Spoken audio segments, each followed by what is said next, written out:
Chapter 402. Compared to Sun Dongqing, Yi Jifan's words ignited Yi Ying's fighting spirit more. That's right. If her grades were good, then as long as her grades were better, wouldn't all problems be solved? After hanging up the phone, Ying felt that all her worries had disappeared, and her chin was slightly raised. Even when she walked, her gaze was slightly raised. It was a sense of superiority. After returning to the dormitory, Yi Qian and Jiaxin and 4 other girls from the same dormitory whom they had met briefly went to the cafeteria to eat. Just as they were about to reach the cafeteria, they bumped into Yi Ying, who had just returned from a phone call. Their gazes met, and the air seemed to freeze. Seeing this, Yi Ying glanced at the girls. Her eyes were filled with disdain. At first glance, she could tell that they were all from ordinary families. Birds of a feather flock together. People of different backgrounds would associate with the same people. Sister, call home when you're free. My dad is very worried about you. Ying, who spoke, unconsciously touched the pendant on her chest. She smiled and said, I just called my dad to tell him that you're back. Yi Qian did not want to involve her classmates in the dispute between her and Yi Ying. She smiled at Jiaxin and said, Jiaxin, go to the cafeteria with Xiaoyi and the rest first. Help me get food too. Thank you. But, Jiaxin was worried. However, when she met Yi Qian's slightly heavy gaze, she immediately nodded. She pulled the girls from the same dormitory and said softly, Let's go first. Once the students left, Yi Ying's ugly face was completely revealed. With a gloomy gaze, she laughed softly and said, Stupid girl, don't think that you can surpass me just because you're back at number 1 middle school. Like people live like that. As for you, don't even think about surpassing me. Who's going to compete with you? Yi Ying, it looks like you're the one who's competing with me. Yi Qian smiled. The afternoon sun was shining brightly, but she did not seem to be sweating at all. She was refreshed, and her eyes were as beautiful as water. I stopped because I wanted to tell you that getting into number 1 middle school is not a big deal. It's hard for you to get into number 1 middle school, but for me, it's extremely easy. His words pierced Yi Ying's heart. Her expression changed and she said fiercely, So what? I'll let you be proud today, but just you wait and see. With your status, you don't deserve to be compared to me. When it came to bickering, Ying had always lost every battle. After she lost, she would leave in a huff. But before she left, her gloomy eyes that clearly had other intentions made Yi Qian frown slightly. After talking to Yi Jifan on the phone, it seemed like he had received some advice. In that case, he had to be more careful. The episode ended as quickly as it started. When Yi Qian went to the cafeteria, and Jiaxin had already ordered the food. Not only was there a girl from the same dormitory sitting next to her, but there were also other students from her class. In the cafeteria, Zhang Bin from class 4 was carrying a plate and looking for Yi Qian. He wanted to come over after the math test, but he was caught by the PE teacher to move the sports equipment. Now that it was noon, he rushed to the cafeteria to look for Yi Qian. Because there was still a week of military training in the first year of high school, the cafeteria was slightly empty and not too crowded. Soon he heard Jiaxin's voice. Following the direction of the voice, he saw Yi Qian. Not only were the two of them sitting together, but there were also a few other students sitting nearby. They were chatting and laughing with Yi Qian. They seemed to have a good relationship, and a few of them were students with excellent grades in the first year of high school. It could be seen that Yi Qian got along well with his classmates on the first day of school. Chapter 403. Zhang Bin looked at Yi Qian, who was surrounded by his classmates, and then looked at Jiaxin. He thought about it and decided to look for them after school. A boy patted Zhang Bin's shoulder and laughed. Hey, Zhang Bin, you're looking at Jiaxin again.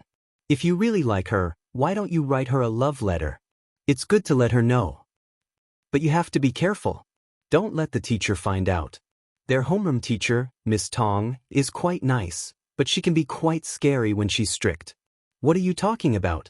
The transfer student from class 1, Yi Qian, is also my junior high school classmate. The voices gradually faded away. Yi Qian looked at Zhang Bin, who had walked far away, and whispered to Jiaxin, Let's go look for Zhang Bin after class? Why should we look for him? He doesn't have time in the afternoon. He's a sports student, so he has to train every afternoon after school. Also, he doesn't live on campus. He lives at his grandmother's house. Zhang Bin's father was from Fujian town, but his mother was from the provincial capital. And Jiasin, who had always been carefree, was more attentive this time. She whispered, Zhang Bin's father doesn't have much contact with his grandmother's family. I heard that his mother fell out with her family because she wanted to marry into the countryside. In the future, when you see Zhang Bin, don't ask him where he lives. He doesn't want to talk about it. Hearing this, Yi Qian looked at Jiasin with a smile in his eyes. He purposely dragged out his words and said, Not bad, you know how to care about people.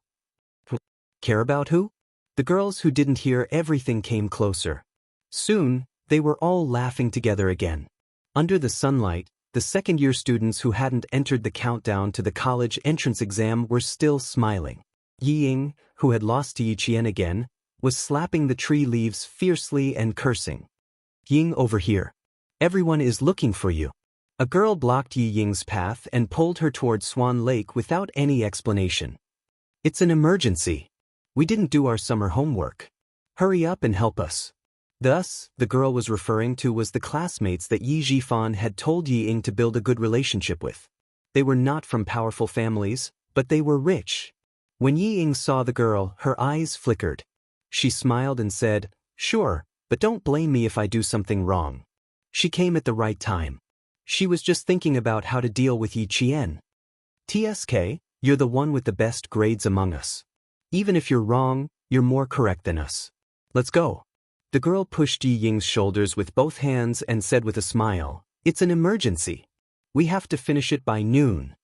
If necessary, they could use the sons and daughters of officials to deal with Yi Qian. Yi Zhifan's ruthless voice kept ringing in Yi Ying's ears. Great, isn't this an opportunity? Yi Qian, let's see how you'll survive in school after offending my friends. After lunch, Yi Qian went back to the dormitory to tidy up her bed. Just as Teacher Tong had said, the strong were respected by others. After lunch, the 6 people in the dormitory had a certain understanding of each other. The other 4 girls were even happier to be in the same dormitory as Yi Qian. They helped her pack her luggage and went to the convenience store to buy daily necessities like buckets. After lunch, the 6 people in the dormitory had a harmonious relationship. Teacher Tong had spent some effort in arranging the dormitory. She had arranged for a few gentle girls to be in the same dormitory as Yi Qian. In the afternoon, when the math test results came out, Yi Qian was unsurprisingly first in the class. His score was 24 points higher than Jiao Hai's. Chapter 404. This test was a demonstration of one's ability. Even if some students were suspicious of Yi Ying's words, they could only keep their mouths shut. Yi Ying stared at her score. She bit her lower lip and subconsciously looked towards the seat by the classroom door. That was Yi Qian's seat. She happened to see the students at the back table lean over to look at Yi Qian's paper. After hearing a low gasp, Ying felt as if her heart had been violently slammed into. Teacher Zhu wrote the highest score on the blackboard. There are 2 students in the class who scored full marks. One is Yi Qian, and the other is Jiao Hai. Yi Qian's paper showed no signs of tampering. The time he took to hand in the paper was 34 minutes. Yi Qian is first in this test. Jiao Hai was the first male student in the grade. I won't say much about the lowest score. I know that you all have relaxed after the summer break and didn't study properly. This test is just a reminder that school is about to start, so it's time to settle down. Yi Ying looked at her math results. She bit her lower lip even harder. She had always been good at liberal arts and bad at science. If it weren't for the fact that Teacher Tong only taught the science class, she wouldn't have insisted on transferring to the science class. But now, she had widened the gap between them with just one test. She had to work hard.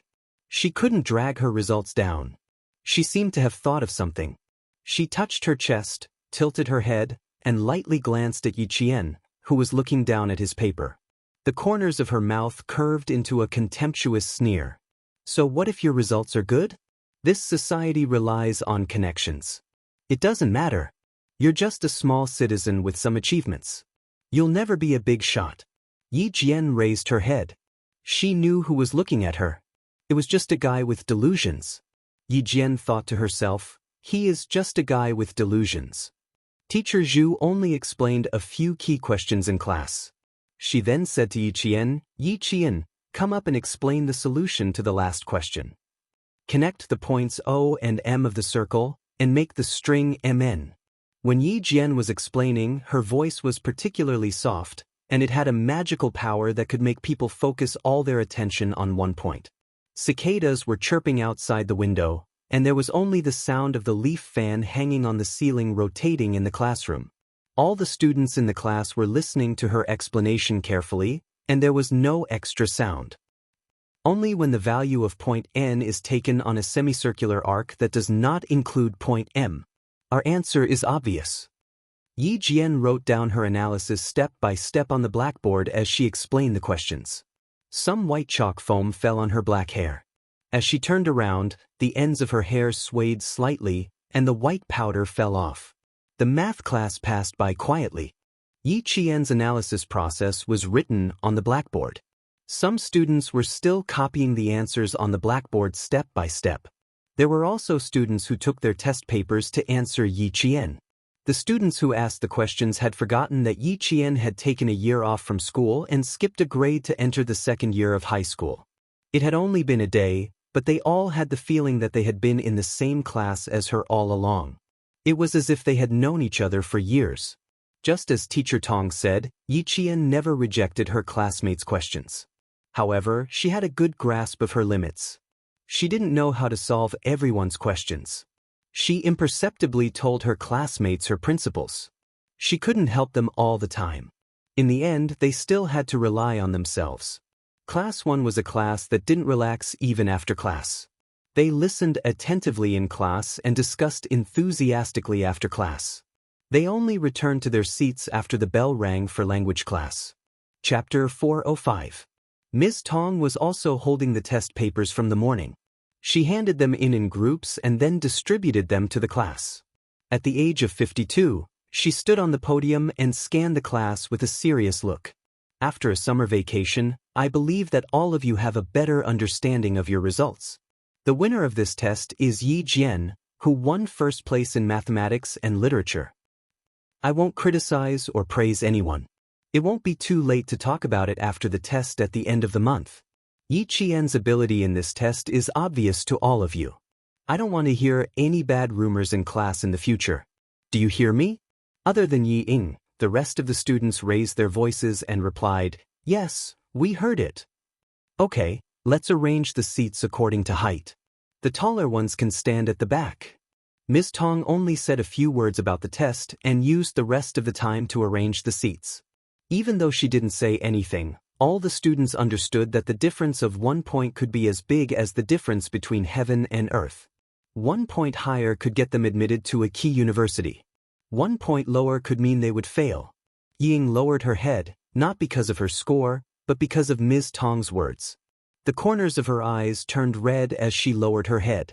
Her hands gripped the edge of her skirt tightly. Her lowered gaze was like the tip of a needle. It was so cold that it sent chills down one's spine. The first day of school passed in a tense atmosphere. When the school gates opened, the sun was already setting.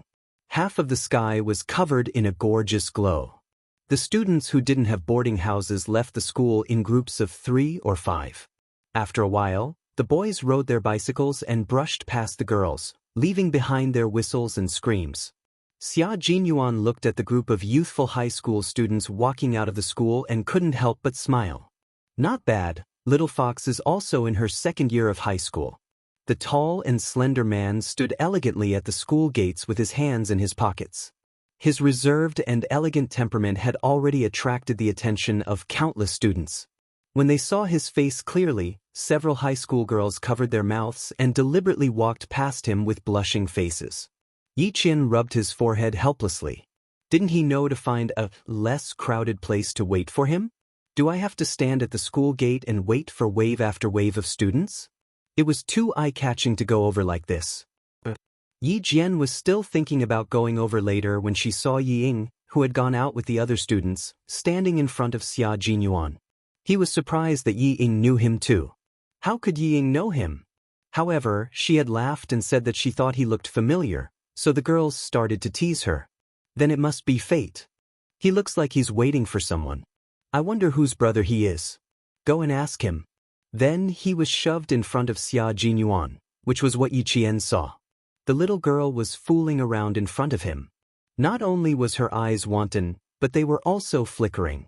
Major Xia's expression remained unchanged as he took a step to the side, patiently waiting for his little fox to come over. If Yi Ying hadn't wanted to come over herself, she wouldn't have pushed it over so easily. But when the somewhat familiar man in front of him acted as if he didn't see him, he was embarrassed and angry at the same time. Chapter 406. Yi Ying didn't want to be ignored, so she took the initiative to speak up. Soon, something even more embarrassing happened. The man who was standing by her side just walked away. Xia Jinyuan didn't look at the girl standing in front of him, not even glancing at her from the corner of his eye. All his attention was focused on the school, so he didn't recognize Yi Ying, who had shoulder-length hair and a small bow on her temples. He never liked girls who took the initiative.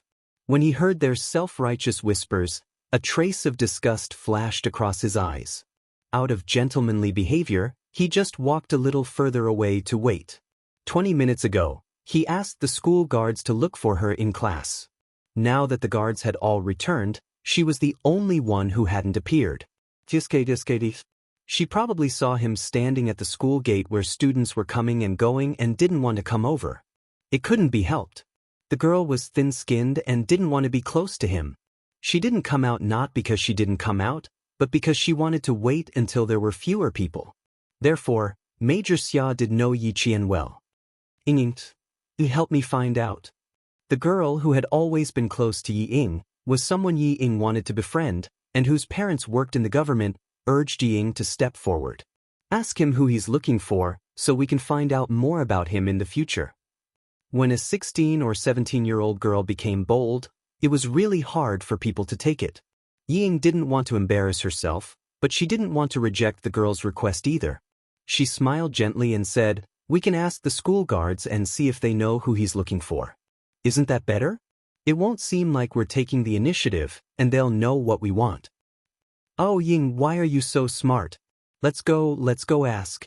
The girl seemed to be overjoyed when she heard this. She grabbed Yi Ying's wrist and walked towards the gate guards. Yi Ying, who was about to go over, suddenly realized that if she really went with the girl to ask the school guards, wouldn't she be laughed at by the school guards who saw students every day? She hurriedly grabbed the girl and said to the other two girls, Dan, Lemay, you two quickly stop this crazy person. If we really go to the school guard and ask, the four of us will definitely be found out by the teacher. Instead of studying properly, you actually have the audacity to ask about a strange man. Ying did not say that she was embarrassing herself and rejected them with the excuse that she was doing it for the good of everyone. It had to be said that Yi Ying had her own way of getting along with these classmates who were from well-off families. Just like Yi Jifan, he was talented in such matters. Hearing her words, the two girls who were watching the show hurriedly reached out their hands. The girl who looked like she really wanted to ask the security guard said in unison, "It's done, Yao Jing. Yi Ying is most afraid of teachers, and you're still causing trouble for her. She helped us solve our summer homework this afternoon. You can't go back on your word and let her be criticized by the teacher." "What a coward. Ching, don't ask any more. I saw that man. He didn't react at all when he saw Ying standing in front of him. He's probably a difficult person to get along with." Yao Jing's parents both worked in the government, and she had been pampered since she was young. After glancing at Yi Ying, she raised her eyebrows and laughed. "Look at how scared you guys are. Do you think I'll really ask? Silly. It's the first day of school and I'm already walking into the muzzle of a gun." Hearing this, Yi Ying's heart skipped a beat. None of these students who came from rich and powerful families were stupid. Although their grades were bad, they were all smart people. Chapter 407. If she hadn't stopped Yao Jing in time, she wouldn't have been able to get into their circle starting tomorrow. Yi Qian saw everything clearly and was amused by Xia Jinyuan's behavior. She pursed her lips and giggled. After watching him walk towards the green belt on the right, Yi Qian came out of her hiding place and walked towards the school gate. After walking less than a meter, she heard the new class monitor's voice behind her. "Mom, I finally found you, Vice Class Monitor Yi Qian. Did you forget to go to the teacher's meeting room after school? Hurry up, Teacher Tong will be waiting for you later. If he hadn't mentioned it, she would have forgotten. When the school guard told her that her brother was waiting for her at the school gate, her mind went blank. She was afraid that Major Xia would say something else, so she threw the textbook in her hand and rushed towards the school gate without even taking her bag. She didn't even remember about the meeting. Teacher Tong isn't here yet, right? I'm sorry, class monitor, I have something urgent to attend to. I didn't mean to forget, Yi Qian explained. She felt bad for troubling someone to look for her. Class monitor Lu Exen couldn't help but laugh when he saw her nervous and apologetic look. Boys had loud voices and were going through puberty, so his laughter sounded weird. Why are you so nervous? I just thought that since today is the first day of the meeting with the teacher, we should leave a good impression on Teacher Tong. Besides, I'm the class monitor. How can I be left behind when I take the lead? It's okay, Teacher Tong isn't here yet. She's in the principal's meeting room. Yi Qian felt a little relieved after hearing his words.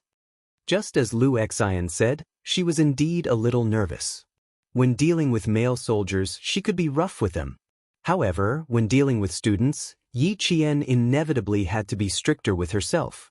She had never been to high school, so she was unfamiliar with this environment. Although she acted calm in front of the whole class, she was just trying her luck. However, Xia Jinyuan was still waiting for her outside. Since Teacher Tong hadn't come yet, she had to run out and inform him first. It wasn't that she didn't want to come, but something had happened in class. Yi Qian then said to LVX, "Class rep, my brother?" After he finished speaking unnaturally, he swallowed his saliva and said vaguely, "He's waiting for me outside. Give me 3 minutes, I'll tell him to go back first." "Sure, I'll wait for you. Go quickly." Lu Exen agreed readily, and really stood there waiting for Yi Qian to come over. Yi Qian was running all the way to the campus. He was running towards the green belt that she had seen him running towards. Where was he? He ran over but didn't see anyone. Yi Qian didn't have much time to look around, but he didn't see anyone he was familiar with. Did he leave? Why did she come out after she left? Looking for me? A cheerful voice came from behind her. Xia Jinyuan walked over leisurely with a bottle of mineral water in his hand and teased, 25 minutes. Did you just come over for dinner? In fact, he had already seen her running out in a hurry, but he didn't say anything because he wanted to see her look when she was looking for him. Yi Qian heard the voice behind her, so she turned around and said, "Captain Xia, I have a class meeting. The class monitor is here. I'm sorry. I have to go back now. I was afraid that you would be waiting outside, so I ran out to look for you." As she spoke, she couldn't help but look around, as if she was afraid that her classmates would notice her. However, this caused Xia Jinyuan to laugh in a low voice. Chapter 408. Xia Jinyuan laughed involuntarily as he looked at the slender figure who was even more hurried than him. The corners of his mouth curled up slightly as he pondered whether he should come over at night or wait for her to finish her class. If he waited for her to finish her class, it was only 5:30 p.m., and it would take a few hours to reach 9 p.m. Why did he feel like a wife-gazing rock? The slender figure quickly met up with a boy. Then, the two of them hurriedly walked side by side into the school grounds. Xia Jinyuan, who had been watching the whole time, narrowed his eyes dangerously. They were getting a little too close. Should he mention it at night? The boy was immature, but the little fox he had his eyes on was immature as well. They were both still young and inexperienced. If they accidentally fell in love, he wouldn't even have a chance to cry. He didn't even dare to taste the little girl he had raised for more than 2 years. If another boy not only tasted her freshness, but also plucked the forbidden fruit that was not yet ripe, he would vomit blood.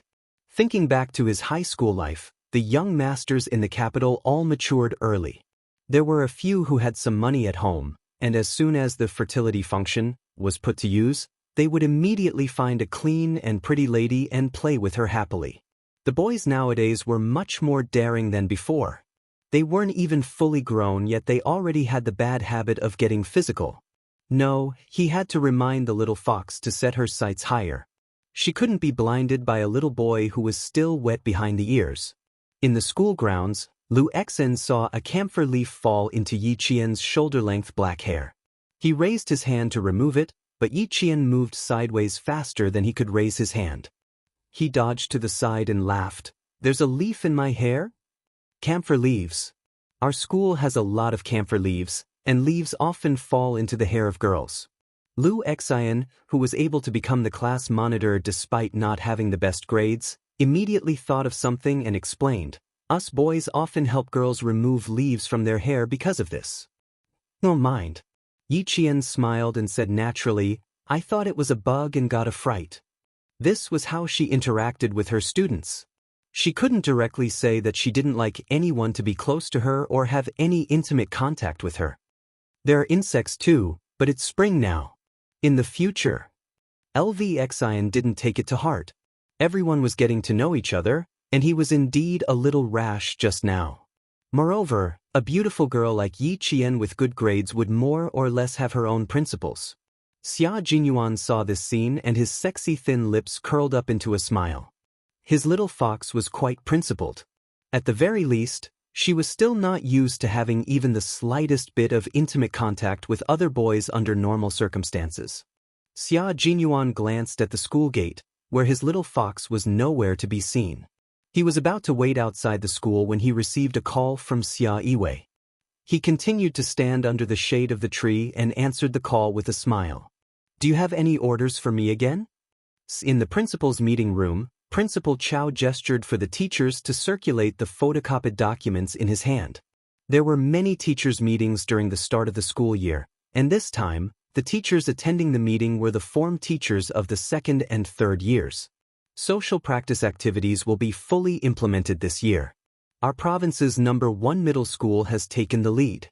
7 of the first year's classes have already gathered together for military training. This document is the facts I just received. The Provincial Education Bureau has decided that there will be a social practice activity for the second and third years of high school this year, and it will be included as a compulsory course. The results will be recorded in the student records as one of the conditions for students to graduate. Chapter 409.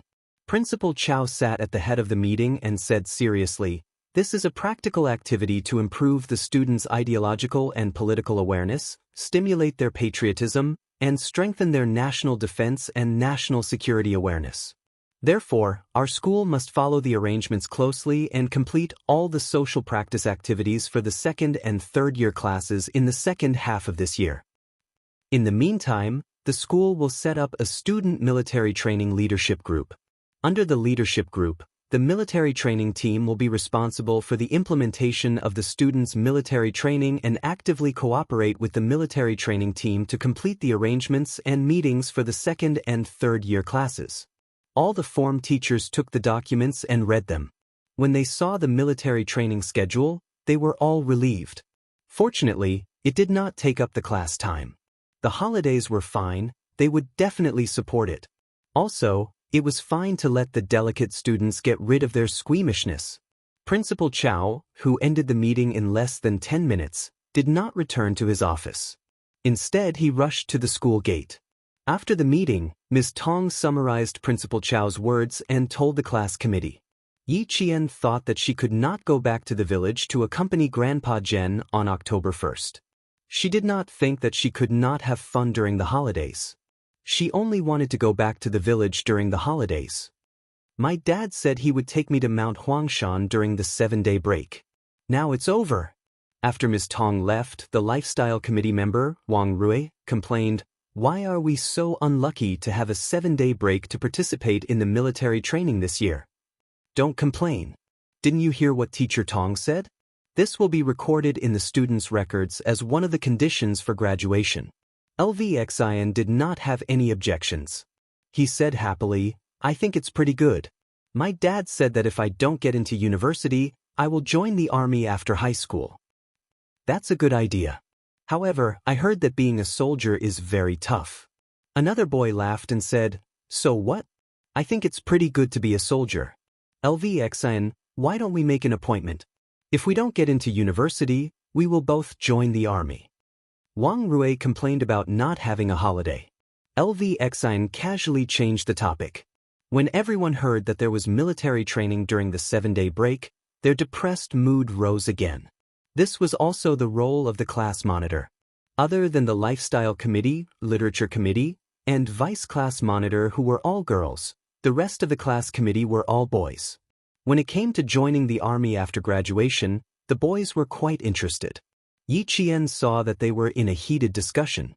When he packed up his textbooks, he said with a smile, "If one's a soldier, the whole family will be glorious. It's worth it to join the army for the glory of your family."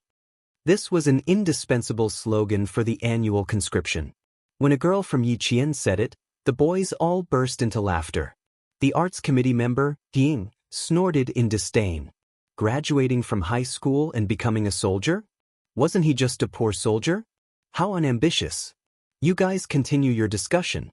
I still have a student union meeting to attend, so I'll take my leave first. Ying, who looked down on them but didn't show it on her face, waved at them and left with an elegant smile. Her temperament was not bad, and her footsteps were very light when she left. Wang Rui sighed and said, "Ying is the one in our class who looks like a girl the most. She has quite the temperament." On this point Yi Qian agreed. Sorry, I forgot to take a pen." Yi Ying, who had clearly walked out of the classroom, returned. She must have heard Wang Rui's sigh. The smile on her pretty face became more genuine. "If there's anything, you can come and find me at any time." Chapter 410. Temperament was a combination of inner and outer appearance.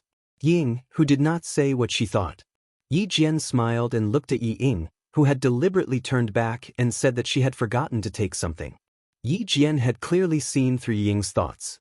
She was afraid that he would say something bad about her, so she turned back. Wang Rui sighed.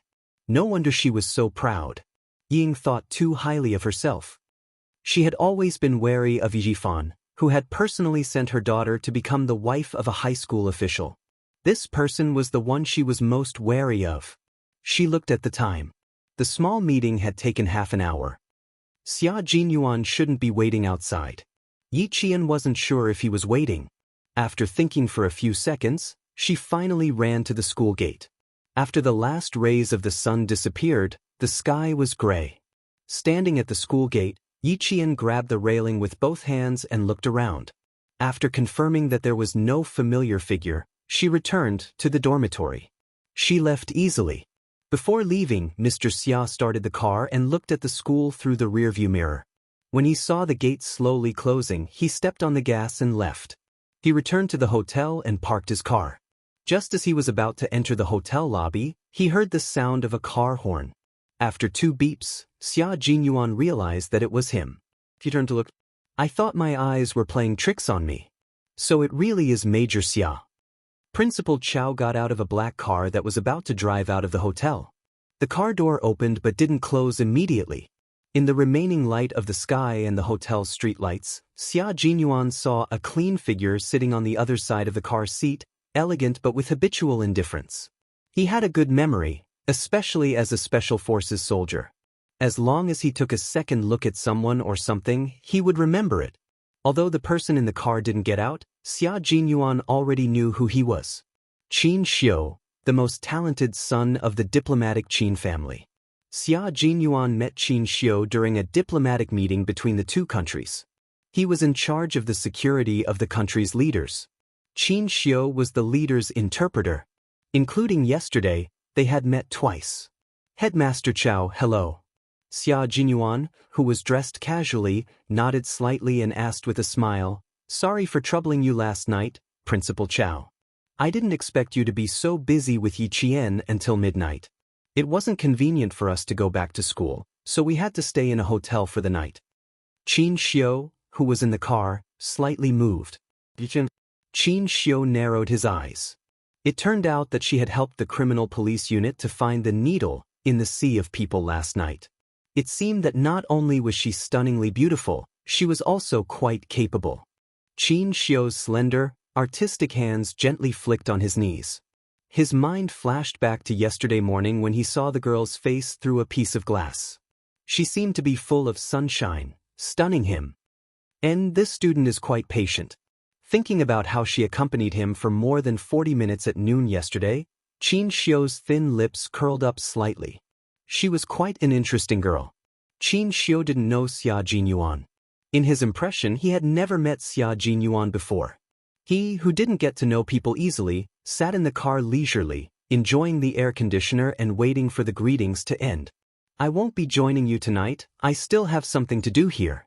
Next time, I'll have dinner with you as a token of my gratitude. Xia Jinyuan didn't have any intention of befriending Xianxia. He said a few words politely and watched Headmaster Chao get into the car. Tonight, he would look for his little fox. Other than the mission, he wouldn't talk about anything else. Chapter 4:11. After returning to the car, Principal Chao, who had come to pick up his nephew for dinner, sighed. Your generation in the capital is really full of talented people. If I'm not wrong, that Major Xia just now is the youngest major in family Xia. It's a pity that you two don't know each other. Otherwise, you could have chatted with him tonight. He continued, you two are staying in the same hotel, but you didn't bump into each other during the day? The youngest major in family Xia? Oh, so he's Xia Jinyuan. I stayed in my room all day. It's a pity that we didn't bump into each other. Xianxia, who was originally indifferent, tilted his head with a hint of interest. Although he said it was a pity, his handsome face did not show any signs of regret. He said calmly, my mother really wants to get to know him. Every time I return to the capital, she wants me to go out and set him up. Unfortunately, I'm in the civil service, and he's in the military. We even have different social circles, so how can we get to know each other? Your mother has ulterior motives. Even your father didn't participate in this kind of thing. You should stay away. Principal Chao laughed and exposed his sister's intentions. We're flying to Germany the day after tomorrow. Uncle is free tonight, so I'll take you to a place farther away to try the real specialties of Southern Province. Xianxia smiled. I'm not very particular about food. You can arrange it. Not long after the car left, Xia Yiwei entered the hotel. Xia Yiwei walked in her high heels, and the hotel staff was about to ask her about it when Xia Yiwei gently raised her hand. She did not say a single word and expressed her intentions clearly, causing the staff to keep quiet. It was the peak hour of the hotel, but even so, Xia Yiwei still saw her cousin, who was often talked about by the noble ladies in the capital. He was only 23 years old, but his temperament was as reserved as her uncle, Commander-in-Chief Xia. His calm and reserved expression was as cold as a sword. He looked gentle and elegant, but in fact, he was also a master who would turn hostile at any moment. As deep as the sea, as tall as the mountain, even his aura was so unfathomable. Who knew what he came to the provincial capital for? Thinking of old madam's instructions, Xia Yiwei perked up and walked towards Xia Jinyuan, who was sitting on the leather sofa in the lobby. His long legs were crossed, and he was reading the current affairs newspaper with a slight frown. You're the first in our family to be so down-to-earth. Why don't you stay in a better 5-star hotel with SAP for the holidays? Xia Yiwei, who was wearing a black slim-fit knee-length skirt, sat on the sofa opposite him and said half-jokingly, however, this place is very close to the provincial No. 1 middle school. The few days of leave she had were all spent in the southern province. She didn't even think about going back to the capital. Even the old master and the old madam had some opinions about it. Xia Jinyuan put down the newspaper in his hand and glanced at his cousin, who was always capable and experienced.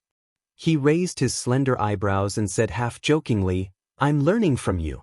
Stay away from the capital to avoid being implicated. When you bring brother-in-law back to the capital, the old master and the old madam won't think about me anymore. So, you're here to keep an eye on me so that I can find a man? Xia Yiwei opened a small metal box and took out a thin female cigarette. Her voice was slightly cold as she said, Mind your own business. Don't interfere with my business. When she put down the newspaper, Xia Jinyuan stretched out his long arm and took away the unlit cigarette in her hand. He then broke it in two and threw it into the ashtray. I can't have any strange smell on me. Please forgive me.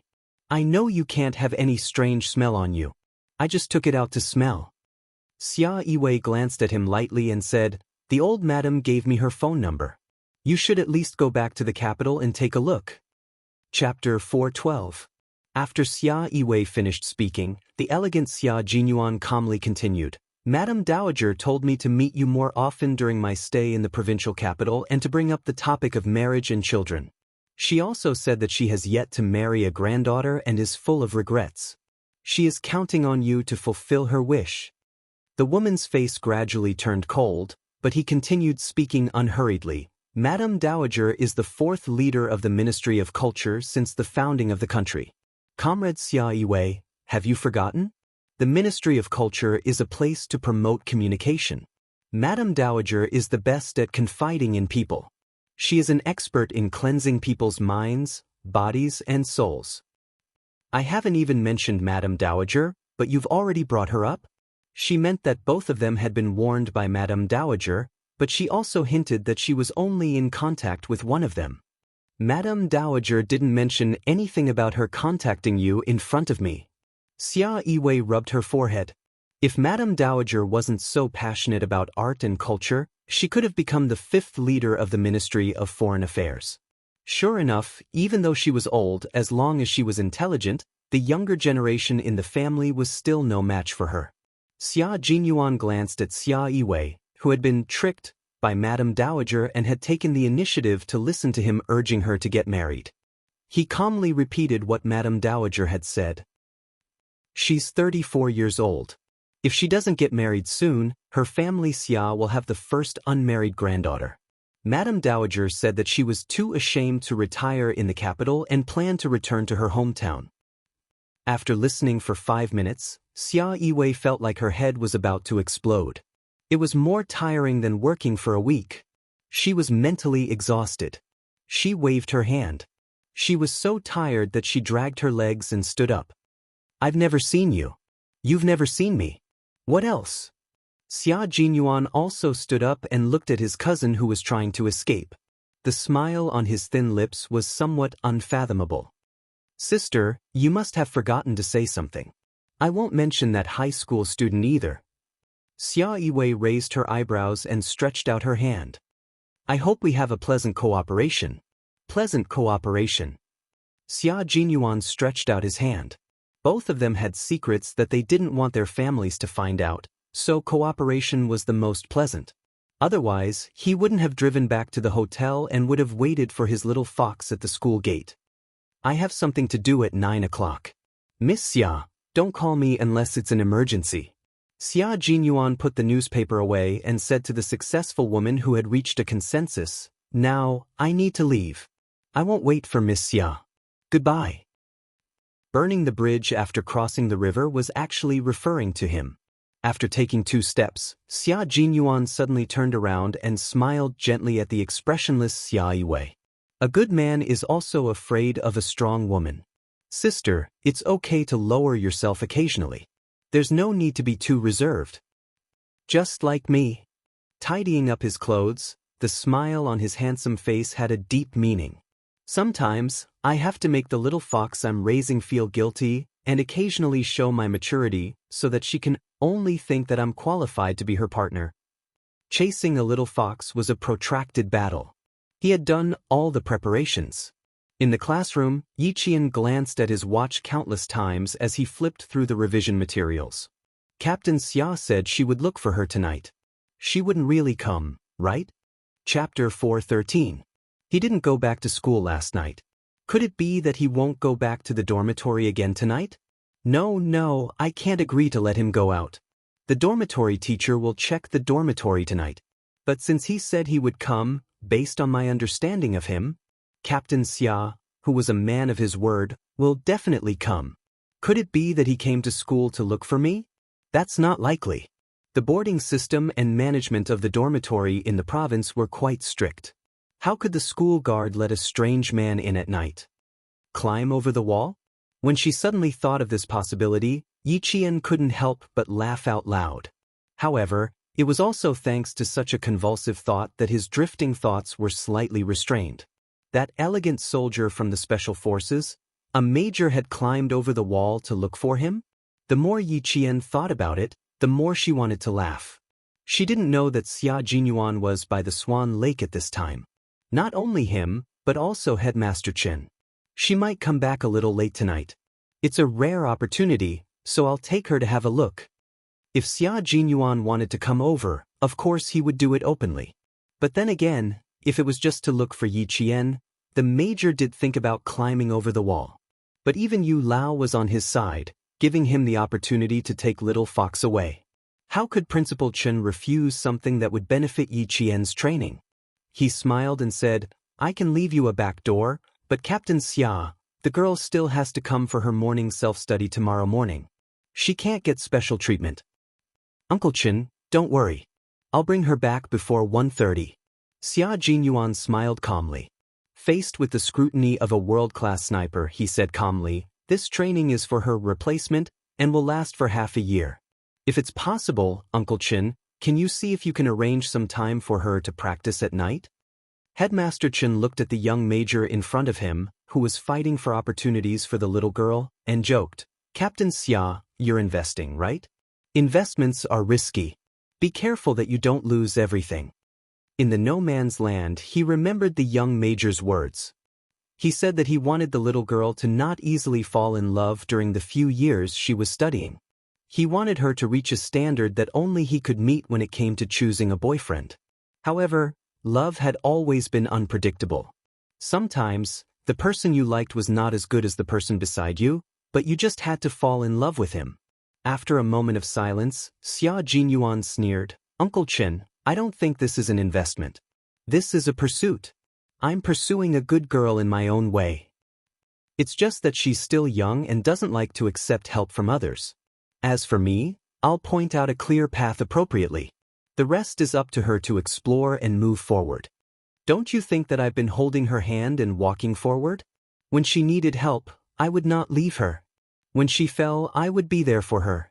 When she soared into the sky, I would still be by her side. Uncle Chen, do you think this kind of pursuit is not good? Not good? It was so good that he was speechless.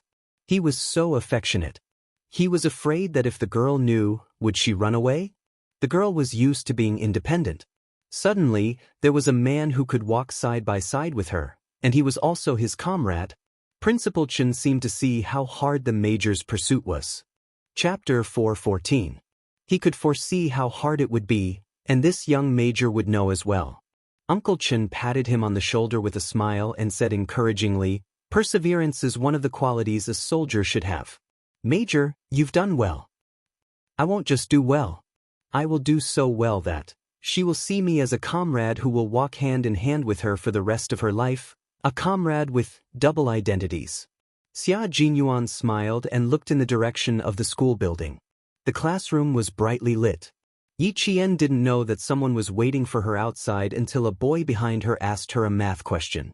She suddenly realized she had laughed for half of the evening self-study because of a baseless guess like, will Captain Xia climb over the wall to find me?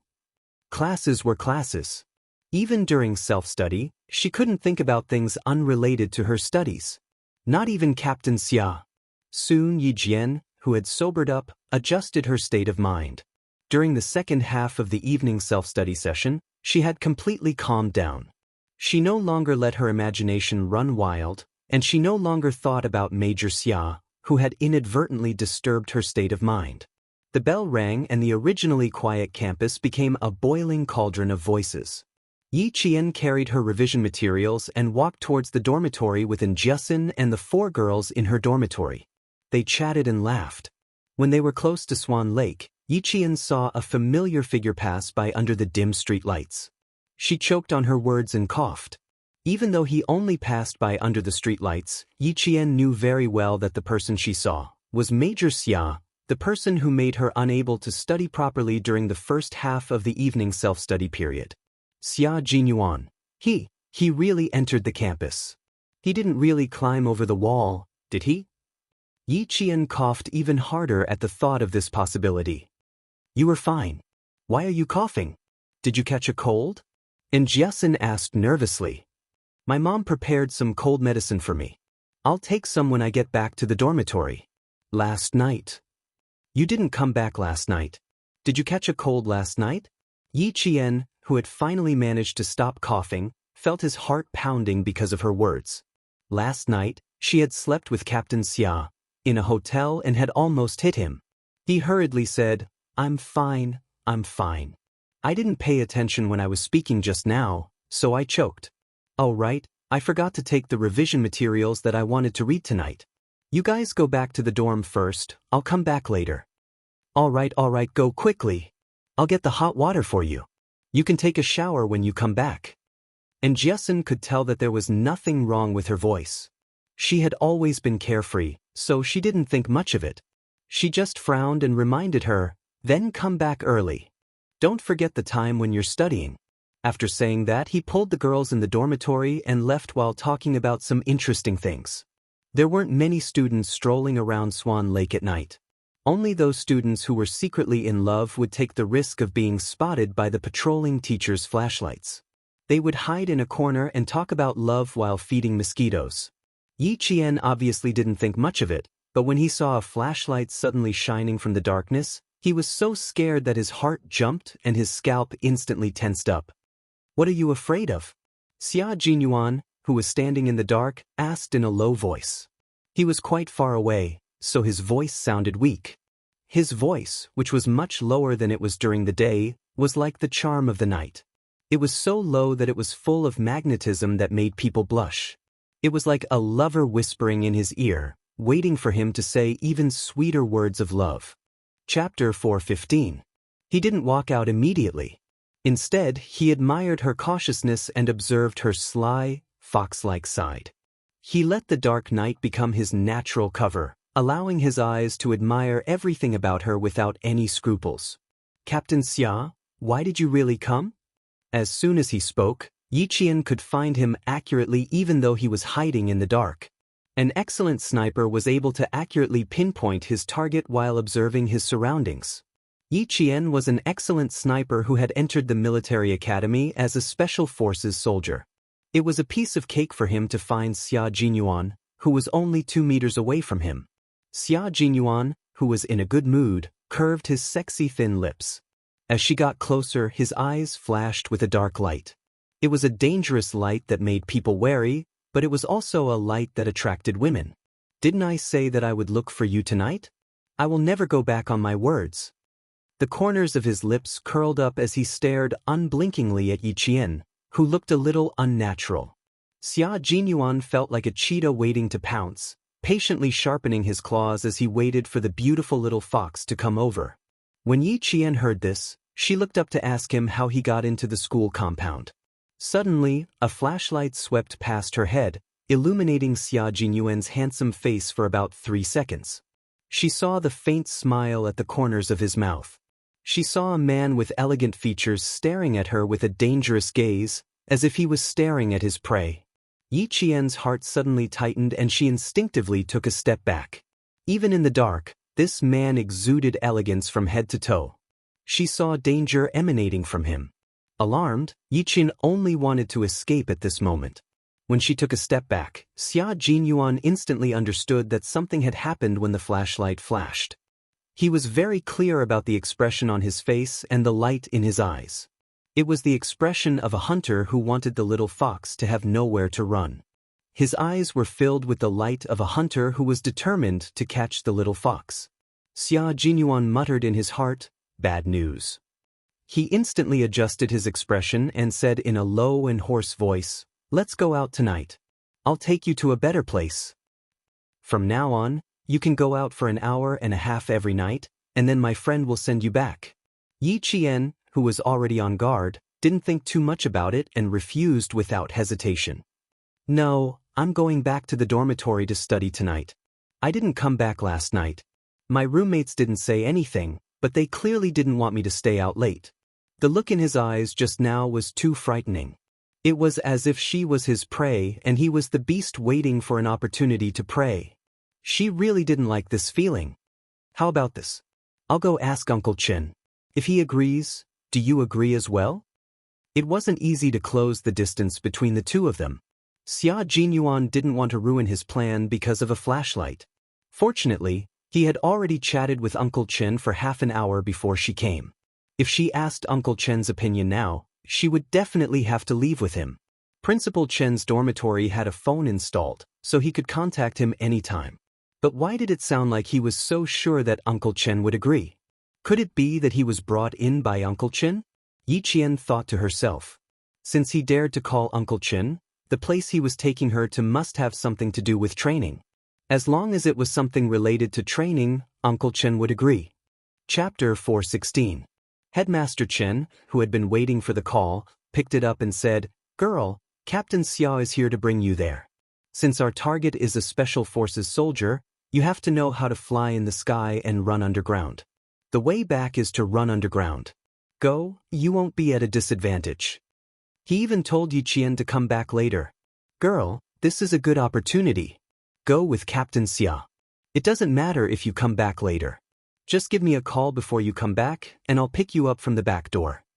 Wasn't the training for motor vehicle soldiers in the army a good opportunity? The training for motor vehicle soldiers is different from ordinary motor vehicle soldiers. This batch of motor vehicle soldiers isn't just motor vehicle soldiers. After they got into the car, Xia Jinyuan briefly mentioned the training to Yi Qian. The regiment commander of Fujian town is also there. He'll be very happy to see you. Their identity wasn't just motor vehicle soldiers. This batch of motor vehicle soldiers was sent to serve leaders who often had to go abroad or to certain places for secret missions. They were both motor vehicle soldiers and bodyguards. The types of soldiers in the army weren't only known to the general public. What kind of responsibilities these soldiers might have in the dark were not known to the public. Xia Jinyuan didn't go into detail. Based on Yi Qian's understanding of the army, he could more or less guess. It was fine as long as he knew it in his heart. There was no need to say it out loud. Of course, she was happy. The corners of her eyes were raised with a faint smile the entire time. Finally, she wasn't thinking about what happened in the past. Xia Jinyuan, who had been watching from the corner of his eye, heaved a sigh of relief. He had to be more careful next time. He mustn't think that he could do whatever he wanted in the dark. Little Fox was a fox. He couldn't let her see any clues. It was 9:25 when they left the campus.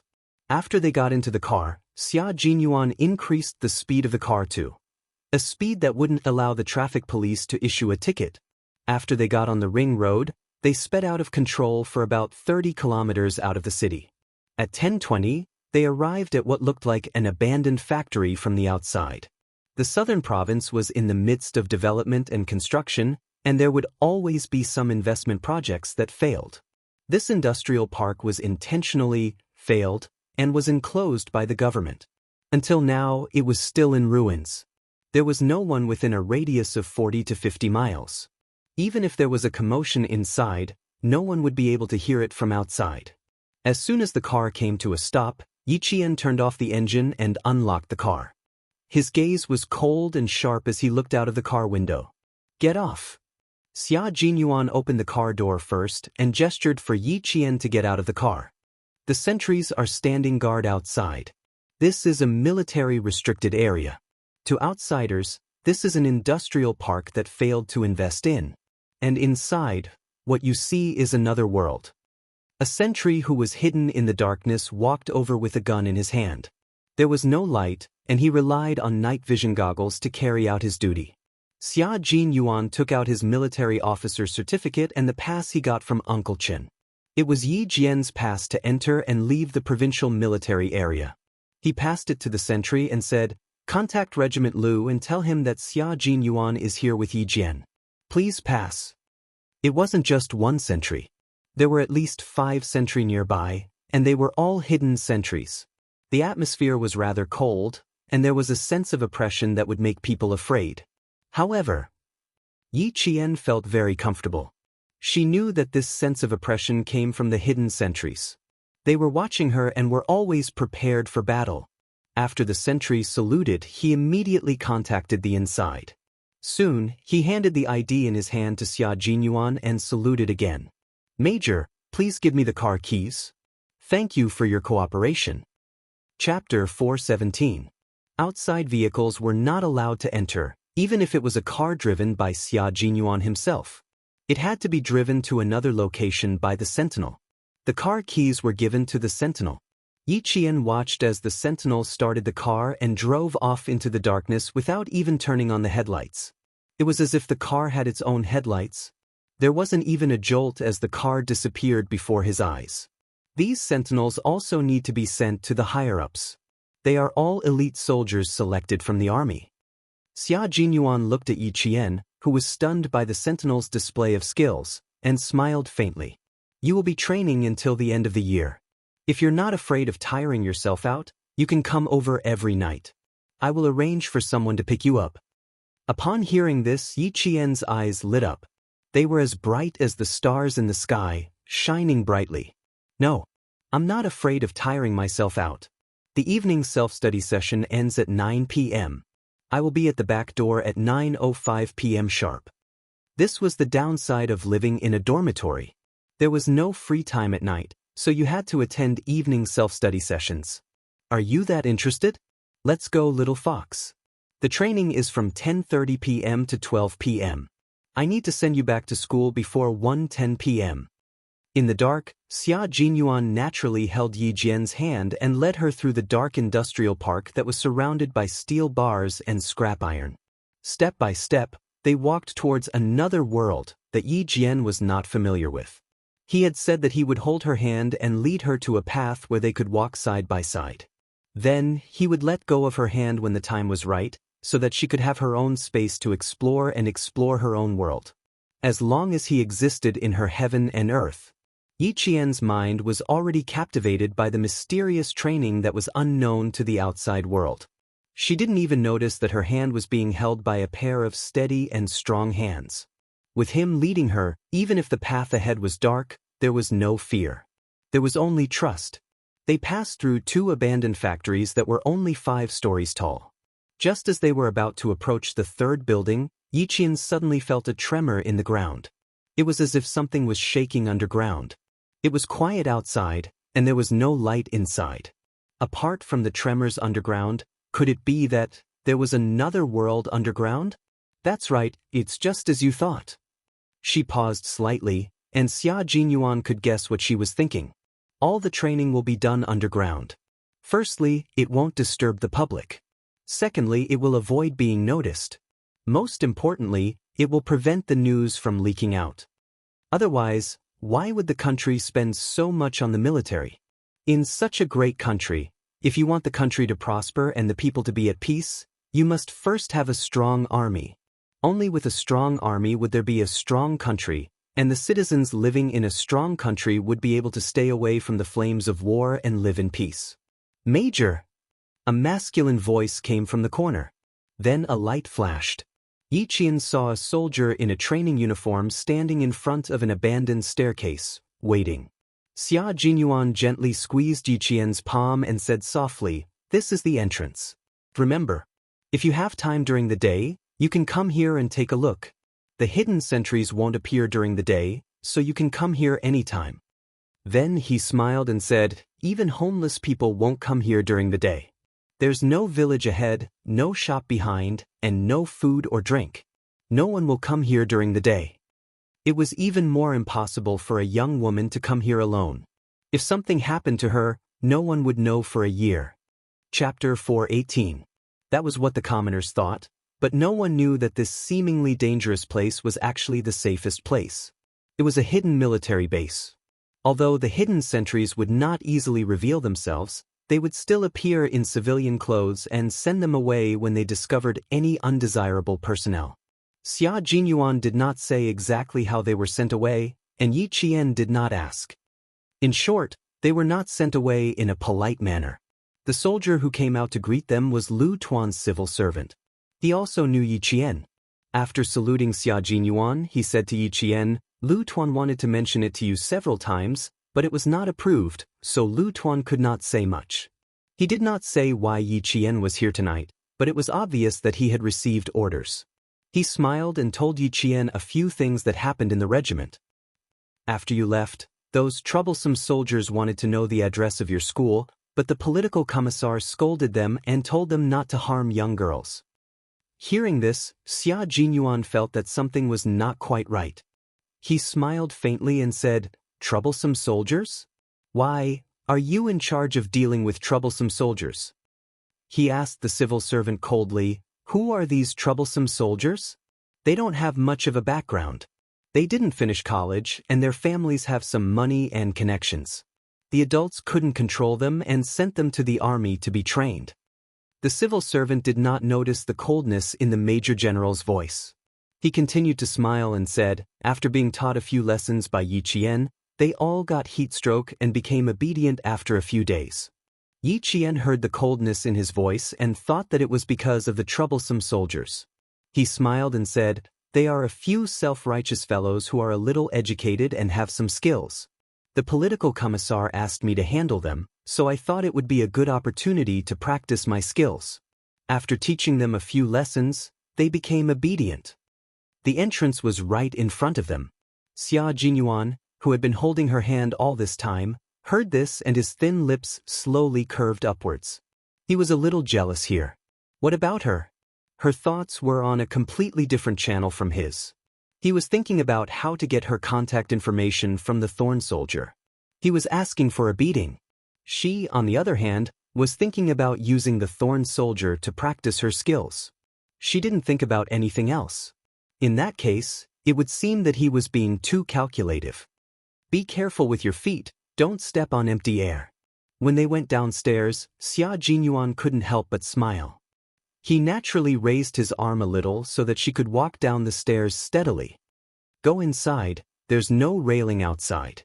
There was a staircase that led to the basement. The steel bars in the cement were exposed. Stepping on them would cause dust to rise. Yi Qian wiped the mottled wall with one hand. It was covered in dust. He couldn't help but whisper, is there only one entrance? Are all the soldiers going in and out of the same place? I don't think it's possible. A cunning rabbit has 3 burrows. Wen Ji, who was walking in front, laughed. In their eyes, Yi Qian was a little girl. She was very capable, but also a little girl who was curious about everything. You're in a hurry. You have to go back to school later. This road is only open to you. Yi Qian also laughed. Then I have to thank Colonel Lu properly. Colonel Lu is waiting for you to thank him. Come this way. As Wen Ji spoke gently, he turned on the searchlight on his helmet. Since they were already on the first floor of the basement, there was no need to worry about the light source from outside. It was still pitch black in front of them. It was as if they had walked into the belly of a giant beast. The towering structure was not even filled with cement. The rusty steel bars swayed in the darkness, leaving behind a gloomy and cold atmosphere. Chapter 419. Yi Qian wasn't afraid at night. When she was chased by Yi Ying's men, she had even crawled through underground gas pipes and sewer pipes. She could still feel the tremors beneath her feet. When Wen Ji pushed open a rusty fire door, just as Xia Jinyuan had said, a whole new world appeared in front of her. The roar of the engine was so loud that it made her blood flow faster. It was so loud that her eyes were drawn to the huge and complicated training ground. She couldn't take her eyes off it. Wen Ji closed the soundproof door again and locked it with a click. She said to Yi Qian, Lu Tuan is in front. He doesn't have time for now. You and Major Xia can go to the training ground in front. You can come and look for Lu Tuan when you're done. She saluted Xia Jinyuan again before leaving. Yi Qian said, thank you. She couldn't wait to look at the training ground. Bang, bang, bang. Bullets were fired from inside the jeep. They weren't real bullets but blanks. Even so, they were still powerful. The soldiers in the jeep opened fire. No one was allowed to stand within range of the blanks. Used 3 minutes and 4 seconds. Failed. Bullet hit rate. Passed. Even though she was so fast, all she got was a failed. Xia Jinyuan saw that her eyes were fixed on the screen, and the word admiration was written all over her face. He leaned forward slightly, and his thin lips were almost touching her earlobe. He chuckled and said, you need 2 minutes and 50 seconds to pass. Yi Qian blinked in amazement. He didn't realize that Xia Jinyuan was standing so close to him. He turned around and looked at Xia Jinyuan with eyes as bright as stars. His usually calm voice trembled slightly. Can I practice with them tonight? Xia Jinyuan raised his eyebrows and curved his sexy lips into a half-smile. Yi Qian, your expectations are unusually high. Would he practice with them tonight? The Autobots here are all elite soldiers. There are elite scouts, elite fighters, and elite soldiers who have been selected by the army. My military experience is no less than 2 years, and my driving training is no less than half a year. Just like that, I train day after day. In the process of training, I get injured at best, and in the worst case, I die. Little fox, do you know what it means for you to take this step? Although he was speaking with a faint smile, his deep eyes were cold. His gaze was fixed on Yi Qian, as though he wanted to see into the depths of her soul. He wanted to imprint every word of his into her soul. Yi Qian gradually calmed down from her excitement after hearing his words. Her racing heartbeat also began to calm down. Looking at his serious expression, Yi Qian took a deep breath and replied, "I know very well. Similarly, I know even more clearly what kind of hard work it takes to become a special forces soldier. You will have a brush with death, and you will see the magnificent beauty of life and death. And I need this kind of life. I like this kind of challenging training." Now that she was reborn, she only wanted to seize every opportunity and live to her heart's content. She wanted to enrich herself and feel the beauty of being reborn under the sun again. Chapter 420. She absolutely wouldn't allow Yi Zhifan and his family to just casually move their hands and make her live like a street rat once again. She had to change the situation with her own hands. The serious Yi Qian, the fearless Yi Qian, the hardworking Yi Qian, the sly, smart, and grateful Yi Qian. This was his little fox, a little fox who relied on her own hands to win hope. Xia Jinyuan smiled, his deep gaze fixed on the little fox who relied on her own hard work. Looking at those clear and stubborn eyes, he gently stroked them with his slender fingers. "I really like your determination. It makes me very, very happy." If he wanted to get close to her, he had to know what she liked. His little fox liked challenges, liked the military, and he would personally present all of her likes to her. Of course, what he wanted was not just to make her smile, but his gaze narrowed slightly. When he looked at Yi Qian, it was as if there was a huge beast hibernating in the depths of his eyes. What he wanted was to win the girl's heart. As a 23-year-old, he fell in love with a 16-year-old high school student. At least before he met his little fox, he would never have thought that he would be so patient as to wait for a girl to grow up. There was a dim light in his eyes, faintly discernible, like a halo, which made Yi Qian's heart skip a beat. "I won't give up, Captain Xia." The opportunity was right in front of him. How could he give it up? "I didn't ask you to give up. Come on, little fox, let's experience what extreme racing is like."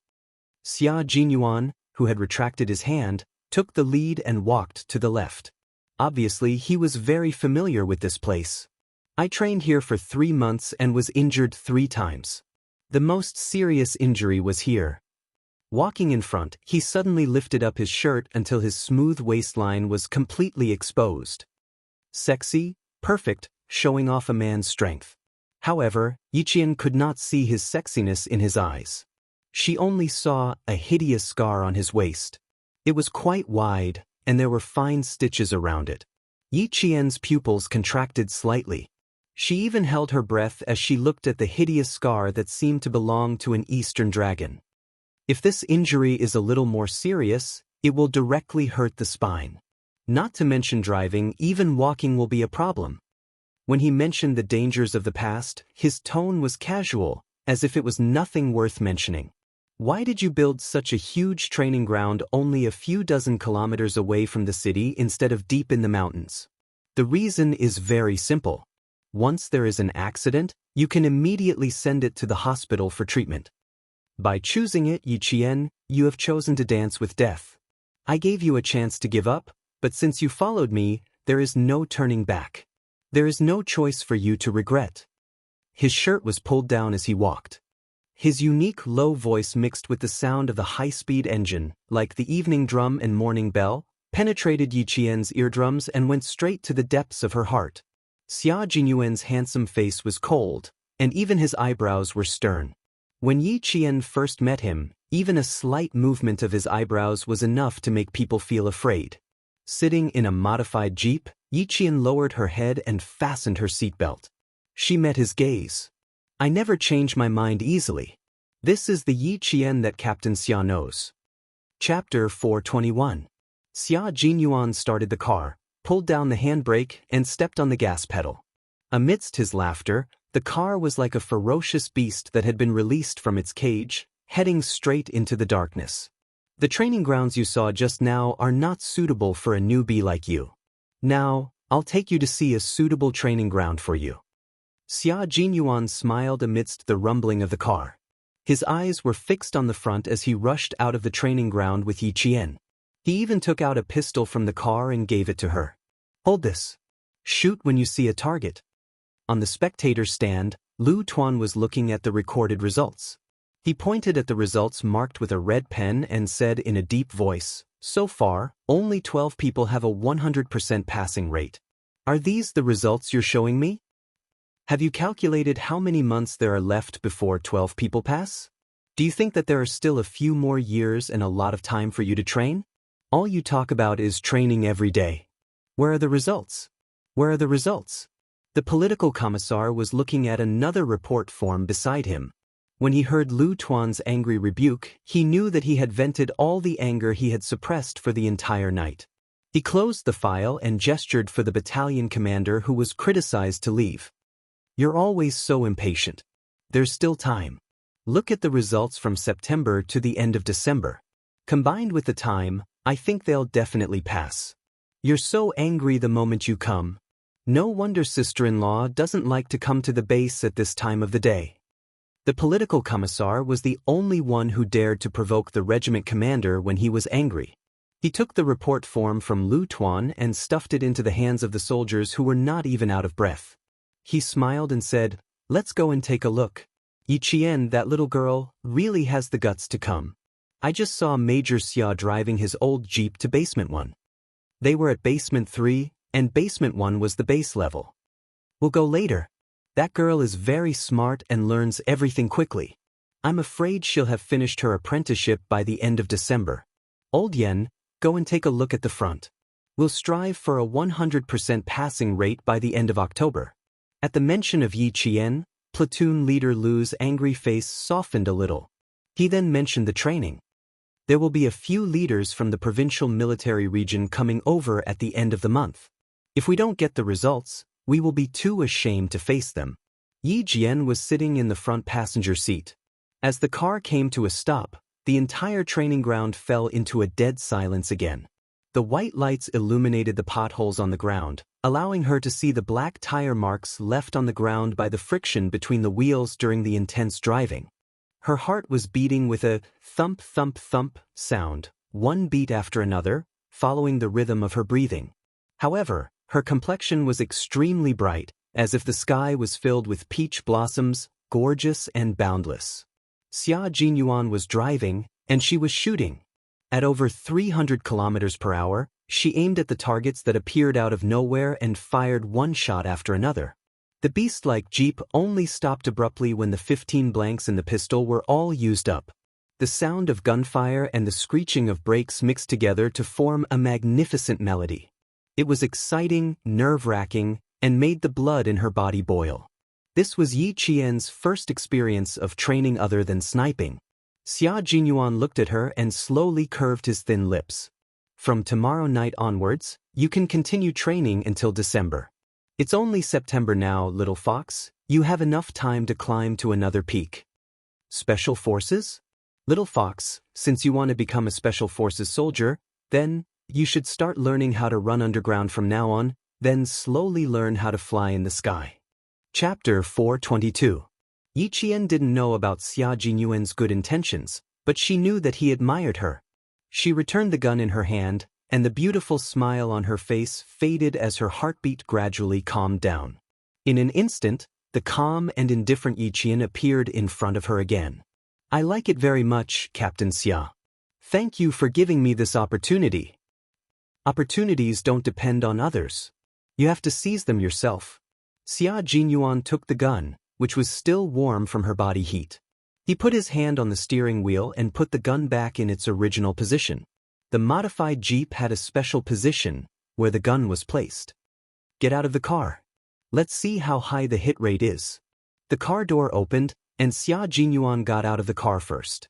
There was still a hint of coldness in his eyes, and he looked at Yi Qian with a sharp gaze. I haven't seen you for more than a year. Let's see how much you've improved. If you don't improve, you'll fall behind. With Little Fox's ability, there was no such thing as falling behind. The car maintained a speed of 300 kilometers per hour. Standing beside the black and white circle, Xia Jinyuan raised his head slightly. His exquisite and handsome side profile was cold under the white light, and Yi Qian couldn't help but take a second look. After he saw the results, his smile spread from his eyebrows to his dark eyes. You fired 2 shots here.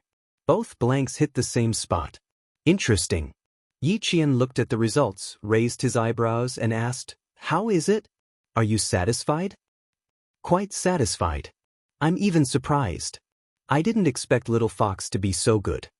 He lowered his head, and his smiling black eyes were like ripples in the water. They contained a magical power that would make anyone who looked at him throw away all the impatience in their hearts. Surrounded by his gaze, Yi Jian's heart trembled slightly.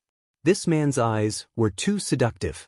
If she wasn't paying attention, she would be distracted by them. She looked away in panic and said softly with dissatisfaction, What do you mean by Little Fox? You sound so familiar. That one sentence was enough to calm Yi Jian down. After that, she immediately raised her head and looked at the man who was smiling. She said seriously, Captain Xia, I'm not a fox. You don't have to be like this. After all, he was inexperienced and had never interacted with the opposite sex. Even though he had calmed down, his words still sounded immature. He had the instinct to be ruthless, but his words were still immature. These were 2 extremes that shouldn't be combined, but they were both present in Yi Qian. They blended together without any contradiction, creating a dazzling and gorgeous sight. He was like a blooming orchid. The more one looked at him, the more beautiful he was. The more one looked at him, the more one couldn't bear to part with him. Xia Jinyuan was like that. The more he looked, the more he felt that his taste was extraordinary. When he heard what Yi Qian said, he smiled and said, Our focus is not on what you said, but... He pointed at the targets that had not been checked yet. Our focus is on these. There are still 13 bullets. Let's go see if the results are as outstanding. He took a step forward with his long legs and walked toward the next target. Yi Jian had no choice but to follow behind him. She felt every bullet that she fired. She didn't need to check to be sure that every bullet was as good as the one she fired. She maintained a distance that was neither too close nor too far. She was far away from the mint smell on his body, and she was able to speak calmly. Yi Qian thought that he was calm and collected, but he didn't know that Xia Jinyuan had already seen through him. Chapter 423. If he wanted to get close to Yi Qian, no matter how smart he was, there was nothing he could do. Even though the 16-year-old Yi Qian was older than Major Xia in both lifetimes, he had grown up in a different environment, so he still needed to be sharpened. A sniper trained by a world-class sniper is indeed very skilled. Even in the army, he would be a sharpshooter. After looking at the last target, Xia Jinyuan smiled and sighed. Every shot is like this.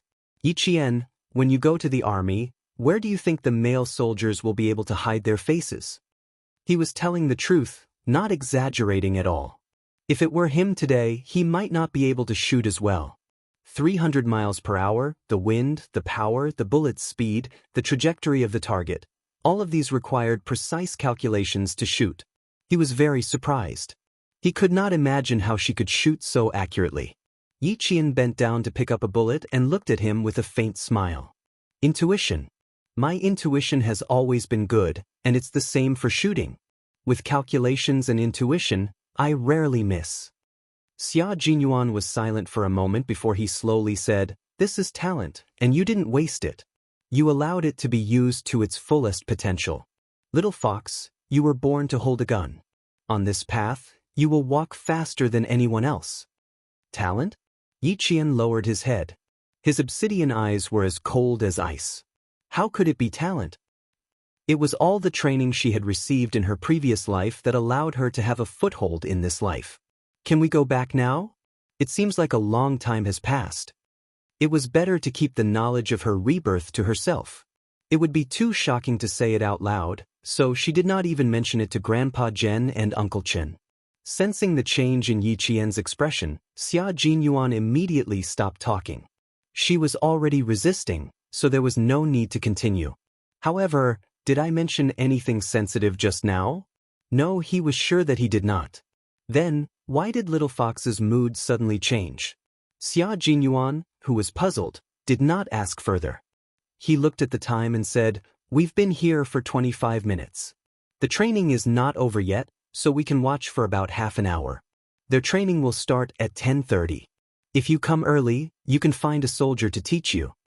"Yes, I'll have to trouble regiment commander and political commissar then." Yi Qian got into the car and thought of the 7-day holiday. He frowned and said, "It's a pity that we can't come on the 7-day holiday. Our school is organizing military training."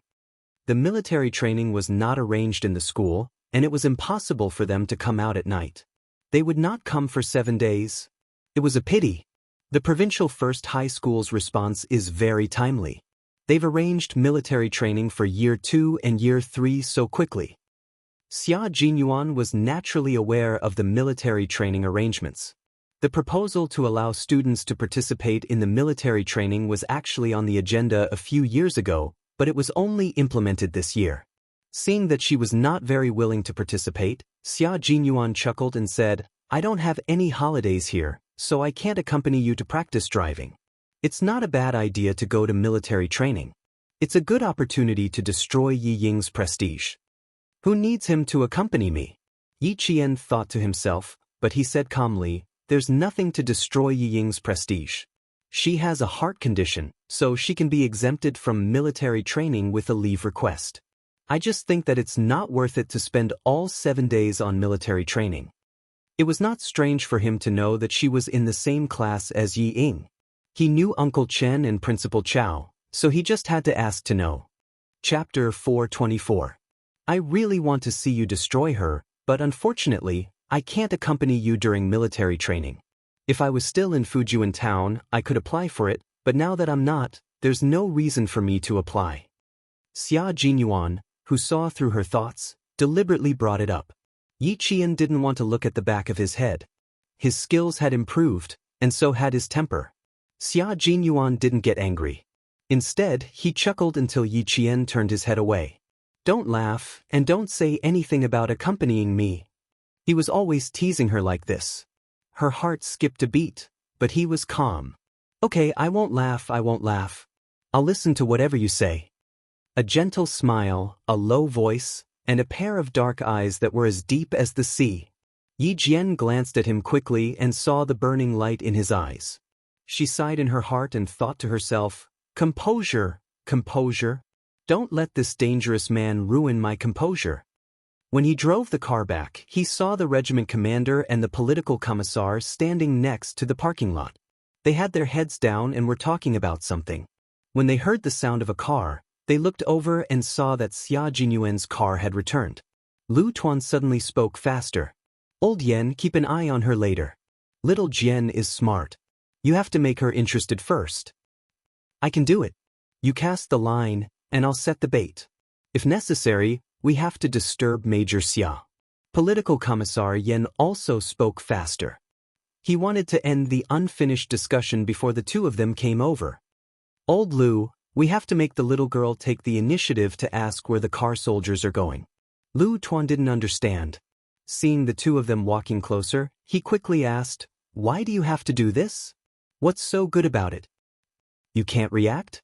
This is called dragging her down. The more you know, the deeper you fall. The little girl is a disciplined person. Once she knows more, she won't run away. She'll choose to face it." Lu Tuan patted his head and pretended to be afraid as he listened to his old partner speak. "I'm very lucky that we've always been partners and on the same side. Otherwise, he wouldn't even know if he had been tricked to death by his old partner." When they were about a meter away, Lu Tuan walked up to her with a smile and asked, "What do you think, Miss Jian? Isn't it spectacular?" There was a smile on his face, but there was a flicker of fire in his dignified eyes. "You have always liked challenging, difficult training. This is not bad, right? Do you like it? Why not give it a try? I think you can do it." Yi Jian did not dare to boast about this kind of thing. She was absolutely confident that she could win a sniping competition or mixed martial arts. But when it came to driving, she had only touched the steering wheel once tonight, even in both her lives. Furthermore, why did she feel that when she came over, the regiment commander and the political commissar seemed to have discovered a treasure? Their eyes were shining. She pursed her lips and said honestly, "I've really disappointed you. If it wasn't for Captain Xia, I wouldn't have touched the steering wheel. I can't be like the car soldiers here. They drive like they're walking. They can do whatever they want." This was the good thing about the little girl. She was honest. Lu Tuan laughed. His anger from the whole night seemed to have been extinguished by her. He said gently, "I'll give you a month. See if you can master it." As long as she was willing to work hard, she would definitely succeed. Chapter 425. Seeing that Yi Qian seemed to be thinking about it, he added, "The military training in your school will be conducted by our soldiers. You don't have to participate in the military training like standing at attention and singing military songs. As long as you can pass, I promise to bring you to a good place." Go to a good place? The National Day military training was indeed child's play for her. When Teacher Tong announced it, she wanted to apply for leave. Unfortunately, it would be recorded in the school records, so she could only give up. Now there was an opportunity to not participate, but Lu Tuan also mentioned his conditions.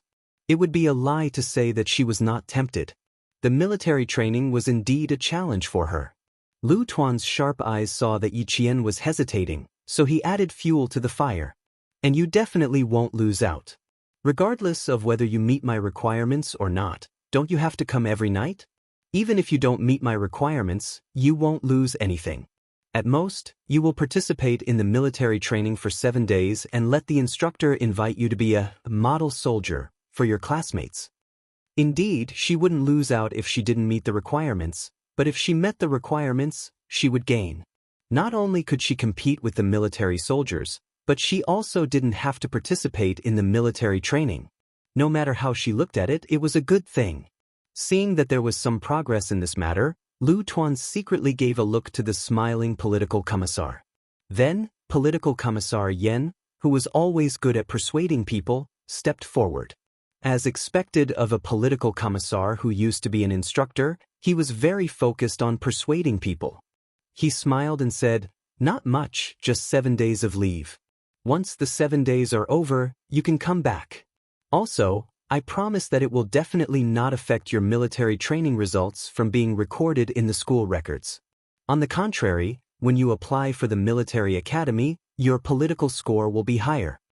This moved Yi Qian, but Lu Tuan was a tiger who ate people without spitting out the bones. Political commissar Yen, who was talking to him with a smile, was also a smiling tiger. Yi Qian's gaze fell on Xia Jinyuan, who was silent. He took a step back and gently touched Xia Jinyuan, who seemed to be thinking about something, and said softly, "Captain Xia, do you think I should agree?" For a regiment commander to say that he could bring the little fox out for a trip and even gain political points, this was no small matter. And little fox chose to let him be the one to check. Xia Jinyuan, who had gained her trust, gestured for her to calm down. He smiled and asked Lu Tuan, "You have always discussed things with the soldiers. We are not used to you suddenly discussing things with us. How about this, Lu Tuan? Yi Qian doesn't know what you're talking about, nor does she know what level you need her to reach before she can go with you. Why don't you let her see what kind of level she needs to be before she can work for you?" Lu Tuan glanced at Yi Qian, then looked at Xia Jinyuan. His eyes flickered, then he smiled and said, "Great, there's a chance. Major Xia, can you make a decision for Miss Jian?" "It's better to let Yi Qian make the decision herself. I'll help her check." "It can't be helped. Lu Tuan, you're the Buddha in the unit. No one can escape from your control. Yi Qian is just a little girl. Look, you've only given her a little benefit, a benefit that she hasn't even tasted, and she's already believed you. I'm just helping her check and see what kind of level you want her to be at. Then I can make a rough judgment of what you want her to do." Xia Jinyuan was an expert when it came to beating around the bush with his superiors. He always had the initiative in his hands and would not easily let others lead him away from the topic. Chapter 426. Yi Qian laughed when he heard what he said. He really was a capable major. No problem. Let's have an appetizer first. Let's show Miss Jian. After Lu Tuan finished speaking, he walked in front of a battalion commander and said a few words to him. The battalion commander nodded and replied with 3 simple words, "Okay, right away." Then, Yiqian saw an inconspicuous car suddenly rush into his line of sight. He didn't know how the car soldiers inside did it, but the car that originally had 4 wheels on the ground suddenly had 2 wheels on the ground. At the same time, rows of bullets rained down from the back of the car. The bullets rained down, and after a few cracking sounds, several targets were directly broken in half. Is it possible to reach such a level? Lu Tuan, who had already walked over, said half-truthfully. His gaze fell on Yiqian with a hint of anticipation. "If you can, I'll take you to a very good place. How about it? Do you want to give it a try?" Xia Jinyuan's expression was a little serious. What kind of place would require a young girl to go? Moreover, she had to have this level of driving skills. Regiment commander, political commissar, it's difficult to reach this level within a month. Also, it's too risky to let a young girl take such a big risk just to get some political points in the military academy. He was more worried that with this level of driving skills, the place she would go to might be a good place, but at the same time, it would be full of danger. Yiqian also thought about it, but he didn't reject it immediately. Instead, he smiled and said, "Regiment commander, political commissar, may I know which organization these car soldiers will be sent to?" She didn't want to reject it, but she also wanted to know how dangerous it would be. She could only use where they would be sent to determine how dangerous it would be for her to make a decision. After all, the more capable a person was, the more likely they would be sent to a place. Her words made the smiles on Lu Tuan and political commissar Yan's faces fade a little. This girl was honest but also smart. She was thinking of ways to get information out of them. They weren't afraid of her trying to get information out of them, but they were afraid that she wouldn't. The 2 tigers in the army secretly exchanged a look and revealed a meaningful smile. Jian Yiling was smart, but she couldn't resist this seduction of the 2 of them. Xia Jinyuan's expression also changed slightly. He even raised his hand to grab Yiqian's shoulder and said in a low voice, "Little fox, you've crossed the line." Then, as if he had thought of something, his eyes suddenly darkened. "Regiment commander." He wanted to stop Xia Jinyuan, but to his surprise, Captain Lu acted quickly. He took a step forward and grabbed Xia Jinyuan's wrist. He laughed and said, "Captain Xia, don't touch a girl in front of us." While they were chatting, political commissar Yan chuckled and said something completely unrelated to the topic. "Have you watched the movie Bodyguard of Zhong Nanhai? It's not bad. You can watch it. It's very educational." He understood everything that he heard. Yiqian also understood. His expression became serious and he immediately said, "I'm sorry, Captain Lu, political commissar. I said too much." After a slight pause, he said, "I will do my best to become a part of them." Captain Lu, who had deliberately sabotaged the conversation, laughed softly. He whispered to Xia Jinyuan, who wanted to stop him after realizing that he had done so, "It's too late, Major Xia. Political commissar and I both know Major Xia's ability. We can only make the first move." Chapter 427. Xia Jinyuan raised his eyebrows and smiled. He sighed and said, "No matter how capable I am, it's hard for me to fight against the traps set by the 2 leaders. Yiqian still thinks that he knows too much and can't escape, but he doesn't know that this is all planned out by the 2 leaders. Lu Tuan, you and the political commissar are indeed a pair of tigers who eat people up without spitting out their bones. I'm impressed. You flatter me, you flatter me. Once you do something, you'll naturally get used to it. Why is Major Xia so protective of Yiqian?" Lu Tuan was in his early 40s and had a daughter who was about the same age as Yiqian. He took care of Yiqian like a father would. He patted Xia Jinyuan's shoulder and sighed. "I've heard about Sun Xueqing's situation. Her mother was also a soldier in our team. Although I don't know how powerful martyr Sun Xueqing was, I can tell from Yiqian's performance that she's inheriting her mother's legacy. Perhaps she's even more outstanding than her mother. Our country's leaders are going abroad for an official visit during National Day. The political situation there is a little sensitive. The military has already considered Miss Jian going as the student representative.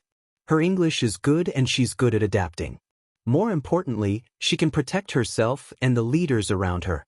During the meeting, Miss Jian's name was placed at the top of the list.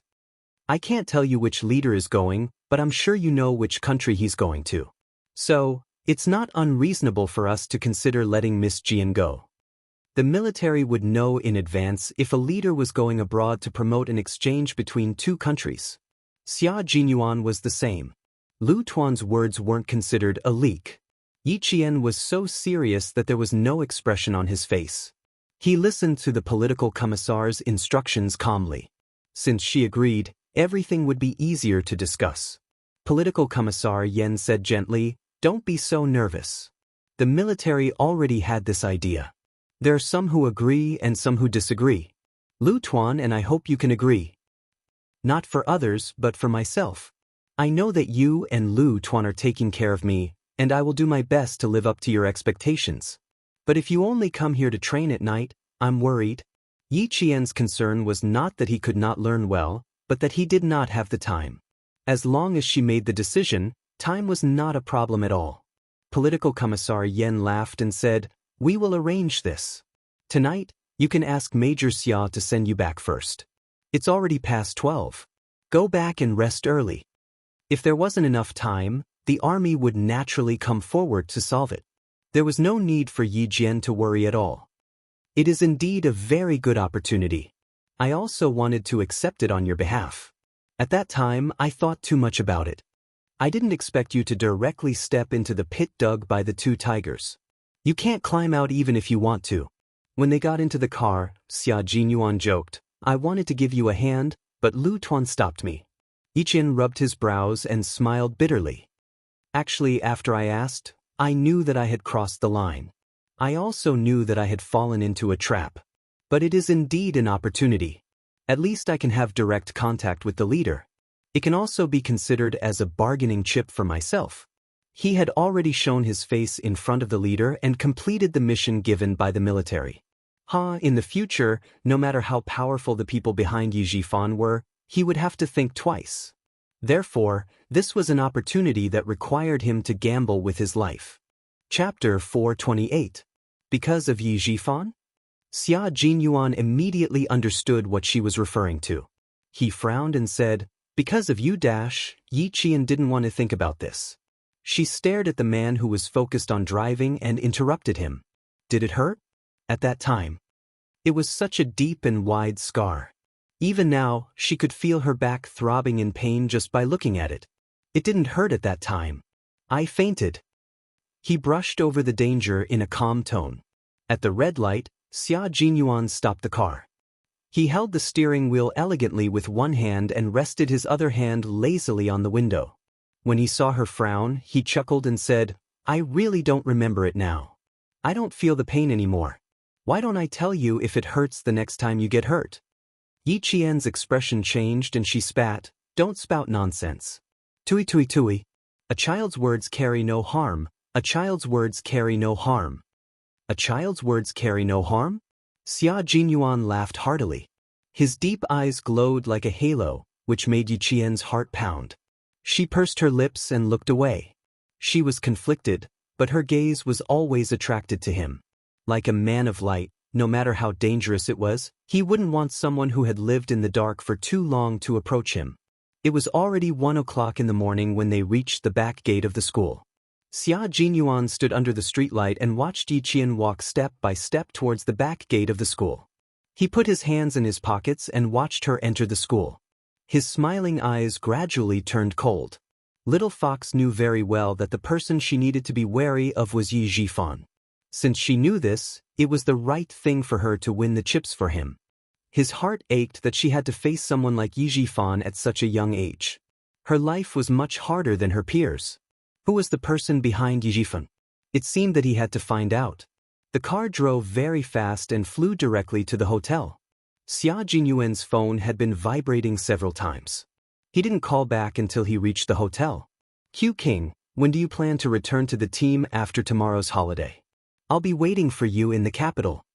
J5, who was wearing short sleeves and shorts, stood on the balcony of the military guest house with an unlit cigarette in his mouth. He teased, I heard someone talking about that little fox of yours in a meeting today. Not bad, even the leaders are paying attention to her. She has a bright future. Xia Jinyuan turned on the lights in the room and put his phone on speaker mode. As he took off his shirt, he said lazily, Of course.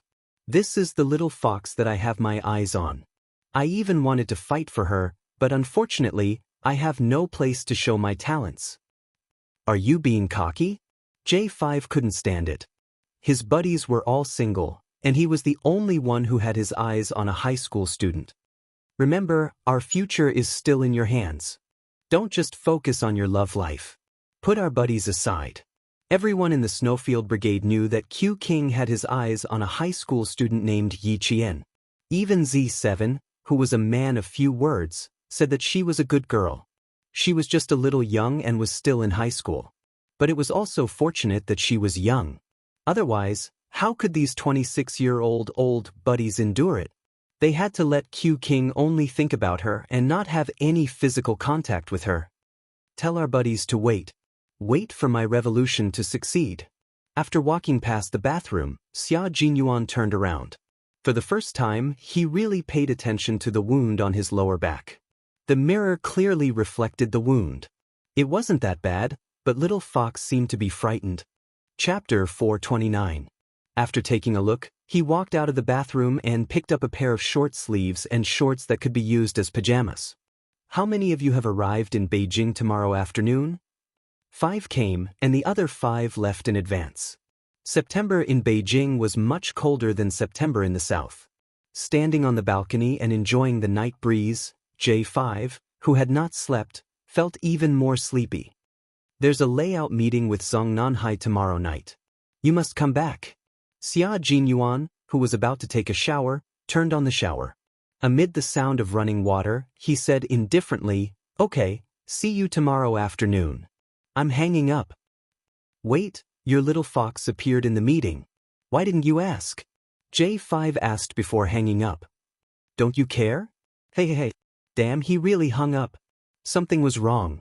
Why didn't he care? It didn't seem like the style of this wolf. There must be an inside story. There must be an inside story that he didn't know. Wait, just now, he heard the sound of running water. He picked up the phone very late, and then heard the sound of running water in the middle of the night. J5's expressions suddenly became tense as if he had discovered something big. Did Q King already put his little fox on the bed? It shouldn't be, but he still felt uneasy. No, he had to find someone to talk to. He couldn't sleep tonight if he didn't. It was the aftereffects of working as an instructor. If he didn't understand everything, he would lose sleep. G3, who had already fallen asleep, didn't have any other reaction after being woken up. He directly threw J5, who hadn't slept in the middle of the night, into the corridor and closed the door to continue sleeping. Through the door, he heard J5's cold reply, I didn't sleep for 3 nights. I rushed to Beijing today to finish the meeting. If you knock on the door again, I'll throw you directly from the 3rd floor. The next day, J5, who had not slept, was waiting for Xia Jinyuan to arrive in Beijing. At noon in the provincial capital, Yi Qian received a call from Xia Jinyuan in the dormitory manager's office. It turned out that he was already at the airport and specially called to inform her. Yi Qian breathed a sigh of relief and pursed his lips with a smile. Okay, see you next time. It was better to avoid it. At the very least, before she lost her willpower, she had to avoid it. Xia Jinyuan, who was sitting in the departure lounge, seemed to have heard her long exhale. This little girl was probably dying to see him. However, how could he let her do as she wished? His thin lips curled into a faint smile. You're such a two-faced little fox. You don't want to see me again, do you? No, you misunderstood. Yi Jian straightened her back subconsciously and heard his deep voice again. So you want me to come often too? Okay, I'll come to see you as long as I'm on vacation. Be good and wait for me to come back at school. Yi Jian nodded and said, So you want me to come often too? Okay, I'll come to see you whenever I'm on vacation. It was very gentle, like a feather gently brushing against her heart. It was just one sentence, but it was so easy to stir up her emotions, making her feel his ambiguous presence following her like a shadow. Hurry up and go eat. I'm going to check in now. Goodbye, Yiqian. Believe me, little fox, we'll meet again very soon. This is something that can't be avoided. The plane soared into the sky, and the rumbling sound came from the azure blue sky. Yiqian, who was on his way to the cafeteria, stood under the shade of a tree and looked at the plane, which was as small as a matchbox, dragging a long white trail behind it. The plane headed north. Is he sitting in it? Yi Ying's voice came from behind him. During the first few days of school, she didn't forget to make friends with both old and new students. Moreover, she didn't care about their grades or their family background. Chapter 430. On the first day of school, she got along well with Jiao Hai. After all, he was the top student at the end of the first year of high school. However, when she found out that Jiao Hai's parents were just ordinary workers, she immediately showed a disdainful expression and no longer had the enthusiasm she had on the first day of school. Now, she knew how to make friends based on social status. Yi Jifan had indeed taught Yi Ying everything he knew. I can't participate in the military training, so I'll have to look after you guys. Fortunately, I'll prepare water. You guys can come find me if you're thirsty. Yi Ying said with a smile, full of gentleness and generosity. If you guys are tired, I can give you a shoulder massage. One of the girls laughed. No, I'm afraid that someone will hit me. So, did you promise him or not? Yang Heng can play basketball, he's quite handsome, his grades are good, and his family background is good too. What are you hesitating for? When Yi Qian heard this, she couldn't help but laugh. Could it be that Yi Ying's high school life was the same as her middle school life? Yang Heng, then she had to be careful. She couldn't let it be another Gao Yang. No, Gao Yang just didn't know how to judge people. Later he turned over a new leaf. She quickened her pace and soon left her voice far behind until it was no longer tormenting her ears. The sun was high in the sky. After passing through the green shrubs, she arrived at the cafeteria. She heard a lot of discussion about the military training. Some people were very excited, while others were frowning. Everyone had their own opinions about the military training. I don't want to go. I really want to take leave. The sun is so hot. It'll make me tan. Forget it if you don't want to go. I heard that the soldiers in the army will be our instructors. It'll be great if they're handsome. Even if they're tanned, I'll be happy. Two seniors were whispering as they lined up. When they found Jiasin and the others, they were discussing the military training again. Seeing her sit down, Yang Yi, who was in the same dormitory, asked her, "Do you want to go? The entire high school will be participating. I heard that you'll have to sleep on the field. Won't you be fed to mosquitoes every day? It has to be recorded in the student records as a result. Everyone has to go, no exceptions." Yi Qian did not object at all. However, he felt that military training was child's play for him, so he said to Jiasin and the others, "It's a chance to train. There's no harm in giving it a try, right? Besides, I think it's quite interesting to spend all 7 days together." And Jiasin, who had been chewing on the ribs without saying a word, sighed heavily and said with a frown, "What's the big deal about military training? My dad wants me to enroll in some military school. Fuck, I've looked it up. How can a mediocre person like me get into a military school? It's better to be a female soldier after graduation. My dad wants me to go to the police academy, and your dad wants you to go to the military academy. Great minds think alike." Zhang Bin, who was passing by with a plate in his hand, laughed. "I think a tomboy like you should enter the military academy. You'll definitely be able to defeat all the male soldiers." And Jiasin was furious. "You said I'm a man? You deserve a beating." Zhang Bin makes a lot of sense. "I think uncle is right. You should go to the military academy." Yi Qian was happy. After she left Fujian town, she had not contacted her classmates. She did not know what Jiasin's future was, but if she also went to the military academy, it would be a good idea. She was tall, had a good personality, and had good qualities. Her physical fitness could also pass. As long as she could get in, it would be fine. Chapter 431.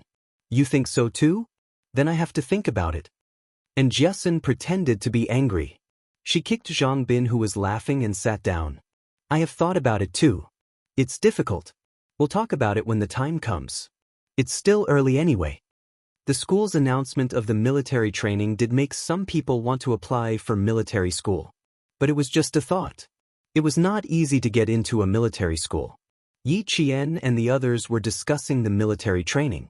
Teacher Tong was sitting in Principal Chao's office.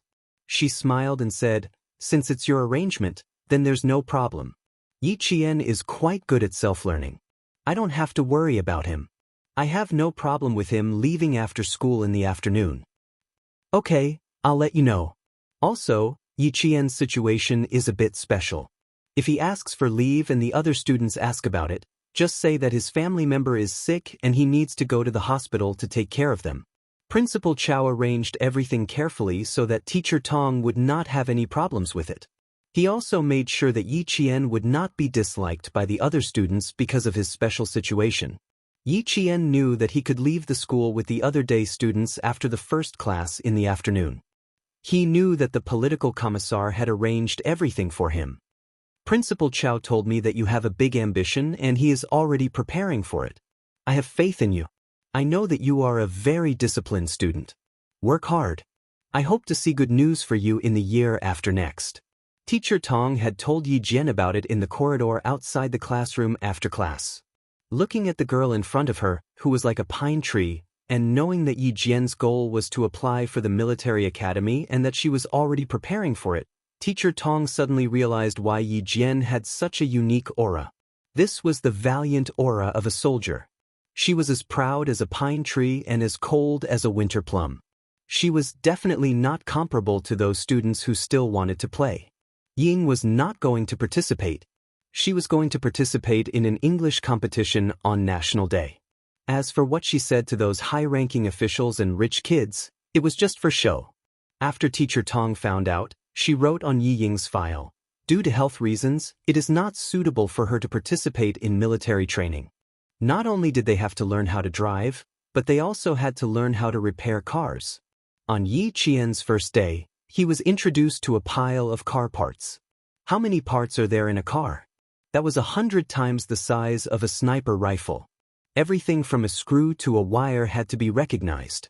Yi Qian gave her a book, a pile of car parts, some photos, and a car soldier. Under Political Commissar Yan's smiling gaze, Yi Qian began to identify the car parts. Yi Qian was able to calm her mind, and once she calmed down, she would not be distracted even if a bomb went off beside her. If she could recognize the parts, then so be it. She could recognize the guns and ammunition of every country, so it was not difficult for her to recognize the parts of a car. Just as Lu Tuan had said, Yi Qian's speed of improvement scared the car soldiers around her. It was fine on the first day, but on the second day, when the battalion commander came to test her, she was able to identify the parts one by one. She even knew where they were installed. After that, when Yi Qian was teaching driving, the car soldiers were all terrified. Chapter 432. On the third day, the car soldier who was training with her was replaced by another car soldier who was heading to the capital this year. Identity: driver, special assignment, bodyguard. According to the changes in the mission situation, we will use a combination of indoor simulated driving and field driving. Normally, the most we need to use is flying. Watch carefully like this. A car soldier who was about to enter Zhongnanhai was teaching Yi Qian, who was sitting in the front passenger seat. As he finished speaking, the jeep rushed out with a boom and rose into the air again. She stepped on the accelerator and started the car at high speed. Yi Qian could feel the entire car rise into the air. After passing through the broken section, it landed with a bang. At the same time, the car soldier fired continuously with his gun. The obstacles on the left and right sides were all blown away. Yi Qian, who was sitting in the front passenger seat, felt what it was like to see a bunch of bullets fly past her eyes. Exciting! Absolutely exciting! Faint smoke swept past the tip of her nose. She couldn't see the bullets, but she could feel their power. Even if they were empty bullets, there was still some residual power. Whether it was the car soldier's driving movements or the way he fired the gun, The car soldier was so cool that Yi Qian had the word respect written all over her face. She had no choice but to accept it. She had to operate the steering wheel with one hand and look forward with both eyes. At the same time, she had to aim and shoot. She had no choice but to accept it. There was always someone better than her. Yi Qian had always known that the reason why she improved so quickly was because of her 2 lifetimes of experience. As for them, they had relied on their own abilities to get to where they were today. Yi Qian was so focused on training that she almost forgot to eat and sleep. Especially from Friday afternoon until Sunday, even the male soldiers couldn't help but tremble in fear when they saw her ferocity. She started from touching the steering wheel to speeding around the circle at over 200 kilometers per hour. Bullets were fired continuously from both the front and back seats. The targets outside the circle fell one by one. The engine roared so fast that it covered the sound of the bullets. Yi Qian, who was driving, had a cold expression. She changed gears and stepped on the accelerator to the max. After coming out of the circle, she rushed directly to the broken bridge. Maintain speed 10, 9, 8, 7, 6, 5. The instructor's stern voice came through the earpiece, reminding Yi Qian that she was close to the broken bridge and that she was about to complete her first flight across the broken bridge in half a month. Amidst the instructor's stern voice, the Jeep's engine seemed to have reached its limit. The engine roared like a fighter jet. Yi Qian, on the other hand, did not notice that she was about to fly the Jeep over the broken bridge. The car soared into the air and landed on the ground with a loud bang. After changing gears, the car shot off from the bridge like an arrow leaving the bow and rushed straight to the finish line. There were already people waiting at the finish line. One of them was holding a timer, while the other was waiting for the car to arrive. The car door was opened from the outside. Political Commissar Yen stood outside with a warm smile, clapping his hands. The results will be out in half a month. Girl Jian, we can see your results and we are very happy. Passing in 3 minutes. You used 2 minutes and 46 seconds. Passing. The soldier keeping time recorded Yi Qian's results in the scorebook. The scorebook recorded all of Yi Qian's training results, from failing to pass, to passing, and then to passing. Chapter 433. Her progress was so fast that even the veterans were full of energy. If they were beaten by a high school student who didn't even know how to drive, even if they entered Zongnanhai, they wouldn't feel good about it. However, some people were born to be worshipped by others. Yi Jian, who had only made one mistake in her previous life, had been reborn. She was like a golden scale in a pond, which would turn into a dragon when it encountered a storm. Yi Qian, whose back was already drenched in sweat, raised her hand to wipe away the sweat that was about to drip into her eyes. She took the scorebook from the soldier and read it carefully. Her face was expressionless, but the corners of her mouth were tightly pursed. Not enough. 2 minutes and 46 seconds. You failed. Little girl, if I remember correctly, tonight is your first time flying over the broken bridge. How can you say you failed with this result? Commissar Yen knew that the girl in front of him, whose eyes were as bright as stars, was strict with herself after every training session, but he didn't know that she was this strict. Commissar Yen, who was afraid that going too far was as bad as not going too far, immediately comforted her. You only touched the car for 12 days. Look, you passed the subject training in 12 days. Girl Jian, it's good to be strict with yourself, but you can't set too high a goal. If your goal is too high, you will not be able to surpass it one day. Sometimes, it's not a motivation, but a dispirited feeling. 2 minutes and 46 seconds. Let the instructor say it. If he says you passed, then you passed. Yi Qian saw that the commissar was trying his best to persuade her and was afraid that she would go to the extreme. She couldn't help but laugh out loud. Her eyes curved like crescent moons. Commissar, don't worry. I know. I think you don't know anything. Take a rest first. If you continue to train like this, I'm afraid of you. Soldiers were too outstanding. As a leader, there was a lot of pressure. He was afraid that something unexpected would happen during the training. Yi Qian saw that he was really worried about her, so she didn't refuse. She obediently followed him to the side to rest. The instructor who taught her jogged over and answered the commissar's questions one by one. You're improving very fast. You have a strong sense of direction. You have a fierce spirit that's not afraid of death. That's why you're practicing very fast. The instructor's evaluation of Yi Qian was based on the fact that she was not afraid of death. She had no fear of death, so she could easily pass through the door of life and death. Even the male soldiers did not have her guts. But political commissar Yen was afraid. He couldn't let anything happen to such a good seedling. He said seriously, "Remember to put safety first during the training.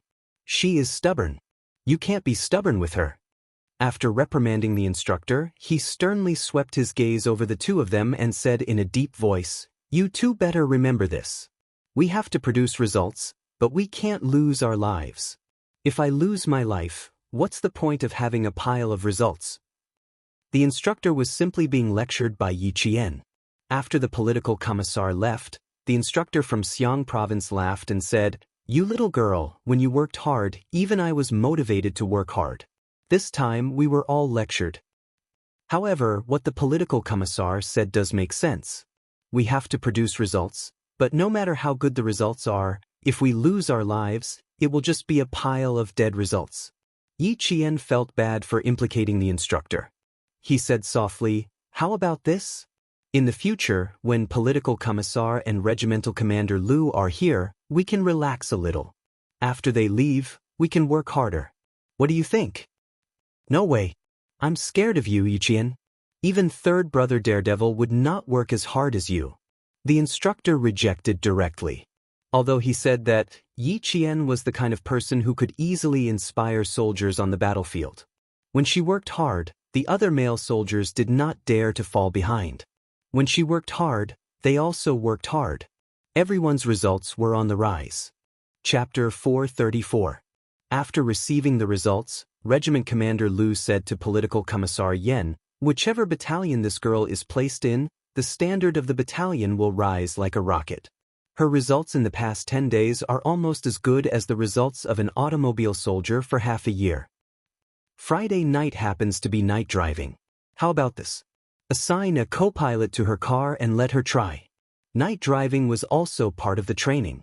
It was an essential training for every bus station soldier. Driving on mountain roads? Political Commissar Yan's face showed a trace of seriousness. After a long silence, he gently shook his head. "No. Driving on mountain roads is unpredictable and risky. It is all winding roads with 180-degree turns. There are no railings on the sides. She also has to maintain a certain distance from the cars in front. Old Lu, I don't agree with her driving on mountain roads." After all, it had only been 10 days. Practice on the training ground was like practice making perfect. Practicing a few more times and completing a series of actions under the instructor's instructions was a layer of protection. But it was different on mountain roads. It was all about experience. It was not just about courage. Not enough experience. "I don't recommend night driving." Regiment Commander Lu sighed. After a moment of silence, he replied, "You're right. She does lack experience. Let's see how her results are in the next 2 weeks. If possible, she should try it before going to the capital. She still has to try. If she doesn't try, she doesn't know what to do." The leader's itinerary will be out soon. Once there is night driving, as one of the accompanying bodyguards, the girl must pass the night driving training. Otherwise, we can't assign her to the leader's side. Regiment Commander Lu's concerns made Political Commissar Yen finally nod in agreement. "Okay, let's test it before going to the capital." Yi Qian didn't know that she had become a frequent topic of discussion between the regiment commander and the political commissar. It also made Political Commissar Yen hesitate to talk to her a few times. Until Friday of the 3rd week, Yi Qian didn't know that she might need to undergo night driving training. She steadily started the car, changed gears, changed speeds, and turned. Her movements were as smooth as flowing water. There was not a trace of strangeness. There's a bumpy road ahead, a single-sided bridge, and a double-sided bridge. Yi Qian, maintain your speed and cross it quickly. The instructor's cold voice came through the earpiece, instructing Yi Qian to complete the training test. Yi Jian drove forward, made a right-angle turn, and crossed the single-track bridge. Yi Jian maintained the speed and drove the car as if she was walking on her own. She passed the bridge smoothly. Political Commissar Yen looked at the jeep on the training ground, which looked like a veteran driving a jeep. She finished the entire training course only 20 seconds later than an outstanding veteran. What training will there be later? He walked over to Yi Jian's instructor and said in a low voice, "It's already 4 o'clock in the afternoon. She still needs to catch up with the evening self-study." The instructor flipped open the training chart and said softly, "This is a subject that we started practicing last night. Cross a one-sided bridge and move forward in 2 wheels." Moving forward in 2 wheels meant that one of the wheels moved forward quickly and completed a drift. "Okay, let her rest for a while after this. I saw her take a bandage from the hospital just now. Her palms must have been rubbed until they had blisters." Yes, from Friday to Sunday, she practiced until 1 o'clock in the evening. She woke up on time at 6 o'clock the next day to train. The young lady's skin is tender. Plus, she had to turn the steering wheel quickly during the past 2 days of training, so she developed blisters. The instructor's explanation was still a little vague. Yi Jian's palms not only had 1 blister, but both of his hands had blisters as well. It just so happened that the blisters formed a line between his fingers and his palms. Chapter 435. A few blisters popped, revealing a layer of pink skin tissue. After spraying anti-inflammatory medicine, she wrapped the bandage around her hand and continued to practice. The political commissar asked the instructor to inform Yi Jian through the headset and then went to discuss with Lu Tuan. After a week, Jian Yiling's driving skills had improved. This could make up for her lack of experience. It was time to rest. Other than Yi Jian, who was still training, all the soldiers, including the soldiers who were in charge of maintaining the vehicles, had already rested. There was only one vehicle rumbling on the field, which was particularly eye-catching. Where did this little girl come from? She's training so hard every day as if she's going to the battlefield tomorrow. Just looking at her gives me the creeps. Maybe she's some leader's daughter who joined the army in winter. Otherwise, she wouldn't be training so hard. Nonsense. That little girl isn't even 18 years old. She's still a high school student. Why would she join the army? Besides, which leader's daughter would be willing to suffer with us soldiers? Didn't one of the leaders bring his daughter here last time? I saw that she even had to ask the guards to bring her water. Lower your voice. Do you want to be punished? You even dare to talk about your leader behind his back. A few soldiers in the resting room sat together and chatted softly. When they saw that the training vehicle had not stopped, they looked over and more or less talked about it. Most of these soldiers were soldiers who joined the army last year and were assigned to the vehicle company in June of this year. They weren't in the same position as the soldiers who were going to Zongnanhai immediately. They were in charge of repairing and maintaining the vehicles in the company. They arrived on Friday, and Yi Jian happened to be here for the next few days. Those who didn't know would inevitably talk about it secretly. But more of them were envious. The soldiers who touched the vehicles directly in the company were all elite soldiers. When they started training here one day, they would really be able to make a name for themselves. You guys are sitting here chatting like gossips, aren't you? A powerful baritone voice came from behind them. The male soldiers stood up in a row and turned around.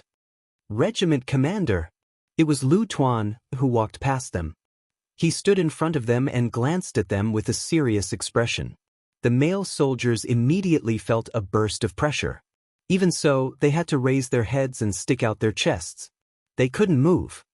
Do you all have nothing better to do? Repair all the wheels in front of me. Paint the wheels for me.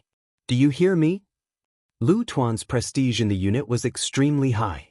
Every word he said represented the military's prestige. The soldiers could only obey and absolutely could not resist. A soldier's duty was to obey orders. As long as it was correct, they had no reason to refute it. Just like now, they were caught by their regiment commander discussing right and wrong behind their backs. He only told them to do what they were supposed to do. Who would dare to say they didn't want to do it? If you don't want to do it, then wait for your punishment. The soldiers did not dare to utter a single word as they replied in unison, "Yes, sir." Then, they immediately jogged to the front of the mountain-like wheel and started doing maintenance on it. The tires were neatly stacked one after another. They needed to be taken down and carefully maintained. Some tires were worn out and needed to be scrapped. For newbies like Yi Qian, it was easy for the wheels to wear out when they first started driving. If they braked too quickly, they would leave tire marks on the ground. But not now. The steering wheel was like an obedient child in Yi Qian's hands. It would move no matter how she moved it. Chapter 436. Yi Qian, get ready for a one-sided flight. Accelerate, rush onto the one-sided bridge, and complete a one-sided drift. The instructor instructed Yi Qian to complete the last exercise. He stood not far away and waved a flag. Ready, begin. With a wave of the flag, Yi Qian began the last training exercise of the day. Driving onto the one-sided bridge, the center of gravity of the car shifted to the driver's seat. Yi Qian stepped on the accelerator and quickly changed gears. The car, which was originally four-wheeled, suddenly shifted to two-wheeled and began drifting at high speed. Driving diagonally from one side, it drifted forward in an arc. Lu Tuan, who was observing from the side, laughed and said to his old partner, "This level of skill can make up for her lack of experience to a certain extent. In the fourth week, arrange a car for her on Friday and Saturday nights. Let her drive during the day on Sunday. Treat it as a break for school on Monday, and leave for the capital on Tuesday." This time, I didn't mean to. Political Commissar Yen, who was still smiling a second ago, suddenly changed his expression and rushed towards the car. Lu Tuan was next. His expression changed as he threw away the scorebook in his hand and ran a few meters away. A will came out of nowhere and rolled directly towards Yi Qian's drifting car. Yi Qian's field of vision was very limited due to her lowered vision. It was impossible for her to notice such a sudden appearance and rolling towards the right side of the car. The instructor also noticed the danger, but he didn't panic. Instead, he spoke quickly and calmly, "Abnormality on the right side, avoid it." There was no time to tell him how to avoid it. It was all up to Yi Qian to deal with the situation on the spot and resolve the danger. Abnormality on the right side, draw a wide arc and accelerate to avoid the danger. However, if the arc was drawn out, the rear of the car would inevitably hit the barriers on both sides. But it was better than losing both the car and people. Inside the car, Yi Qian, whose eyes were cold, sped up and dodged the rolling wheel at lightning speed. Then he turned the steering wheel. Bang! A loud sound was heard, and the car that was drifting to one side was forced to land on all four wheels. He didn't step on the brakes in a hurry. Instead, he slowed down rhythmically, and the rear of the car drifted backward. Under everyone's tense gaze, the car once again made a loud crash sound. In the capital, Xia Jinyuan, who had taken off his military uniform and was dressed in a suit and leather shoes, was memorizing some foreign culture and customs that he needed to remember during the exchange between the two countries. Suddenly, his heart started to panic. It came so suddenly that his face turned pale. He couldn't help but press his hand against his chest. His back arched as he pressed down on the dozens of pages of information with one hand. Cold sweat broke out on his forehead. What happened to you? J5, who was also memorizing the information, frowned and said softly, "You have gastric problems? Is your stomach acting up?" K7 raised his head and glanced at him. He said emotionlessly, "Is your stomach in your chest? Have you ever seen a man with a stomach in his chest?" Then he looked at Xia Jinyuan and frowned slightly. "Stand up and take a walk. Drink a glass of cold water to calm it down. It's nothing serious. It's just a normal heart palpitation. Normal heart palpitations don't need to be treated. Let's take a walk and get some fresh air. Also, Q King, are you afraid that you can't finish memorizing all this information?" The panic came and went quickly. It had already disappeared while K7 was talking. Xia Jinyuan looked at the dozens of pages of information he had memorized and frowned. "No, it's just that my heart skipped a beat. It's very uncomfortable and flustered." Chapter 437. It was as if something big had happened and he was panicking. Suddenly, Xia Jinyuan seemed to have thought of something. He stood up and said to the two of them, "I'm going out to make a call. Go ahead and take a look. I'll be back in 5 minutes." After rushing out of the meeting room, Xia Jinyuan immediately called Lu Tuan. As soon as the call went through, he quickly asked, Lu Tuan, how's Yi Qian's training? He did not hide his anxiety at all. He was anxious to know the situation. You don't usually call. Once you do, you run into trouble. Lu Tuan sighed heavily. With a gloomy expression on his face, he said, a minute ago, Miss Jian had an accident during training. The military doctor is checking on her now. If she feels any discomfort, send her to the hospital immediately. In an instant, Xia Jinyuan felt as if his entire body had been plunged into a cold lake. He felt as if his heart had been ruthlessly torn in half and hung in midair. His deep, cold eyes suddenly darkened. The alternating cold and pain made his breathing become labored. His voice was chilling. How could there be an accident? How is she now? Are there any obvious and substantial external injuries? There are no external injuries. There was a wheel during the side-driving training. Lu Tuan's expression became increasingly gloomy as he briefly explained the situation. There are no external injuries. Miss Jian was fearless in the face of danger. She minimized the danger and hit the barrier with the back of the car. He glanced at Yi Qian, who was cooperating with the military doctor. Apart from her slightly pale expression, she was calmer than everyone else present. A trace of a smile accompanied with a sigh. She's very clear-headed. She can even comfort me and old Yen. The military doctor said that she was very calm. Even her heartbeat did not change. It didn't scare her. It scared us. Hearing this, Xia Jinyuan felt as if he had just walked out of a cold lake. His entire body was trembling with fear. There was a wheel during the side-driving training. Just thinking about it made Xia Jinyuan start to break out in cold sweat again. If his little fox had reacted a little slower, the car would have been destroyed. Lu Tuan, I want to talk to her. Sorry to trouble you. He could only relax when he heard her voice. His gaze was cold as he stood by the window outside. His entire body was emitting cold air, and the surrounding air seemed to have turned into frost.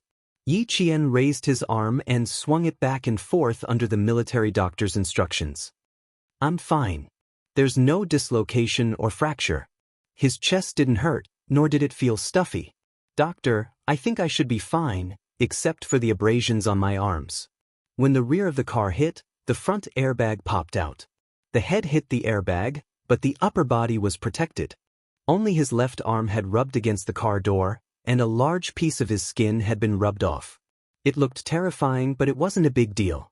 Lu Tuan handed the phone over and looked at the girl who was relaxed and bold. He smiled and sighed, You're so lucky. It's Major Xia. He wants to talk to you. The military doctor who had taken Yi Qian's blood pressure confirmed that other than the abrasions on his arms, there were no other major injuries. He put away his stethoscope and said to Lu Tuan, Other than the abrasions on his arms, there are no other problems. Spray some disinfectant and apply some purple iodine for 2 days. It should scab tomorrow. It was good that she was fine. Xia Jinyuan heard her gentle voice, like a wind chime swaying gently in the drizzle, gently knocking against his chest. Your call is too coincidental. I've been fine for more than 20 days, but something happened today and you called. Yi Qian stood up and moved her wrists. Under the gaze of Lu Tuan and many soldiers, she coughed lightly and hinted, Everyone is worried about me. Captain Xia, I'm fine. Don't worry, I'm hanging up. Chapter 438. Yi Qian really wanted to hang up the phone as soon as possible. She was completely not used to doing private things in public, such as answering the phone. After saying that, she felt a little uneasy. She pursed her lips and said softly, How about I contact you when I get back to school? Is it convenient for you to give me your number? How about I contact you when I get back to school? Platoon Commander Lu and the political commissar are both there. She didn't expect her call to come at such a timely time. The coldness on Xia Jinyuan's face gradually faded as he chuckled softly. This feeling was actually really good. It was as if their hearts were linked. Even if they were thousands of miles away, he could still sense whether she was safe or not. The second he felt his heart palpitate and panic happened to be the second she got into an accident during training. It turned out that the mysterious feeling of having telepathy really existed, and it existed in his heart. Little fox, where do you think you're going to escape to? Even if you were thousands of miles away, he would definitely be able to find you. Hearing his laughter, Yichen laughed as well. I'm fine here. The military doctor has left. You, don't worry. He really did care about her and was willing to help her. In short, she could only repay his kindness after she entered the military camp. As long as it wasn't against the military rules, she would definitely help him as long as he asked. In her previous life, Yichen had always used this method to repay those who had helped her and shown her kindness. She was such a girl. No matter how difficult life was, she still had kindness in her heart. Kind and magnanimous people could survive no matter how difficult life was. Yichen was like that. Are you afraid that I'll be angry? As she explained, Xia Jinyuan's lips curled up slightly. His gaze deepened as he looked into the distance. I'm not angry. I just want to hear your voice, little fox. But I'm really worried about you. When I heard Platoon Commander Lu say that something happened during your training, I couldn't wait to be by your side immediately. His low voice was like the richest and most intoxicating red wine. Not only was the color rich, but the smell was also intoxicating. She felt intoxicated even through the phone. It seemed like she was a little drunk. It was so noisy all around, but she could only hear his voice. Because in her heart, only his voice existed. Every word was like a musical note, coming slowly with the rhythm of her heartbeat. It was too quiet. It was so quiet that she could only hear his voice whispering in her ears. However, there was a voice in her heart that kept reminding her, stay strong, stay strong. Bring out your determination. Alright, I won't tease you anymore. I have something to do here. Take down my phone number first. She seemed to be so nervous that she even held her breath. Xia Jinyuan, who was reporting a set of numbers, narrowed his eyes dangerously. Are you nervous? That's right, what he said just now was indeed a little over the line. His feelings for her were always somewhat uncontrollable, so he could only try his best to control it. Xia Jinyuan was a man with strong self-control. As a soldier, there were times when he had to cast aside his 7 emotions and 6 desires. He was also very clear that his feelings for Yichen were derived from admiration. He was still one step away from falling in love with her. Therefore, he had to be careful when he spoke. He couldn't make Yichen feel troubled, but he also had to let her feel that there was a hint of affection between him and her. What Xia Jinyuan wanted was this kind of ambiguous relationship that was faintly discernible, with a hint of affection that would never cross the line. Chapter 439. Fortunately, Yichen was already used to it. He repeated Xia Jinyuan's number again, and after confirming that it was correct, he smiled faintly and said, Okay, I'll contact you when I get back to school. It was best to remain calm when interacting with Captain Xia. That would also improve one's composure. The fact that Xia Jinyuan was able to quickly regain his composure and reply indifferently made the corners of Xia Jinyuan's lips curl up into a meaningful smile. If this went on, those little boys would want to flirt with little fox. In her eyes, they would be nothing more than clowns. But he was different. He was the one who held her hand and could walk side by side with her. They walked the same path, walked towards the same goal, and fought side by side. Therefore, he was destined to be different. You're still smiling after hanging up. Xiske, that expression of yours is giving me goosebumps. J5's voice sounded lazily from the side. His eyes darkened as he looked at the phone line in the distance. Q King was still flirting with Yichen, and there was a hint of darkness in his indifferent expression. Brother, you have to remember what you said. For yourself and for Yichen. Now that you're in such a hurry to make a move, you might end up harming Yichen. J5 did not need to beat around the bush when speaking to his comrade. Instead, he chose to say it at the right time. Xia Jinyuan raised his eyebrows, and a smile spread from the corners of his eyes. When he spoke to Yichen, his elegant and noble demeanor did not fade away. The sharpness in his words was restrained. Standing in front of J5, dressed in a suit, he looked like a refined and gentle young master. Thank you for the reminder. Yichen is still young. No matter what, I can't end up harming her. After Xia Jinyuan finished speaking, the gentleness on his face faded and was replaced by a trace of coldness. J5, I will deal with my personal affairs. I know that you are still an instructor in the Snowfield Brigade, but I can tell you clearly that I will obey your orders for combat missions, but please don't pay too much attention to my personal affairs. In the unit, Xia Jinyuan rarely showed his cold and sharp side. He even consciously restrained his arrogance, because everyone knew that joining the Snowfield Brigade was equivalent to abandoning your previous identity. No matter who you used to be, you were a professional soldier in the unit and would absolutely obey orders. But even so, Xia Jinyuan had his own bottom line, such as personal matters. It didn't matter if his comrade made fun of him, but he couldn't accept it if it was too deep. I'm very sorry, Q King. I was being presumptuous. I have a bad habit of worrying, especially when something happened in the unit in the past. So, whenever a member of the unit is tempted, it's as if I'm facing a formidable enemy. Seeing this, J5's expression turned serious and he immediately apologized. I'm very sorry. This is the last time I mention your personal affairs with Yi Qian. Xia Jinyuan waved his hand and smiled. You don't have to apologize.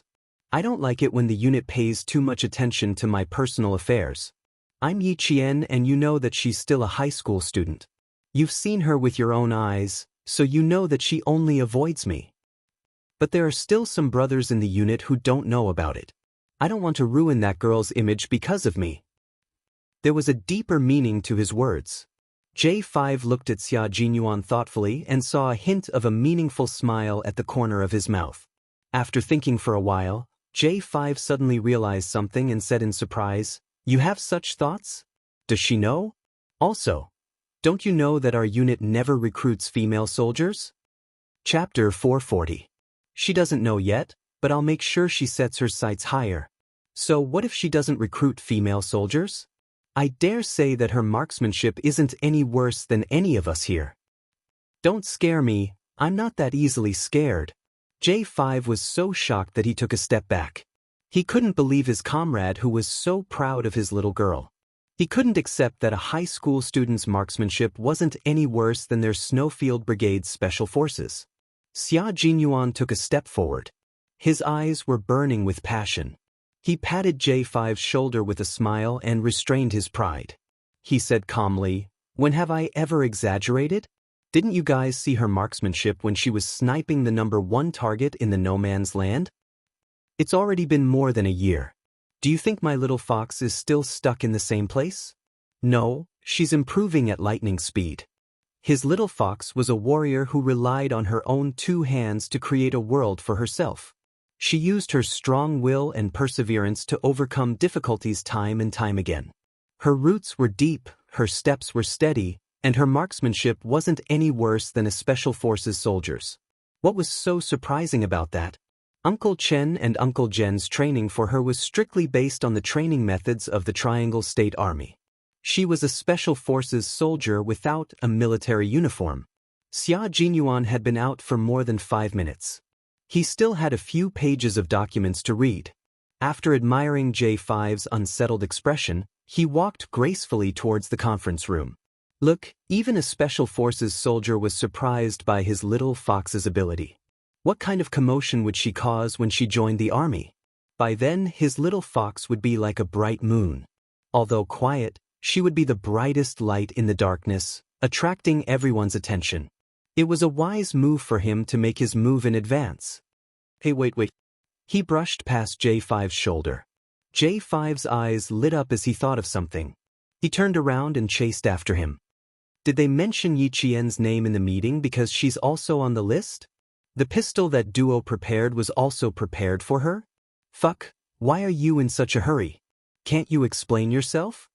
Xia Jinyuan turned a deaf ear and pushed open the tightly shut door of the conference room.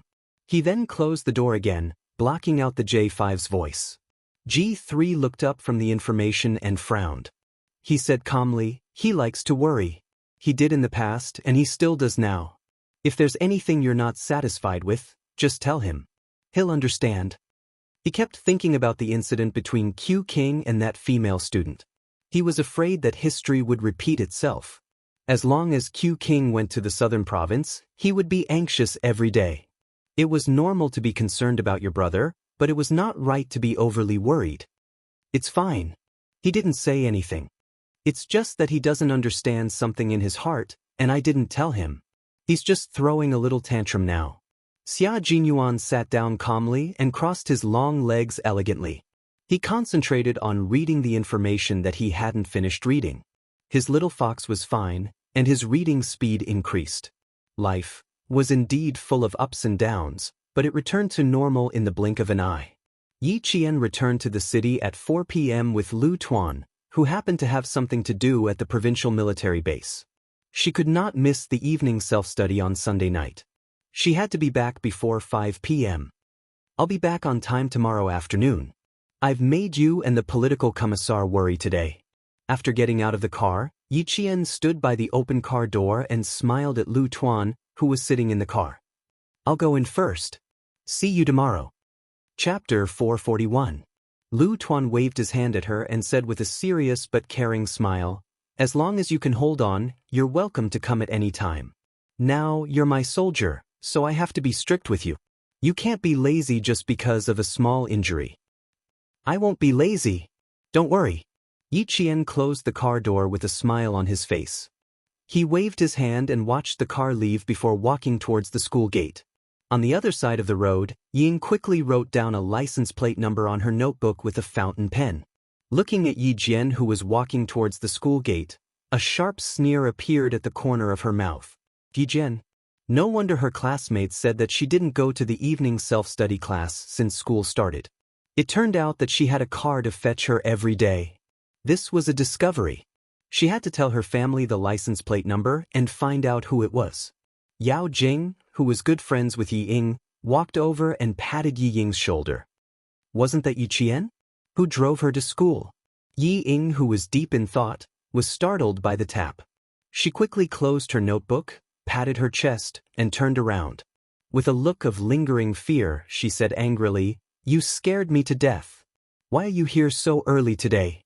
Don't you usually come when class is about to start?" "My mom is attending a banquet tonight. No one at home asked the driver to send her to school early. I asked you a question. Did you see who drove Yi Qian back? Didn't they say her family is so poor that they can't even afford her school fees? Why would someone drive her to school?" Yao Jing was a woman of her word at home. Seeing that Ying didn't answer, she urged, "Hurry up and say it. You're mute." Ying put her notebook back into her bag and smiled. "I don't know. My family doesn't have any relatives who drive her to school. Maybe she met someone outside." "Met someone outside? Who would drive her back?" "I don't know. I was just guessing. Let's not talk about her. It has nothing to do with us." Yi Ying, whose eyes were shining, carried her bag and said with a smile, "Is Lu Mei's birthday coming soon? What are you going to give her?" The topic then turned to the birthday gift for a good friend. After returning to the dormitory, Yi Qian was surrounded by her classmates, and Jiasin and the other girls. When they saw the hideous scar on her hand, they all gasped. "It's just that I was hit by someone's bicycle and fell to the ground. It's just a little scratched. It's really nothing else. Don't look at me like I've broken a bone. It really doesn't hurt." And Jiasin raised her arm and looked at it again and again. Then she said to the students whose expressions had changed, "It's fine." The purple iodine solution covered a large area and looked scary. "I used to fall on my butt and look worse than her. Don't worry, the scab will form tomorrow." She herself was a person who was resistant to falling. Her father was a geologist. Every summer, who knew how many times she would fall and get injured? A small injury like this was nothing to her. When the girls in the dormitory heard this, Yang Yi said angrily, "Do you think Yi Qian is a tomboy like you? Look at you. One look and you can tell that you grew up from a young age. Yi Qian is different. Her skin is soft and tender. Her skin is as white as snow. She can't fall and fight like you." When she said this, Yi Qian pursed her lips and laughed. The one who could fall and fight was not in Jiasin, but Yi Qian. Her fair skin really had an advantage. It left a delicate impression. Chapter 442. On the other side, Jiasin was unhappy. She laughed and chased after her. Yang Yi, you know too much. I'm going to kill you. I'm going to destroy you on behalf of the universe. Yang Yi and Jiasun were classmates in the first year of high school. She knew more about tomboys than the other three. They talked about what happened in the first year of high school. And Jiasun fought with a boy from the third year. She rode on the other party's waist and beat him up all by herself. It was obvious how strong she was. Yi Qian, who was packing up her textbooks, heard this and kept a calm smile on her face. Her high school life was very comfortable, except for Yi Ying, who appeared from time to time. This kind of high school life was not in vain. When they were eating dinner in the cafeteria, Zhang Bin came over and invited them to watch a basketball game. The second and third years of high school had a basketball competition. Today, it was Zhang Bin's turn to play a warm-up game. Yi Qian had never watched a basketball game between students before. Hearing this, she agreed readily. Little girls loved to watch it, not because they liked watching basketball, but because they liked watching boys play basketball. Even Jiasun was excited. They're playing against the third year's second class today. The boys from the second class are playing basketball. Handsome. Hurry up and eat, we'll watch it after dinner.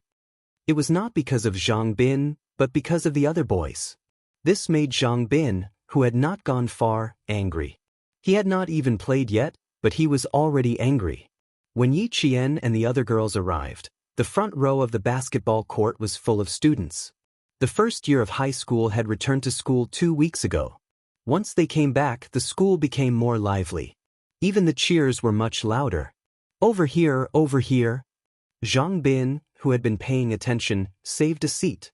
When he saw the 6 of them, he immediately ran over from the court. The boy was tall, almost 1.8 meters tall. Standing in front of the petite girls, he was full of youthful energy and also showed off the charm of a boy. I saved a good seat for you guys. Tonight's self-study session starts at 8 o'clock. You guys have to watch until the end. As he spoke, his eyes kept glancing at Jiasun's face. She could see through the little boy's thoughts at a glance. However, Jiasun did not look at them at all. Her attention was completely focused on the boys who surrounded a few girls in high spirits. Then Yi Qian said, Look, it's that Yang Heng. Who is that Yang Heng? He's my fucking Prince Charming. Yi Qian felt like he was being struck by lightning. Yang Heng was Jiasun's Prince Charming. Yang Heng is average. He looks skinny and not as strong as Zhang Bin. Yi Qian felt that Jiasun's Prince Charming had to be changed. Jiasun's Prince Charming, who liked Ying, it must be the Zebra Prince. His entire body was covered in flowers, and he was blind. When Zhang Bin heard that, he purposely puffed out his chest and directly blocked Jiasun's unbridled gaze of admiring Yang Heng. Look at how discerning Yi Jian is. You've known her for so long, why haven't you learned anything from her? Stop, make way. It was really difficult for a thick-skinned person like Jiasun to realize that something was wrong. She glared at Zhang Bin and wished she could run over to show her enthusiasm. He's so handsome, I like this type. Yi Qian, you haven't seen him in a school uniform before, right? Look at our blue and white striped school uniform. He's just like a model. He's so handsome. Jiasun did not stop praising Yang Heng. She was not the only one. Yi Qian listened until the end and was full of praises for him. Chapter 443. In the eyes of other girls, Yang Heng was indeed a pretty good boy. His grades were good, and his name was definitely in the top 5 of the cohort. He looked delicate and pretty, and his frame was not bulky, which was exactly what girls liked. When he was thin and muscular, he looked skinny in the school uniform, but when he put on a basketball uniform, he looked strong. This type of boy was the best at winning girls' attention. But in Yi Qian's eyes, he was just a little boy who was still wet behind the ears. Was that what he called strong? It was thin, okay? Captain Xia's body was strong. Good-looking bones? The proportions were obviously not. Captain Xia's body was the real golden ratio. Was he good-looking? At most, he would act handsome from time to time to fool girls. Captain Xia's facial features were exquisite, like a jade carving. Was he handsome in the school uniform? She didn't see him. Only soldiers in the army would walk out with handsome and mighty soldiers in their uniforms. Every one of them was a good boy. In comparison, Yi Qian felt that Yang Heng was not good enough at all. She hadn't realized that her taste in boys was so high that she was using Xia Jinyuan as a template for comparison. She had to admit that Major Xia's strategy was indeed effective. Compared to Major Xia, the little boy was completely incomparable. There were still 5 minutes before the start of the game. The boys on the court were all warming up. While Jiasun was happily watching, Yi Qian saw Yi Ying and a few other girls walking directly to the court. Their target was very clear. It was Jiasun's Prince Charming, Yang Heng. Jiasun, look at who's on the court and who's walking towards. Don't be angry, you must stay calm. Yi Qian had just wanted to change the Prince Charming in her heart, and now the opportunity had come. Yi Qian gently reminded Jiasun, who only had eyes for him and did not see Yi Ying. At the same time, she braced herself for this person's anger. After taking a closer look, Jiasun felt as if a basin of cold water had been poured over her. Her eyes widened, and a loud "fuck" came out of her mouth, attracting the attention of countless people. How can this be? That little bitch Yi Ying knows Yang Heng. Not only do they know each other, but Yang Heng also took the water from her hand. It was rare for Yi Qian to take the initiative to pat Jiasun's shoulder. He said to Jiasun, whose eyes were about to pop out of their sockets, "Don't you think that the boys who like Yi Ying are all blind? It's just like how a scholar is only interested in the female ghost's appearance, but he can't see through the white bones underneath." Jiasun rubbed her face. Her personality was like a boy's, so her way of dealing with things was different. After cursing, she wailed, "Are you kidding me? I always thought that I had good taste, but now it seems that I was blind." She only thought that the other party was good at basketball. Now that Yi Ying had appeared, she was disgusted. Instantly, she had no other thoughts, let alone the Prince Charming in her heart. Zhang Bin only felt that the unhappiness in his heart was finally gone. It was resolved so quickly. He originally wanted to compete on the court. Yi Qian didn't know if it was an illusion, but he felt that Yang Heng and the other man's gaze had turned in their direction a few times. There was a group of people behind them, so he couldn't be sure who they were looking at. "Leave this to me. I'll make sure that she can't speak of her suffering. She won't be able to find trouble with us." A boy wearing jersey number 8 patted his chest and said to Yao Jing, "If I had known that Yi Ying would be taken advantage of by her, I would have dealt with her long ago." Chapter 444. Yao Jing laughed. Although her facial features weren't as delicate as Yi Ying's, she had confidence that made her seem radiant. Looking at the guy who stood up for Yi Ying, she raised her voice and said, "As long as you stand up for Yi Ying, we'll have fun next Friday night." "Ying, can you say it yourself?" Yi Ying rejected directly. She was a little angry. This Yao Jing was the most scheming. She was the one who suggested it, but in the end, she blamed it on her. When Yao Jing heard this, the corners of her mouth twitched. She glanced at Yi Ying and smiled. "If you don't want to, then forget it. To think that I stood up for you." Forget it, she loved to save face. She was obviously angry, but she still had to suppress it. "If I say it's okay, then it's okay. We'll start in 2 minutes. Go sit at the side." Luo Ran's family owned a furniture factory. His family had some money. He was interested in Yi Ying, so he wanted to show off. He patted his chest and made the decision. Yi Ying frowned and looked at Yang Heng. She did not want to offend Yao Jing, so she could only ask him for help. "Luo Ran, don't mess around. Just play basketball. Don't make trouble." Yang Heng, who was playing with a ball, saw this and said lightly. He told Yi Ying and the rest to go back to their seats. The whistle had already been blown. Yang Heng's gaze swept across the stage. There was a flicker of light in his eyes. So the girl he saw at the traffic station that night was her. At the beginning of the game, the girls screamed the loudest. The provincial number 1 middle school was developing well in sports, and the students' enthusiasm for sports was also much higher. Yi Jian was probably the calmest. Listening to the deafening cheers and watching the vigorous figures on the field, there was only a faint smile at the corner of her mouth. After watching for about 20 minutes, Yi Qian felt a little bored. Just as Uncle Chen said, she liked the training ground in the army the most. She wanted to leave early and wait for Zhang Bin's class to score consecutively. She wanted to go to her side to cheer and share the joy with them. Yi Qian raised his hand and waved at her, then sat down again to watch.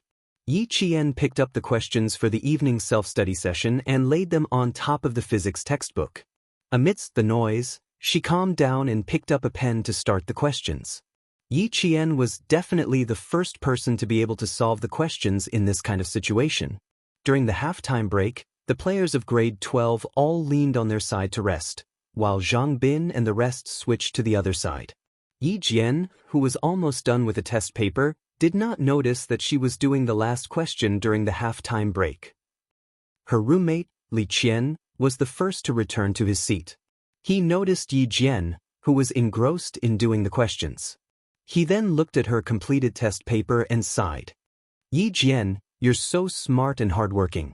After writing down the final analysis process, Yi Jian pressed down on the spring ballpoint pen and looked up with a smile. You don't have to admire me. I just don't like watching football matches, but I was too embarrassed to leave early. I did the test paper because I was bored. She looked at the backs of the other four who had yet to sit down. And Jiasun was still shouting at the top of her lungs. She couldn't help but laugh. She's so crazy. I suspect she'll rush down. Yang Heng and the rest are here. They're resting in front of us now. It would be strange if they weren't crazy. Li Qian was very quiet. His grades were below average. When he spoke, he was gentle. Occasionally, he would reveal a shy smile. Because he was on the chubby side, he didn't always hang out with Jiasun. Instead, he liked to hang out with Yi Qian and humbly ask questions that he didn't understand. Then, she picked up the textbook that she would bring to the self-study session later and lowered her head to read. Chapter 445. Yi Qian didn't disturb her. Instead, he tidied up his textbook. He would read it seriously later. Watching basketball games was also part of high school life. Yi Qian, and Jiasun, whose face was red from shouting, turned her head and saw that Yi Qian, who was standing beside her, had already sat down. She quickly sat down and said happily, "He's really handsome. If Yi Ying didn't know him, I would have chased after him." The other three girls from the same dormitory also sat down. Just shouting, "Do your best," made them sweat profusely. When the three of them sat down, the resting third-year players immediately saw Yi Qian. Yi Qian was talking to Jiasun with a smile on his face. Feeling that someone was watching him, he raised his head and looked over coldly. He saw a boy wearing an old silver necklace staring at him. Her brows furrowed slightly. Her originally calm gaze suddenly turned sharp because of the boy's impudent gaze. When she looked directly at the boy, her originally elegant gaze suddenly gave off an extremely cold and oppressive feeling. Suddenly, the boy was so scared that he took a few steps back. Luo ran, there's still the second half. You can't let your legs go soft. The boys who didn't notice saw him take a few steps back and looked like he was about to fall. They all laughed out loud. Yang Heng, on the other hand, glanced at the stage and saw a sea of black heads. Fuck you, I just slipped. Luo ran, who was trying to be brave, would never admit that he was scared by Yi Qian's gaze. Although he was cursing in his heart, he didn't want to admit defeat. He straightened his neck and said, I haven't had my fill yet. Today, I'll definitely beat this group of second-year students. Yang Heng threw the empty mineral water bottle aside and sneered at Luo Ran. Luo Ran, don't stand up for others. Be careful that you don't even know how you died. During this period of time, the Transportation Bureau was secretly investigating the girl who helped the criminal police solve the case that night. He had seen her before. When two police officers led her and another man into the Transportation Bureau, he was just coming out of his office.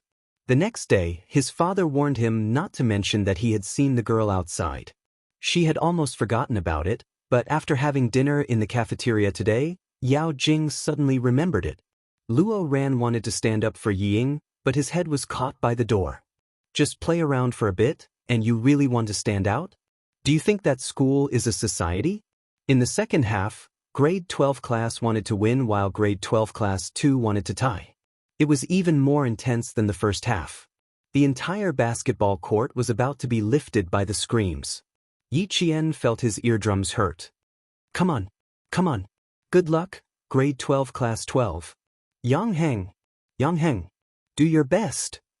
The only uniform shouts in the audience were either cheering for Yi Jian or cheering for Yang Heng. Yi Jian, who was used to hearing uniform cheers, felt like she was in a magic spell. She decided that she would never come to watch any competitions again in the future unless she was asked to. Li Qian didn't really want to watch anymore, so he whispered into Yi Qian's ear, "Why don't we go back to the classroom? I feel a little dizzy hearing this. The competition is about to end. If we don't leave early, it will be quite crowded later." His words touched Yi Qian's heart. He said to Jiasin, who was so excited that it was as if she was playing the game herself, "Look, I'm going back to the classroom with Li Qian." And Jiasin only reacted after he said it a few times. "The competition is about to end. You're leaving now? Why don't?" As she spoke, a black shadow suddenly came from below the stage. The students sitting in the front row were shocked and instinctively dodged to the side. Chapter 446. A few screams were drowned out by the cheers. The ball, which was supposed to go in, was snatched away by someone. It lost its aim and flew towards the audience. The students who saw it all knew to hide, while the students who noticed the situation all looked over. They didn't know who was the unlucky one to be hit by the basketball. It had happened before. Their faces were covered in blood. It was too horrible to look at. Yi Ying, who was sitting to Yi Qian's right, could see the situation. She subconsciously gripped the corner of her skirt and stared at Yi Qian. The corners of her mouth were slightly raised. She didn't need to do it herself.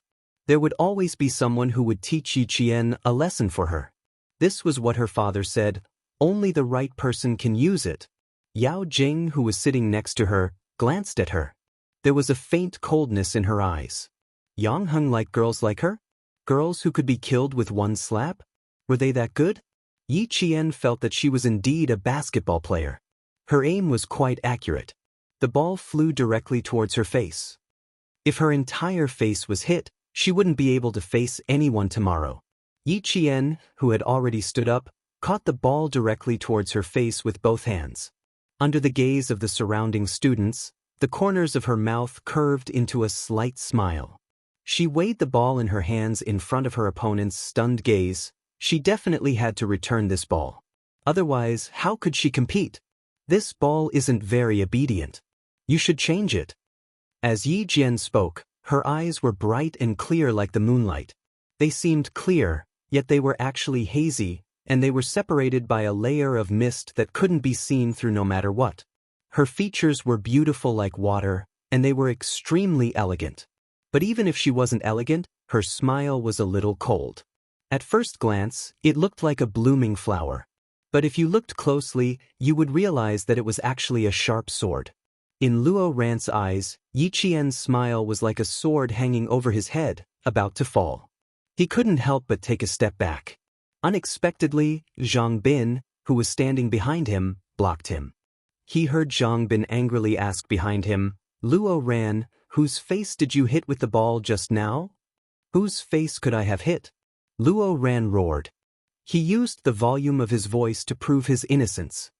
"Who the fuck can control this kind of thing? Do you think I want to? Don't you know how to talk?" Boys were not good at quarreling. When they quarreled, they would settle it with their fists. Seeing that Zhang Bin was about to throw a punch, Yi Jian quickly raised her voice to stop him. She smiled and said, "Hey, the senior wearing the number 16 jersey, I know you were careless. I didn't blame you. Why are you angry?" As she spoke, she swatted the ball in her hand, as though she was playing a volleyball. Volleyball is so soft. 2. From the shock by the flying ball. Bai Yi. Does it hurt? And Jiasin asked blankly. The entire basketball court. It was a little quiet. Yi Qian looked at her sideways and smiled. "I'm not in pain. It's that guy who's in pain. I have to go down and apologize. After all, I slapped his nose full of blood." Yi Qian used both hands to support himself on the railing that separated the audience from the court. With a light leap, he flipped over the railing that was 1.5 meters high and walked in front of Luo Ran, who was looking up to stop the bleeding. "I'm sorry, senior. I'm a volleyball player. My hands are strong. When I got the ball, I unconsciously used it as a volleyball. I'm also standing high. I didn't expect it to hit your face. I'm sorry. She had hit his face with the ball. She had to apologize. Chapter 447. Yi Qian would never allow herself to be taken advantage of. If the other party had really been careless, she would have laughed it off. But the other party was obviously not. Since the ball was aimed at her, there was no grudge between them, and they didn't even know each other before this. Only Yi Ying had been on the court. If this had something to do with Yi Ying, then sorry, she would return the favor the way you hit her. Yang Heng took a towel filled with ice water and placed it on Luo Ran's nose. Looking at the obediently apologizing, beautiful Yi Qian, he pursed his lips and said loudly, "It's okay, you can go back to your seat." When Yi Qian raised the basketball, Yang Heng felt something was wrong, but he never expected that the power of the shot would be so great. It made Luo Ran's nose bleed. Also, he couldn't cause trouble for her. After all, Luo Ran was the one who hit her first. The other party was just giving him a taste of his own medicine. He didn't even have the right to ask for an explanation. His answer made Yi Qian raise his eyebrows slightly. Could it be that he didn't know her? Or that Ying didn't mention her to him? Both were possible. Ying now wished that everyone didn't know her and didn't go against her openly. Compared to junior high, she was much more experienced. Then I won't disturb your game. Sorry. Yi Qian apologized politely again.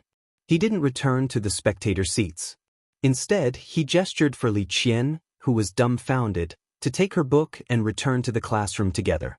Luo Ran was hit by the basketball.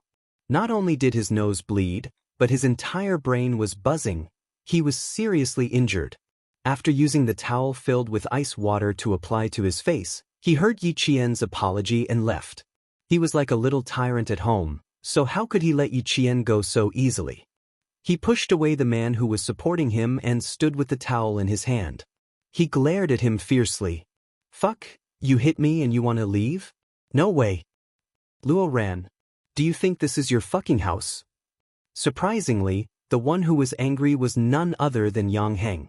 He grabbed Luo Ran's arm and warned him in a low voice, "Luo Ran, don't fucking throw a tantrum here. You know what you've done. Who can you blame? A girl playing volleyball hit the ball over and you didn't catch it.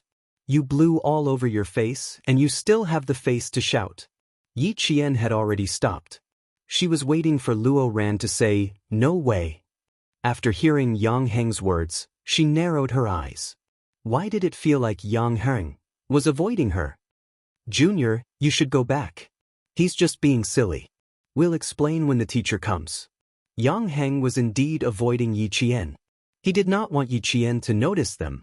A group of students who pretend to be obedient in school but are no different from hooligans outside of school.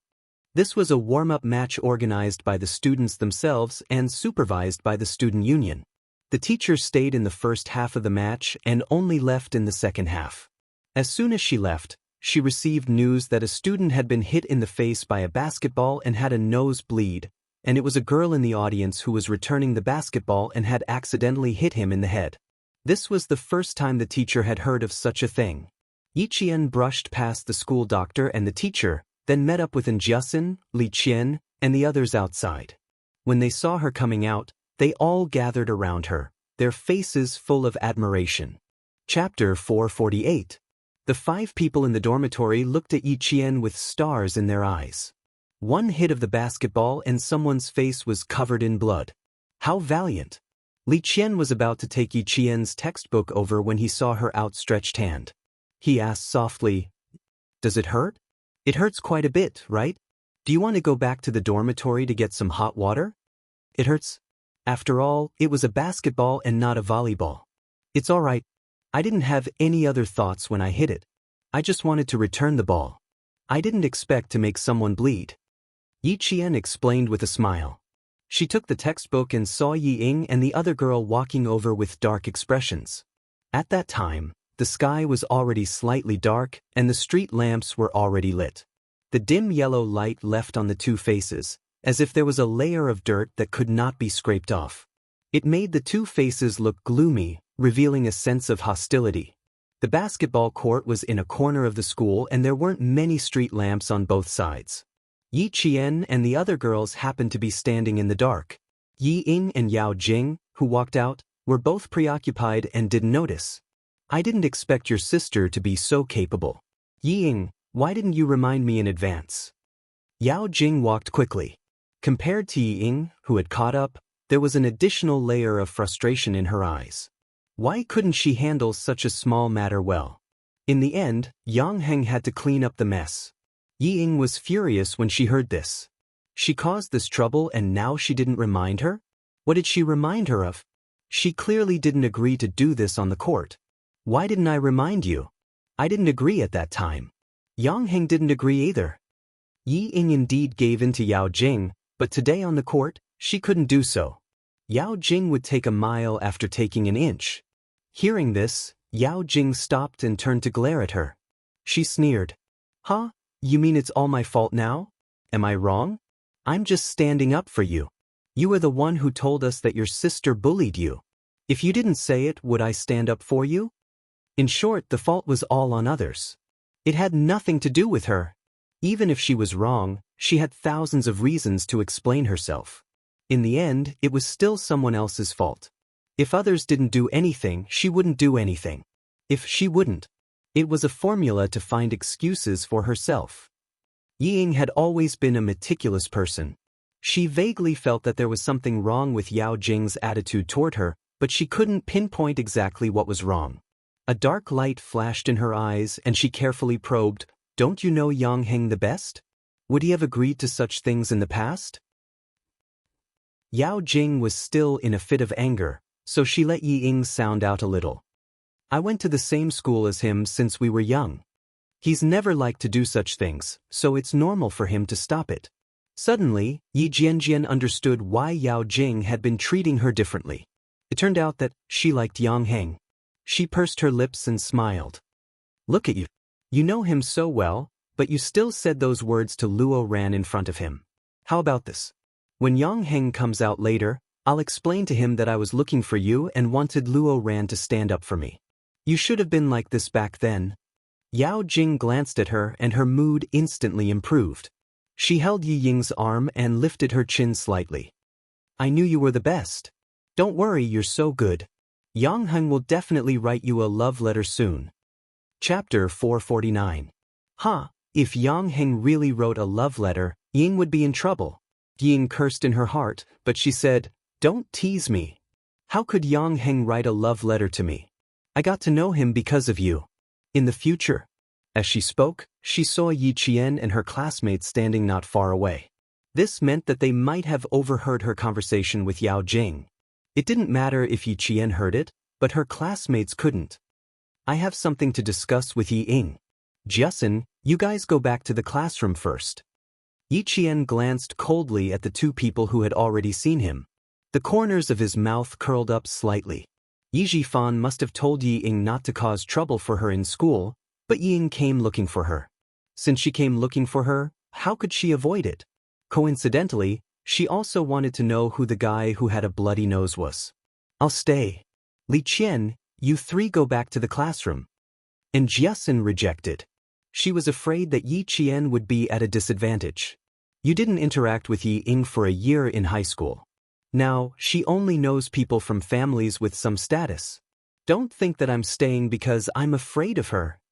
After all, Li Qian and the other two had only known each other for a month. Unlike in Jiasun, they whispered, "Be careful." Then they left.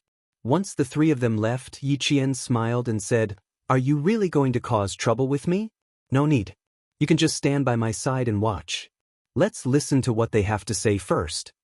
Yao Jing, who had also recognized him, narrowed her eyes. She grabbed Yi Ying's arm and walked over with a half-smile.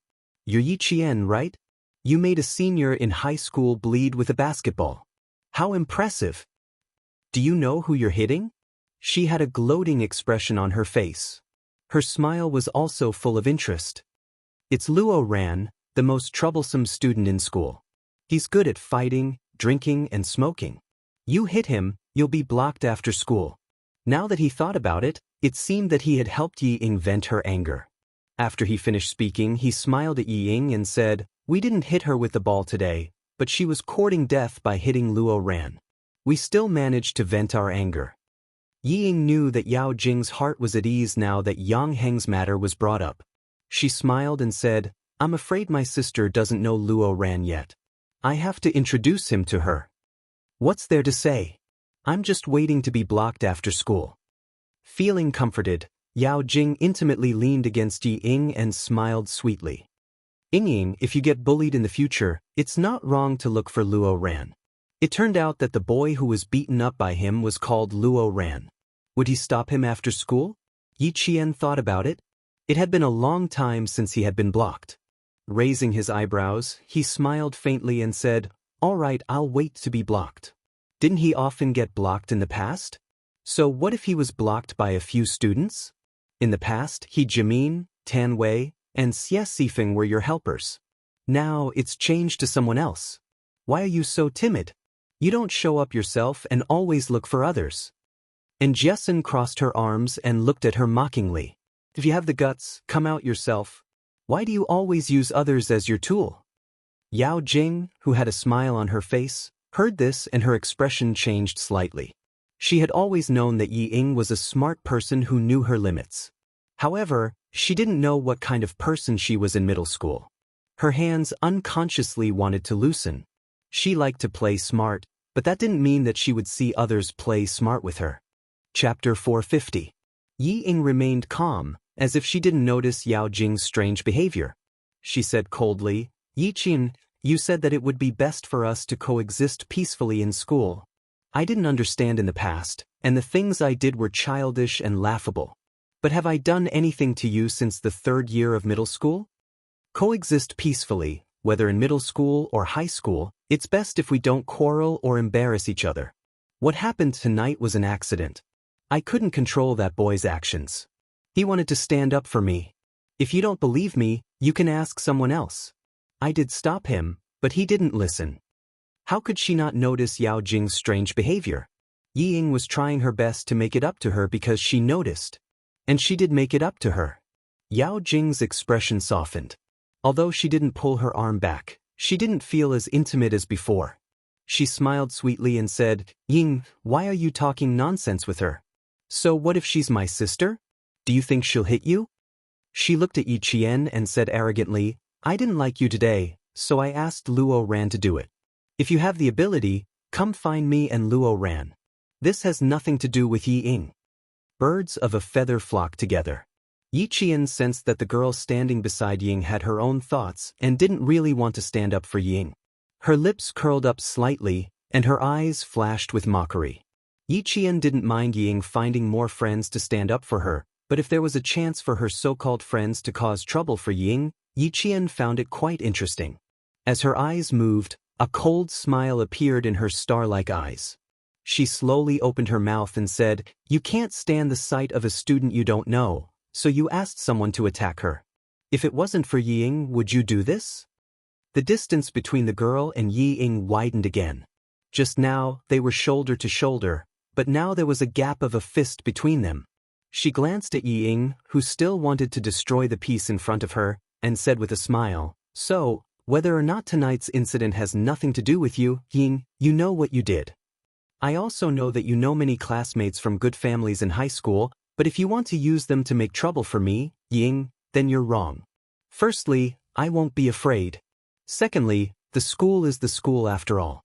If you guys go overboard, the school will come forward and invite the parents. I believe that the one who will end up embarrassed won't be me.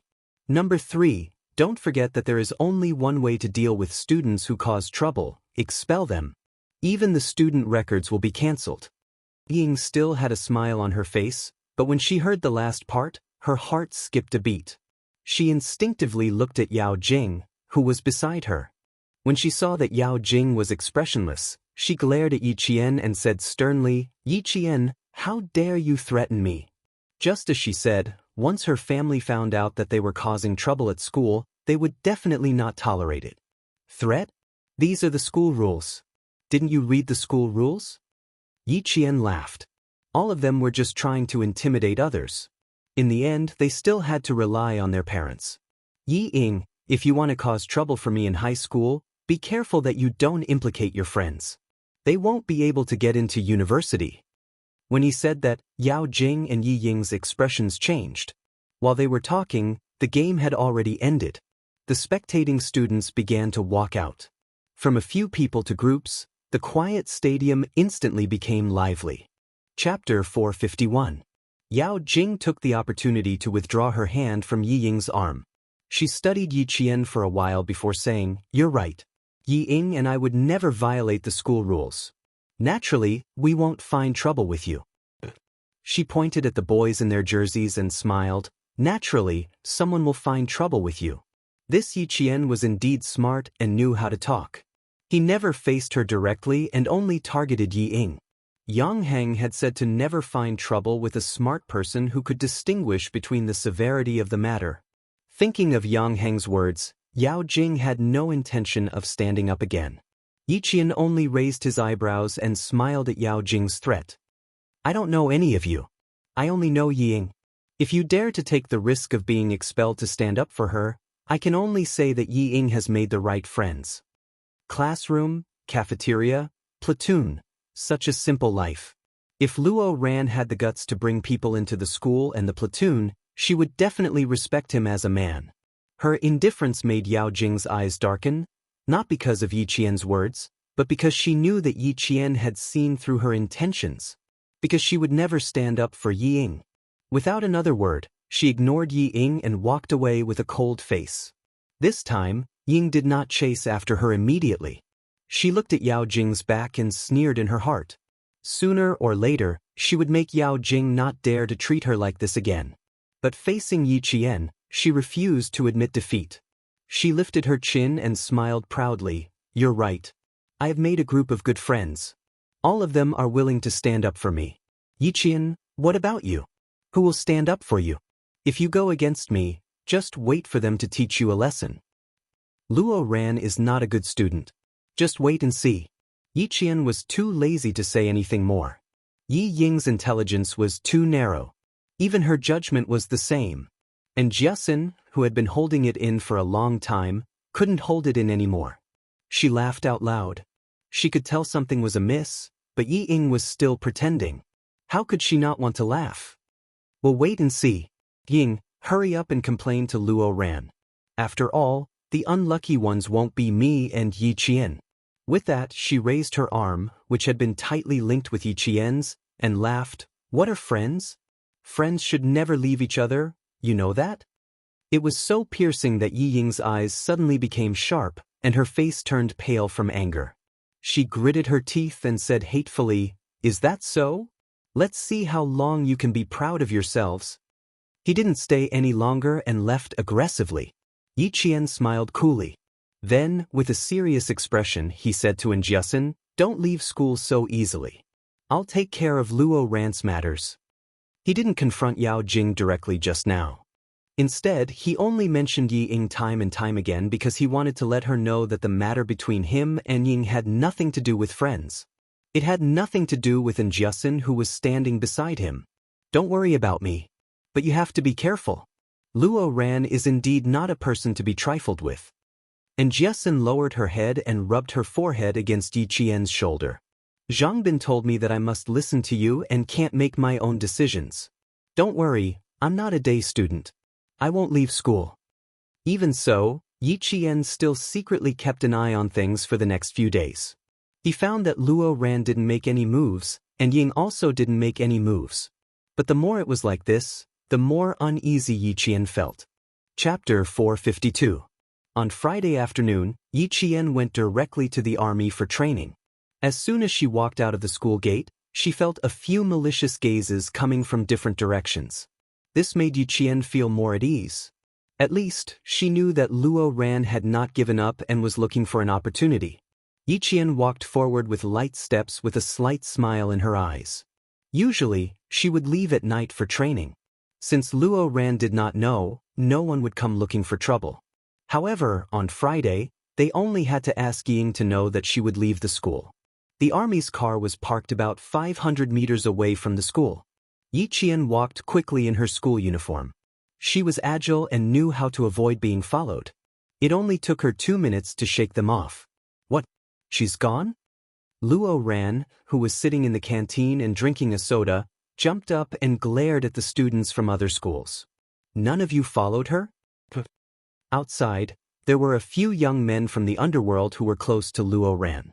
Hearing this, one of the young men with yellow hair on his forehead walked in while chewing on a betel nut. I told you to let us do it, but you didn't believe me and insisted on finding a few students. Isn't it normal that things didn't work out? How about this? We'll deal with it for you. Look at your nose. It's been a week and it's still bruised. How can you take it lying down? Clang! A soda bottle cap was pried open. Yang Heng, who was leaning against the counter, said to Luo Ran, whose face had turned ashen, I don't have any opinion if you want to make the trouble bigger, but to let outsiders bully your own female classmates, Luo Ran, I look down on your guts. He took out a $50 note from his shirt and put it on the counter. He said to the canteen owner, give them a soda bottle each to calm down.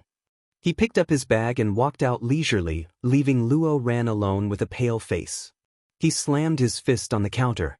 After thinking for a while, he grabbed his bag and chased after him.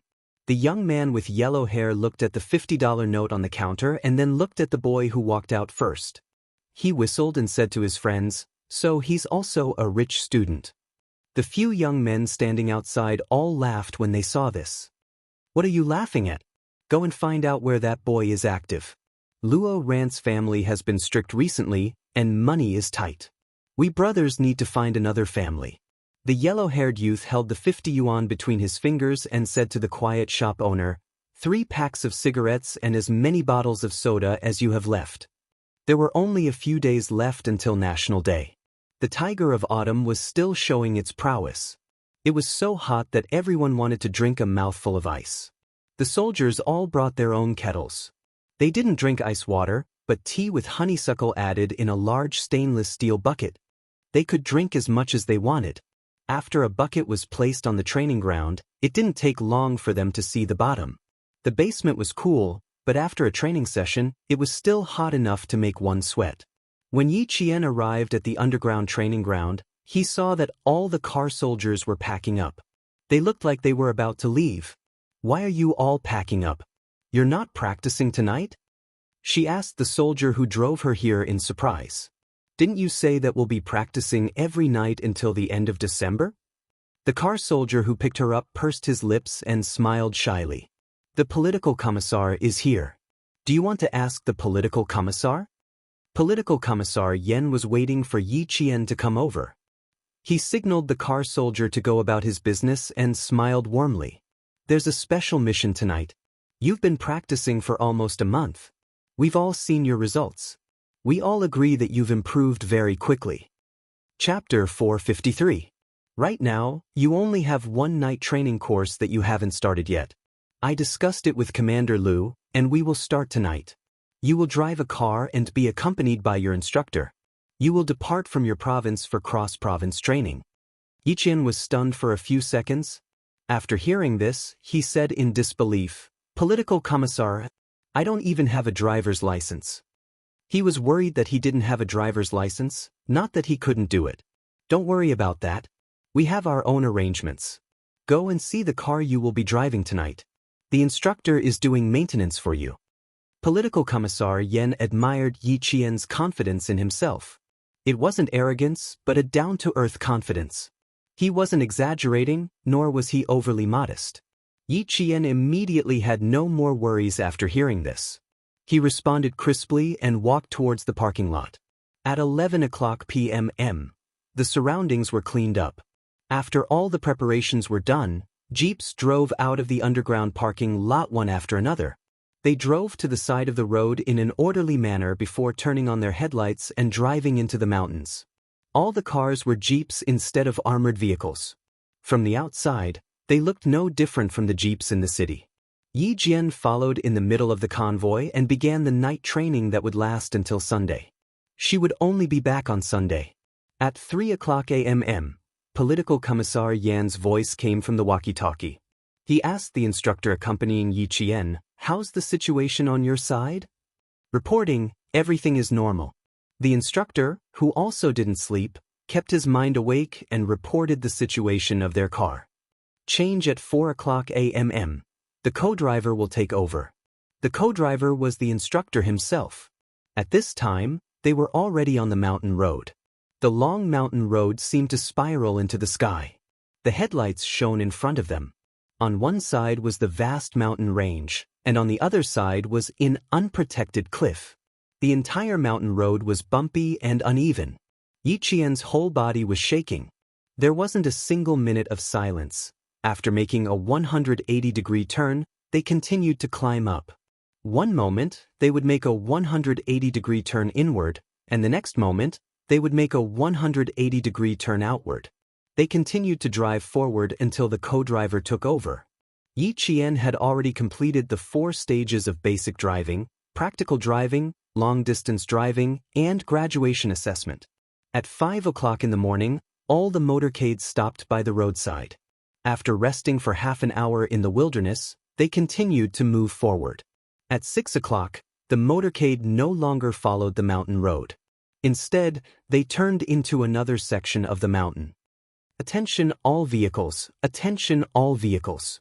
We will arrive at the simulated battlefield in half an hour. All vehicles, please prepare for battle.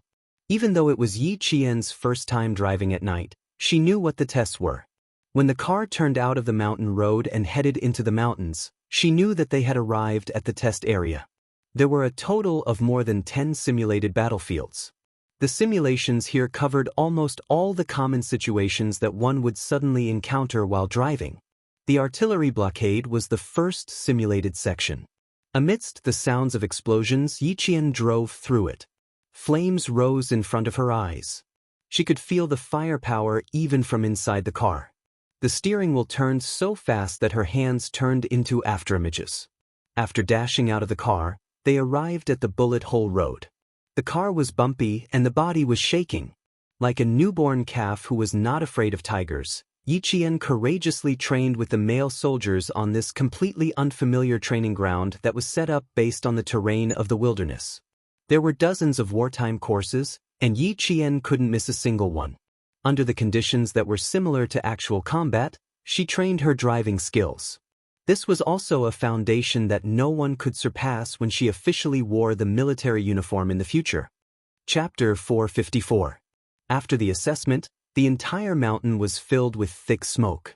When the walkie-talkie said, "Over," even the strong-willed Yi Qian slumped over the steering wheel after the car came to a stop.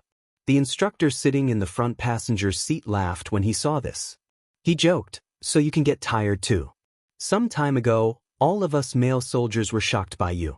Every one of us trained with all our might, afraid that we would be outdone by a girl who hasn't even graduated from high school."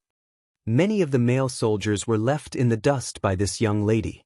As soldiers who were about to enter Xianxia, they felt disgruntled when they saw the intensity of her training. Platoon Commander Liu and the political commissar had arranged for them to be her instructors. It was immense. Now that they saw her slumped over the steering wheel in exhaustion, it was really a first for them. They couldn't help but make fun of her for a moment. "Instructor, don't make fun of me. We were almost burned to ashes by the artillery just now," Yi Qian said in a low voice. He wasn't afraid, but he was shocked. It was even more shocking than the gunfight in Australia. No wonder Platoon Commander Liu and the political commissar insisted that she take part in a night drive. It was obvious that they wanted her to participate in actual combat. They wanted her to experience the dangers of war. While she was shocked, she also understood why a country needed a strong military. Only a strong military could prevent you from being homeless, from being caught in the flames of war, and from having your family destroyed. The instructor sitting in the front passenger seat was also panting. When he heard this, he laughed heartily. "Yi Qian, this is nothing. It's just a small-scale, team-based simulation of actual combat. It's only for our group of people." It was just a small-scale simulation of actual combat, but it made Yi Qian truly feel what war was like. It could destroy heaven and earth. It could destroy all families, countries, and lives. It was a real feeling. It was a shock that went straight to the heart. It was as if she had walked into a circle of death and come into close contact with the Grim Reaper. This was Yi Qian's first time taking part in actual combat training. Even though it was just a small-scale simulation of 20 people, it was so real that it shook her to the core. Compared to the gunfights she had experienced in Australia, the shock the artillery gave her was directly smashed into her heart. Just a small simulated battle had such a huge threat. The soldiers who were not afraid of sacrificing themselves on the battlefield faced death directly. Facing the smoke and gunfire of war, they bravely defended their country with their iron-blooded bodies. They were the most admirable people of this era. With her hand pressed against her chest, Yi Jian, who felt her heart palpitate, gently closed her eyes. There was a faint smile at the corner of her mouth. No matter how fierce the artillery fire was or how dense the bullets were, she would walk in this direction step by step. She would not look back and she would not regret it. Yi Qian, whose mental state had improved once again, exhaled a mouthful of foul air. Just as she was about to get up, the instructor gently patted her back and said with a smile, "Take a break. Calm down. Actually, ours is not bad.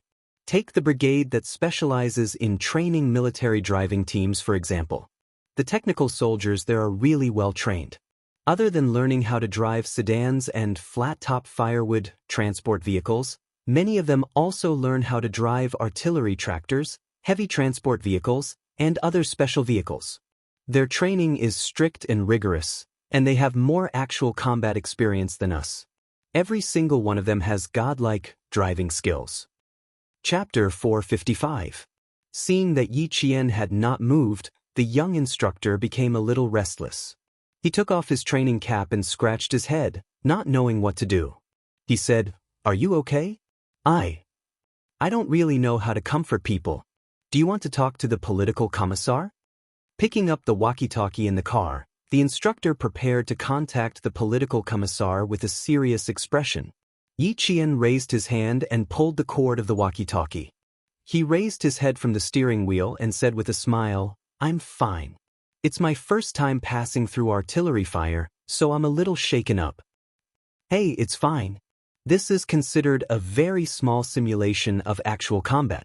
It's not the kind of large-scale simulation where there are all kinds of simulations." Hearing this, the instructor's smile deepened. He looked at his comrades who were getting out of the car one by one outside and said to Yi Qian, "Get out of the car, get dressed and rest. We'll set off in about 2 hours." After getting out of the car, she sat under a tree with the instructor to rest. Both of them were covered in sweat. After driving for a whole night and nearly an hour in the simulation of actual combat, they were so tired that they did not want to talk. They looked at each other. The instructor saw that the little girl in front of him only had a little tiredness on her face, but her eyes were bright and full of spirit. He could not help but smile bitterly and say, "I'm a big man, but my energy can't even compare to a little girl like you. Yi Qian, you're planning to apply for military school and go to the front lines after graduation, right?" After graduating from military school, students were directly assigned to the army. The choice of direction was also determined by the school and the army. The students did not have the freedom to choose. However, if the individual's professional qualities were good enough, under normal circumstances, the leaders would still inquire about the student's intentions before making the appropriate arrangements. For a student like Yi Qian who had excellent qualities even before entering military school, many troops would definitely recruit the best after graduation. In contrast, Yi Qian could state his intentions and make his choice accordingly. However, this kind of thing was too far away from her. Whether or not she could get into military school was another matter. She smiled and said, "I'll have to get into military school first. When the time comes, we'll see what the arrangements are. I still quite like the front lines." The front lines were not a certain division, but a certain special forces unit. In the end, any army was meant to serve the war. The special forces were the pioneers of the army, ready to carry out missions at any time and throw themselves into the fierce war. Yi Qian's goal was to enter the special forces. She wanted to grow and train in the war. This was the only way she could live up to Grandpa Zhen and Uncle Chen's teachings. Only then would she live up to her second life. Joining the frontline troops is tough, but it would be a waste if someone like you didn't join the frontline troops. The young instructor sighed with emotion. He leaned his head against the tree trunk and closed his eyes. His ordinary facial features showed the toughness of a soldier. Although he was tired, he was still mighty and upright. Take the time to rest. The training is not even half over yet. If you don't rest well, it will affect the second half of the training. Yi Qian, on the other hand, did not feel tired. Training like this always stimulated her adrenaline and kept her in a state of excitement. She did not feel sleepy at all. Even if she did not feel sleepy, she had to force herself to rest. Yi Qian leaned against the tree and covered her face with her training cap. Like the other soldiers, she raised her head and used the cap to block the sun. She closed her eyes and rested. There was still smoke lingering in the mountains. Surrounded by the steep mountains, it would not take long for the smoke to dissipate with the wind. The 20 or so soldiers entered a short break. Political Commissar Yen, who was traveling with them, said a few words to a soldier whose arm was slightly injured. He lightly patted the soldier's shoulder and then went to look for Yi Qian. Chapter 456. The first thing he had to do was look for the car. Once he found the car, he found Yi Qian resting against a tree. Before he could say anything, Yi Qian, who seemed to have fallen asleep, moved her head, and her hat slipped off her face. Political Commissar Yen saw a pair of bright, clear, and determined black eyes staring at him. He could not help but laugh. He waved at Yi Qian and gestured for her to go to the side to talk. Yi Qian also laughed. She stood up and patted the leaves off her body. She followed Political Commissar Yen to a place where they wouldn't disturb the rest of the soldiers. "Aren't you resting? We're only halfway through the training." This girl. He hadn't even asked her why she wasn't resting, but she was asking him instead. "Aren't you not resting either?" Political Commissar Yen had always been easygoing in front of Yi Qian. He was never intimidating and always had a friendly smile on his face. "How is it, Miss Jian? How do you feel? Isn't it more interesting than the training ground?" Yi Qian pursed her lips and laughed. "You're treating me like a child. Simulated combat is also a war. There's nothing interesting about it. There's only feelings." After laughing, his eyes gradually darkened, and even his voice became cold. The deepest feeling was seeing war, and also seeing blood and seeing death and life. When I was in the car just now, I couldn't calm down for a long time. I felt like the war was right beside me. The simulated combat was just a trigger. Political Commissar, I didn't find it interesting. I just felt that I still have a lot to improve on before I can become a real soldier. It was rare for a high school student to have a sense of crisis and a sense of mission that only a soldier would have. And it was even rarer for her to learn that war was inseparable from blood in a simulated combat. Her peers were still struggling with textbooks and studying hard to get into university, but Yi Qian was already thinking deeper and further. He originally wanted to have a heart-to-heart talk with her and let her understand the meaning of simulated combat. It was a way to train the soldiers' bodies and minds. But now it seemed like there was no need for that. After returning to the car, Political Commissar Yen contacted Platoon Leader Lu and said with great emotion, "Yi Qian will be a bright star in the army in the future. Her existence will not only illuminate the other soldiers, but also push her unit forward." "Old Lu, this girl's awareness is quite high, and her perception is also extraordinary. I heard from her tone that she intends to go to the front lines, and she will definitely achieve something in the future. Every time I see her progress, I can't bear to let her go back to school." If a female soldier were to compete with a male soldier in the army, she would have to endure more hardships and fatigue than a male soldier. However, Yi Qian was extremely talented. Just like the male soldiers, he was able to endure hardships and fatigue. His improvement in ability left the male soldiers in the dust. Faced with his old partner's exclamation, Lu Tuan laughed and replied, "Otherwise, why would she be chosen by a world-class sniper and a rank 1 sergeant major? Don't worry too much. That girl is easy to worry about. Even 20 soldiers can't compare to her. A fine horse can't run out of a stable. You must bring this girl to the wilderness to train more." When I came back from winter break this year, I made a report to the higher-ups. If they agree, we will let her join the army to participate in winter training. She will follow the male soldiers up and down the mountain to train her. Even if she goes to another unit in the future, she will still be a new recruit under my command. Political Commissar Yen felt that his partner was a little shameless. He laughed and said, "Old Shen has already made arrangements. We can forget about it. We have to wait for him to finish his arrangements before Miss Yi can join our unit." Chapter 457. Everyone wanted Miss Jian to stay, but it was not up to them to decide. Political Commissar Yen was only thinking about it in his heart. He thought about Principal Chen's training and said, "She has been trained according to the special forces. It would be a waste for her to come to our team. However, we can let her participate in field combat. After all, she will be fighting solo with Principal Chen." The new semester had only started less than a month ago, but the regiment commander and the political commissar were already thinking about the winter vacation training. 2 hours later, all the vehicles started the zipper training that they had done during the day. When the sun gradually disappeared and night fell, more than 20 vehicles once again plunged into the winding mountain road. All the soldiers were still dusty from the training and started the second night's long-distance driving training. The mountain road was rugged and narrow. Yi Qian, who had rested well during the day, kept his eyes forward and did not dare to be careless. In the latter half of the night, he was hit by sleepiness. The accompanying instructor took out the good stuff that was used during long-distance driving training and gave it to Yi Qian. Yi Qian threw 2 raw chili peppers into his mouth and chewed.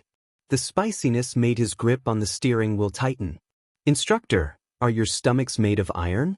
This spiciness, will your stomachs hurt?" It was too spicy. Yi Qian, who felt like his mouth was spitting fire, tried to distract himself by talking.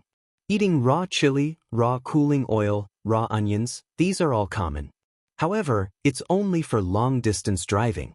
It won't affect the stomach too much. We don't eat spicy food in our hometown. Now, I can't eat anything spicy. The instructor saw that Yi Qian's face was red from the spiciness. He glanced at him and immediately averted his gaze. Although the person beside him was a high school student, she was still a girl. It was embarrassing for him to keep staring at her. After passing the Death Valley, the winding mountain road, the steep cliffs and other dangerous roads, they continuously drove for hundreds of kilometers and successfully completed the long-distance driving mission at 5:00 in the afternoon on Sunday. The continuous high-intensity driving training tempered the driver's fighting style. It also made Yi Qian understand that every soldier was not easy. The night training also changed Yi Qian a lot. He stood in a row of soldiers and was like a growing eagle, rapidly and fiercely moving towards his goal. Yi Qian still had to rush back to school in the afternoon. After a simple freshening up, she immediately rushed back to school. This time, she came back a little late. The car driver didn't need her to remind him. He stepped on the accelerator and rushed all the way to school. To see a girl. Fuck, I couldn't tell. Another rich student. Brother Huang was the young man who was close to Luo Ran. He squinted his small eyes and looked over. When he saw that the girl was still standing beside the car, his eyes darted around. He threw the cigarette between his fingers to the ground and walked away, swaying his skinny body. He sneezed twice after walking a few steps. He rubbed his nose with his fingers and looked uncomfortable. Yi Qian stood on the path back to school. Classes started at 7:00. It was 6:46 when she arrived at school. Yi Qian only had time to say, "Thank you," to the soldier who sent her and ran all the way to school. She needed to finish the 500 meters in 4 minutes. Then she needed another 5 minutes to run from the school gate to the classroom. Time was tight. She didn't have a minute to waste. Chapter 458. After running for a few meters, Yi Jianjian saw that the people who were leaning against the wall with cigarettes in their mouths had all walked out. One by one, they stood in the middle of the road and looked in her direction. Under the light of the street lamps, Yi Jian could tell that they were young men from society who always hung around the school. Seeing that they had blocked the sidewalk, Yi Jian turned to the road without changing her expression to avoid these people. She didn't have time to waste. She should hurry back to school. Brother Huang, who thought that blocking the way would scare the students, immediately ordered his men to get off the road and block the way. But how could they catch up with Yi Jian's speed? They could only watch her run past them. She was more than 10 meters away before Brother Huang and his men realized what was going on. Fuck? She ran so fast. Is she a sports student? How can we catch up with her? They were dumbfounded as they watched Yi Qian's figure disappear from their sight like a whirlwind. Brother Huang glared fiercely at his underling who was praising Yi Qian and belittling him. He scolded, "What the fuck are you all standing there for? Find Luo Ran and ask him what that girl's name is. That young guy can't block her, but that girl can."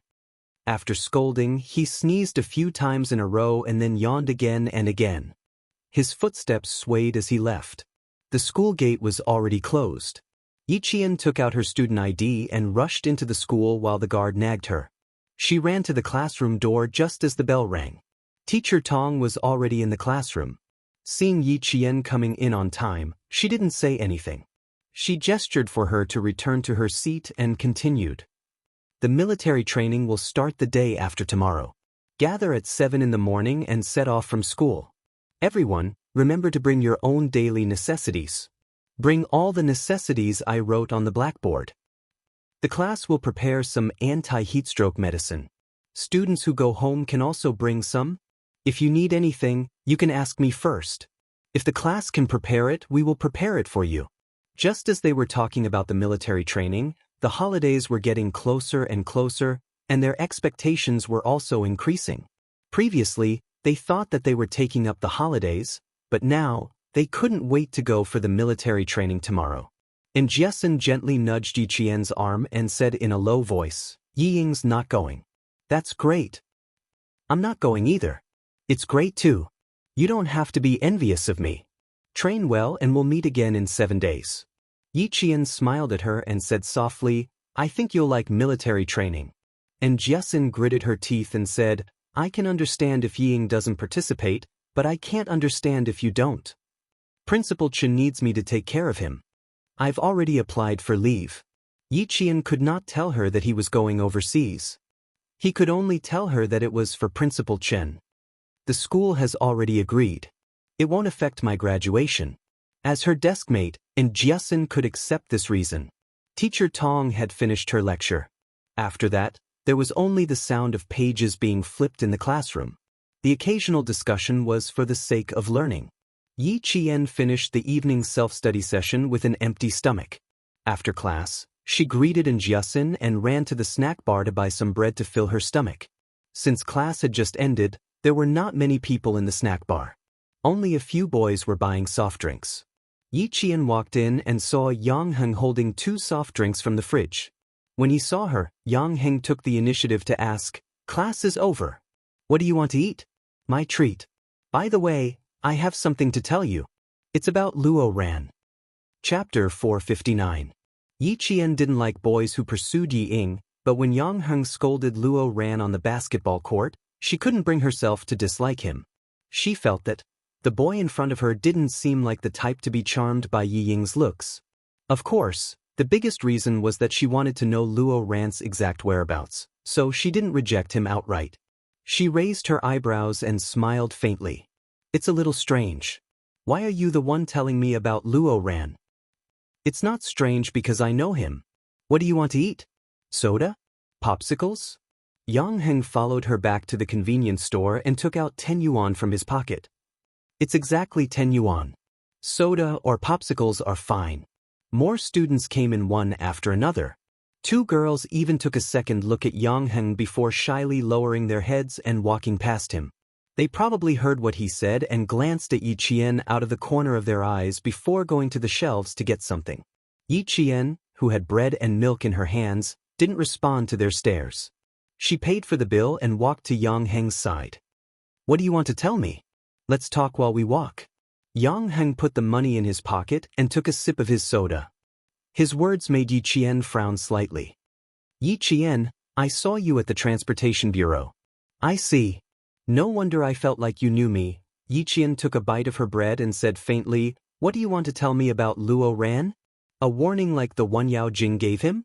About being blocked by him after school?" Yang Heng saw that she wasn't interested in how he met her at the Transportation Bureau. He couldn't help but look over. It's only been a month since school started. Haven't you heard about Luo Ran? I heard about him. He got into fights and caused trouble. He knows young people from the underworld. In short, he's not a good student. Yi Qian threw the plastic bag containing the bread into a trash can and smiled faintly at Yang Heng. If you're here to tell me this, you don't have to. The whole school knows about him. I won't tell you anything that the whole school knows. I have something to tell you about Luo Ran. Yang Heng reacted quickly. His straightforwardness made him not want to hide anything from Yi Qian. Luo Ran got a student from another school to wait for you at the school gate on Friday. The person who told him that you would be going out on Friday was Yi Ying. Be careful. Luo Ran holds grudges. You made him bleed with a basketball in front of so many classmates. He won't let it go so easily. Yi Qian stopped in his tracks when he heard this. He stood in the shadows of the street lamps that shone through the leaves. There was a hint of interest in his eyes. So he was the one who sent someone to follow me on Friday. Thank you. I'll remember that. If this guy really liked Yi Ying, he wouldn't have directly said that it was Yi Ying who reminded Luo Ran in front of me, and he wouldn't have stood out to remind me. He was a boy full of contradictions. Well, he couldn't be considered good. At the very least, he would also cause trouble outside and hang out in internet cafes. To put it bluntly, they couldn't do anything about it. After all, a school was a school and not a place for them to cause trouble. A boy who was neither good nor bad. Yi Qian's impression of him was neither good nor bad. You're welcome. I think it should be Luo Ran who can't afford to offend you. After all, you spent a few hours to find a suspect in the Public Security Bureau and allowed them to successfully arrest the criminal within 12 hours. My intuition tells me that he should either keep a respectful distance from you or get along with you peacefully. Yang Heng wasn't Luo Ran. He didn't mix around with the underworld and spread his wealth everywhere. He was a person with principles. He didn't cause trouble, didn't cheat or bully the younger students, and definitely wouldn't bring students from another school to beat up his own students. Chapter 460. Coupled with the influence of his family environment, he knew very well what his bottom line was and what kind of person he shouldn't provoke. In his heart, Yi Qian was someone he definitely shouldn't provoke. Yi Jian laughed. This little boy was quite interesting. No wonder so many girls in the school liked him. Even in Jiasen, who was thick-skinned, liked him. He did have some redeeming qualities. She reached out her hand and said clearly, "Hello, I'm Yi Qian. I'm a junior from sophomore class 1. Please take care of me in the future." Yi Qian would never be stingy with people with principles like Yi Qian. Besides, Captain Xia once said, people need friends no matter where they are. Her intuition told her that Yang Heng was indeed a friend worth making. Yang Heng was stunned by Yi Qian's outstretched hand. After he recovered, he laughed and shook Yi Qian's hand. "Hello, junior. I'm a senior from sophomore class 1, Yang Heng. If you have any problems, you can look for me anytime. As long as I can solve it, I won't refuse." He smiled and said, "I don't think you'll look for me if it's about your studies. But if it's about something outside, it's no problem at all." He was really interesting. Compared to girls like Yao Jing who looked cheerful on the surface but had a lot of thoughts on the inside, he was much more interesting. After returning to the dormitory, Yang Heng still had a smile on his face. No wonder all the boys in sophomore class 1 were full of praise for Yi Qian. When they talked about him, it was like they were good brothers. Yang Heng really liked him. During this week, Yang Heng had also secretly inquired about Yi Jian's affairs and more or less understood a little. "Yang Heng, Luo Ran from class 6 has been looking for you a few times. He said you should go to his dormitory when you come back. It's urgent." When he heard Luo Ran's name, Yang Heng's eyes flashed coldly.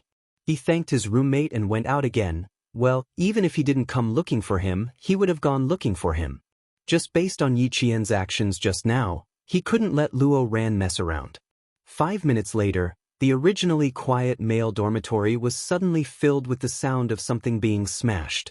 Then came Luo Ran's angry roar. "Yang Heng, you fucking wait for me, wait for me. I won't let you go. Just you wait." Yi Qian only found out about the fight between Yang Heng and Luo Ran the next day. It was said that they were called to the sports field by the dean of teaching that night and were punished to run 3 kilometers before returning to the dormitory. Both of them are from the Year 3 team. They seem to have a good relationship. Why would they fight? I don't know. Someone said that Luo Ran was looking for Yang Heng. While they were talking, Luo Ran started a fight. He even shouted that Yang Heng wasn't loyal. Yang Heng and Luo Ran's fight had spread like wildfire throughout the school after the morning self-study session. Luo Ran didn't come to class that day, but Yang Heng went to class as if nothing had happened. He wasn't affected at all. Yi Qian frowned. Did Yang Heng beat Luo Ran up because of him? It wasn't that she was overthinking things, but it was just too much of a coincidence. When the 4th period ended, Yi Qian knew that she wasn't overthinking it. The fight between the two of them was indeed related to her. Yi Qian, don't you have any shame? Don't you have any shame? It's only been a month and you let 2 boys fight for you. Yao Jing stormed into Year 2 Class 1 with an angry face. She lifted her leg and kicked Yi Qian's desk. She said fiercely, "You let Yang Heng solve your own problems. I don't understand how you managed to charm Yang Heng into beating Luo Ran up." Chapter 461. Yao Jing was quite popular in school because of her family. She had quarreled with other girls before, but this was the first time she had lost her composure like this. Ying, who had been standing at the side, had no intention of coming over. Now that she heard this, she pretended to be anxious and walked over. "What's wrong, Jing Jing? Let's talk things out. You know what kind of person she is. Sit down and talk things out. Let her apologize." She then said to Yi Qian, "Jing Jing has a very good temper and rarely gets angry. Yi Qian, what did you do to let her down? Hurry and apologize to her. Before the teacher comes, let's settle this peacefully." Just like before, she would think of ways to put the blame on Yi Qian at the slightest sign of trouble. It was still the same even after a few years. After hearing her words, the classmates who were about to eat couldn't help but stop and wait for Yi Qian to explain what was going on. When Yao Jing heard this, the anger on her face became even more fierce. She shouted, "Why is she apologizing to me? Why do I need her to apologize? Bitch, son of a, Before she could curse viciously, Yi Qian slapped her across the face. The slap was crisp and clear. It was like slapping a cucumber, leaving a 5-fingered imprint on her face. Yao Jing cried out in pain and covered her face in disbelief. She couldn't believe that she was actually slapped. Moreover, the slap was directed to her mouth and face. "Yao Jing, watch your fucking mouth. Yi Qian's mother is a martyr." And Jiesun was already furious. If Li Qian and the rest hadn't been quick enough to hold her back, she would have slapped Yao Jing a second time. Her angry roar silenced the entire class. No one in their class knew that Yi Qian's mother was a martyr.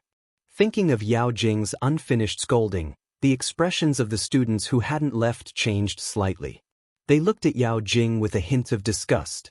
"Yao Jing, this slap tells you that no one is someone you can insult as you wish." Yi Qian's expression didn't change at all after he slapped Yao Jing. He stared coldly at Yao Jing, whose eyes were burning with anger, and said in a low voice, "I'm warning you, don't cause trouble for me." In class, Yi Qian had never lost her temper. She was polite and easygoing to every student. But now, her gaze was as cold as a cold sword. The air around her was filled with a sense of oppression because of her cold voice. There was a sense of tension and pressure in the hearts of all the students. This Yi Qian was so unfamiliar, yet so revered. Yi Ying seemed to have thought of something. She bit her lower lip and a trace of panic flashed across her face. She stood beside the furious Yao Jing and did not dare to say another word. Out of the corner of her eye, she caught a glimpse of Yi Qian's piercing gaze. Her shoulders shrunk. Her knees gave way and she fell on the chair beside her. Yao Jing didn't notice Yi Ying's fear. Her eyes were red from anger. She covered her face and glared fiercely at Yi Qian. She gritted her teeth and said word by word, "Yi, just you fucking wait. I won't let you off." Her threat was much more serious than Yi Ying's. She removed her hand from her face and said fiercely, "Give me a slap today. Just you wait." "I'll wait." Yi Qian didn't back down in the face of the other party's threat. He replied even more fiercely, You insulted my mother first. Do you think I'm afraid of you? Chapter 462. When Yao Jing saw this, she was furious. Instead of getting angry, she laughed. You've got guts. You're the first one who dares to go against me. Yi Qian, if you don't want to stay in the province, I'll send you off personally. This sentence angered the students of Class 1. A boy stood up and scolded, Yao Jing, this is our Class 1, not yours. What are you trying to do? So what if Yi Qian hit you? Your mouth wasn't clean just now. If it were me, I'd hit you too. Exactly. Is it because your parents are officials? So what? You're right to insult a martyr. You'll send Yi Qian off personally? Who do you think you are? Tell the teacher. We can't just let this go. She still thinks she's wronged. She still wants to take revenge on Yi Qian. When the students of Class 1 heard that Yao Jing not only refused to admit her mistake, but also acted so arrogantly, they couldn't stand it anymore. They all stood up to scold her. Under Teacher Tong's leadership, Class 1's sense of teamwork was very strong. Some students immediately closed the door at the back of the classroom. 2 boys ran out to look for Teacher Tong while the rest of the students blocked Yao Jing, not allowing her to leave. Yi Ying, who was frightened by Yi Qian's gaze, panicked even more when she saw this. Damn it! She made a mistake again. She meddled in something she shouldn't have. When the teacher came later, she would also be in trouble. Looking at Yao Jing, who was still stubbornly holding her head high despite the student's scolding, Ying gritted her teeth and stood up. She pulled Yao Jing to her side and said, Calm down, all of you. Yao Jing didn't know that Yi Qian's mother was a martyr. She didn't mean to. She remembered Yi Yifan's advice and had no choice but to stand up. Ying, you're so disgusting.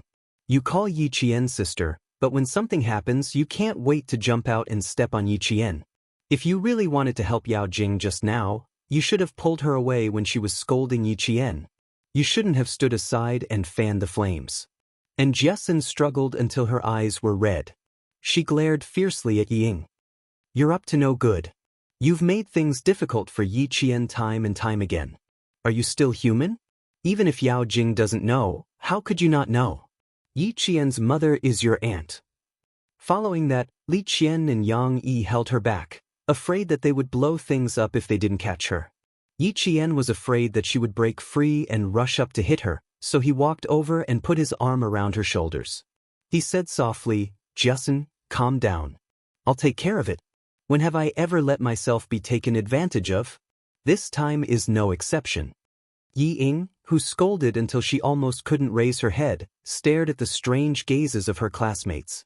Her face was already red from embarrassment. He didn't say anything else, but he didn't leave either. Since he had stood out to protect Yao Jing, he couldn't let his efforts go to waste. Yao Jing was also a smart person. Since someone had stood out for her, she didn't say anything else. However, she couldn't suppress the anger in her heart. It wasn't a big deal to come over and scold Yi Qian, but she shouldn't have called her a son of a bitch. If she had known that Yi Qian's mother was a martyr, she definitely wouldn't have scolded him like that. A miscalculation. She had wanted to make things difficult for Yi Qian, but now she had embarrassed herself.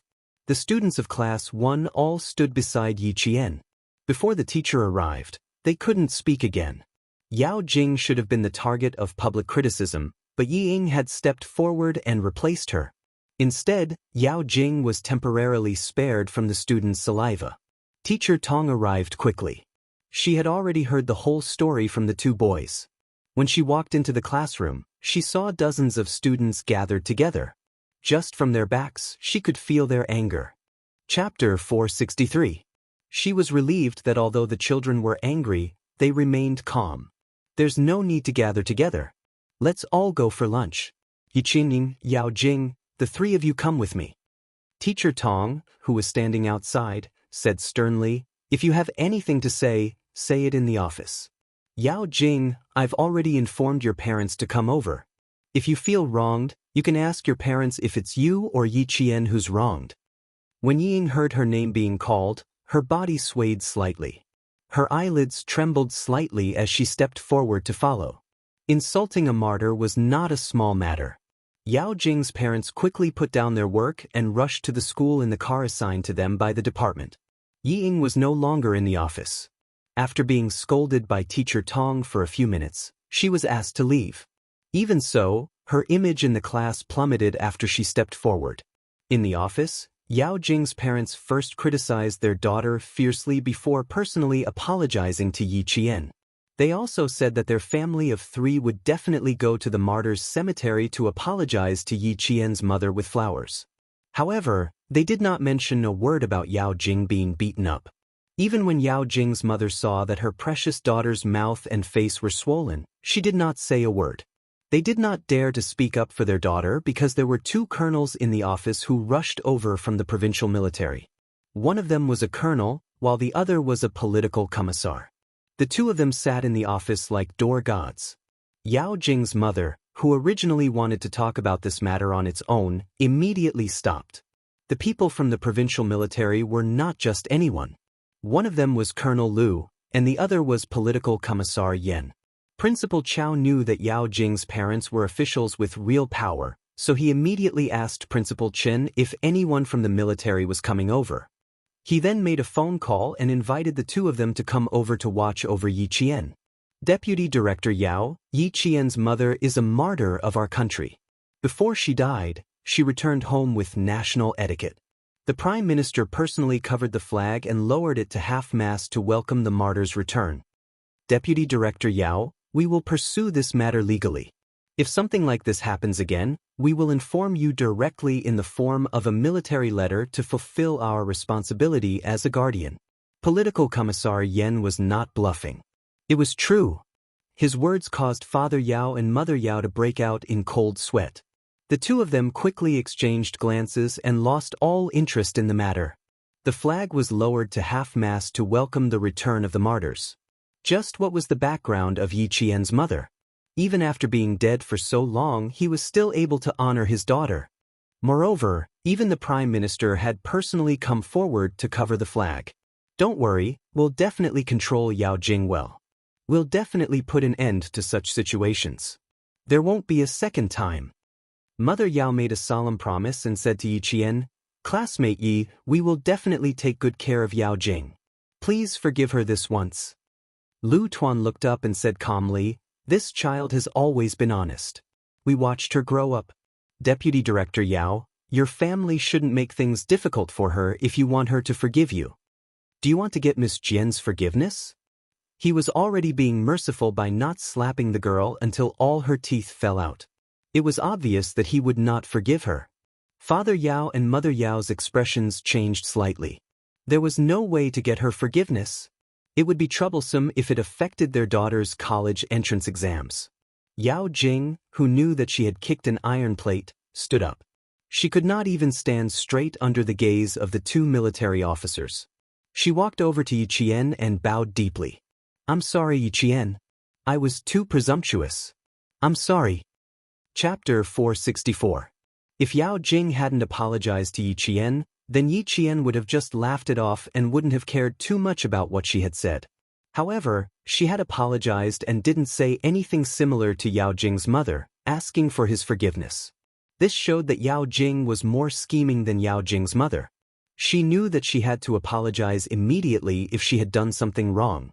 She wouldn't let a single mistake get her into trouble, and she wouldn't make another mistake just because of a small mistake. She apologized because she knew she was wrong. She wouldn't force Yi Qian to accept her apology. However, as long as she apologized, no matter how angry Yi Qian was, would he still find trouble with Yao Jing? No, Yi Qian wouldn't find trouble with Yao Jing again. If he did, he would seem narrow-minded. On the other hand, Yi Ying's every plan and scheme was simple and crude. As long as she thought that she had the slightest chance, she would immediately jump out. In the blink of an eye, she would forget Yi Jifan's advice. She didn't know that she had to carefully plan after seizing the opportunity. Even though she had become more scheming over the years, she still failed because of her family background. She could be proud of herself for a while, but she would end up in a difficult situation afterwards. However, Yao Jing wasn't like that. Now that she had stood up, Principal Chao and Teacher Tong's expressions softened. Teacher Tong, who hadn't spoken, looked at Yi Qian and said gently, "Since Yao Jing took the initiative to admit her mistake, and she really didn't know your mother was a martyr, please forgive her this once. Yes. Yi Qian, Yao Jing has a bad temper, but she has never offended any of your parents. Please forgive her this once. Uncle and auntie promise that something like this won't happen again. Yao Jing's mother was a kind mother. Her heart ached that her daughter's face was swollen after being slapped. However, she did make a mistake first and spoke arrogantly. She could only accept this slap. Commissar Yen glanced at the girl who was apologizing in the middle. He sighed softly and stood up. He walked to Yi Qian's side and patted her shoulder gently. With a heavy expression, he said, "Good girl, just forgive her this time. We all know that no matter how bad someone is to you, as long as they don't mention your parents, you will always be tolerant and magnanimous. Lu Tuan and I both know that it was indeed Yao Jing who hurt you. But child, you have to remember that the most hurtful thing in this world is the sword made of words. You have to protect yourself well and calm your mind. That way, even the sharpest sword made of words won't be able to hurt you." That was why it was said that it was difficult for children without parents to walk. Without the protection of an adult, they had to rely on their thin and weak bodies to resist those who wanted to harm them. If the army did not take care of her more, this child's days would be even more tiring. Yi Qian, who was sitting with her back straight, raised her head to look at Commissar Yen, who was concerned about her. She didn't say anything and only nodded lightly to show that she would remember it. Colonel Lu looked at Yao Jing's parents with a sharp gaze and said, "Little Jian is feeling terrible right now. I'm afraid she won't be able to accept Deputy Commissioner Yao's daughter's apology in such a short period of time. You guys should calm her down and let her vent her anger. She will naturally accept her apology." In the army, the regiment commander and the commissar always played the role of good cop and bad cop. When the mother and daughter cooperated, the two of them also cooperated tacitly. Chapter 465.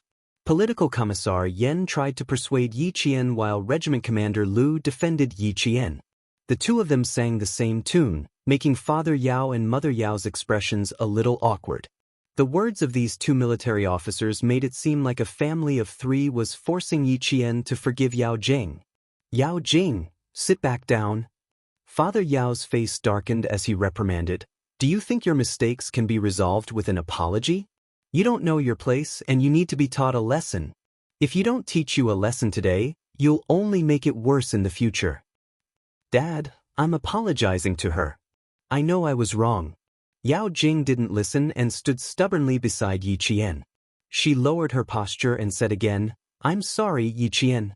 I won't ask you to forgive me. I only hope that you can hear my sincere apology." If she didn't get Yi Qian's approval today, she would become the target of all the students' sympathy and she would become the villain in the eyes of all the teachers and students. He wanted to step on Yao Jing's shoulders and help himself. No way. "Yao Jing, when Jiasun told you that my mother was a martyr, if you had immediately apologized to me instead of threatening me, I would have chosen to forgive you." Yi Qian, who hadn't spoken since Regiment Commander Lu and Political Commissar Yen came to the office, finally spoke. But to Father Yao and Mother Yao, it was better not to speak. "You don't have the sincerity to apologize. From insulting my mother to threatening me, Yao Jing, you don't have the sincerity to apologize to me or my mother. Even if you're standing in front of me now, you're only apologizing for your mistakes. Instead of apologizing to my mother." Yao Jing's face turned pale. She didn't expect Yi Qian to not let go of the time she apologized. At that time, she was furious and only wanted to teach her a lesson. She didn't think of apologizing. Now that she said it, it made it seem like she didn't have the sincerity to apologize. "She still threatened you?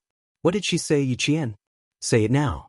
Teacher Tong wanted to persuade Yi Qian to forgive Yao Jing's unintentional mistake, but when she heard this, her expression became serious and she said, "Speak slowly, don't rush." A glint flashed across Yao Jing's eyes. Her body trembled slightly. She seemed afraid and regretful at the same time. She said softly, "I'll say it myself." She did not dare to let Yi Jian continue. If she continued, she would be punished. "I said I won't let's go, but I heard someone say that Yez's mother was a martyr, but I thought it was false, so I." At this point, She could still find a reason to make others believe her. Yi Jian sneered in her heart and looked at her with clear eyes. Yi Ying said that in order to protect you, she stood up and said that you didn't know. It was unintentional. You can choose not to believe in Jiaxin's words, but Yi Ying is your friend. Do you think that your friend's words are false? But you still didn't apologize to me. Instead, you remained silent when you saw my classmates standing up for me. Yi Jian's voice was very clear, and her words were very clear. Her speed was neither fast nor slow, and at the same time, her words were powerful and powerful.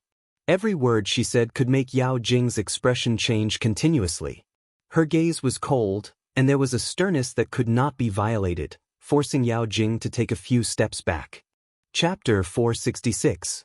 Yao Jing, why won't I accept your apology? The reason is that you only think that you shouldn't have said the wrong thing and landed yourself in this predicament. You shouldn't be apologizing for hurting me.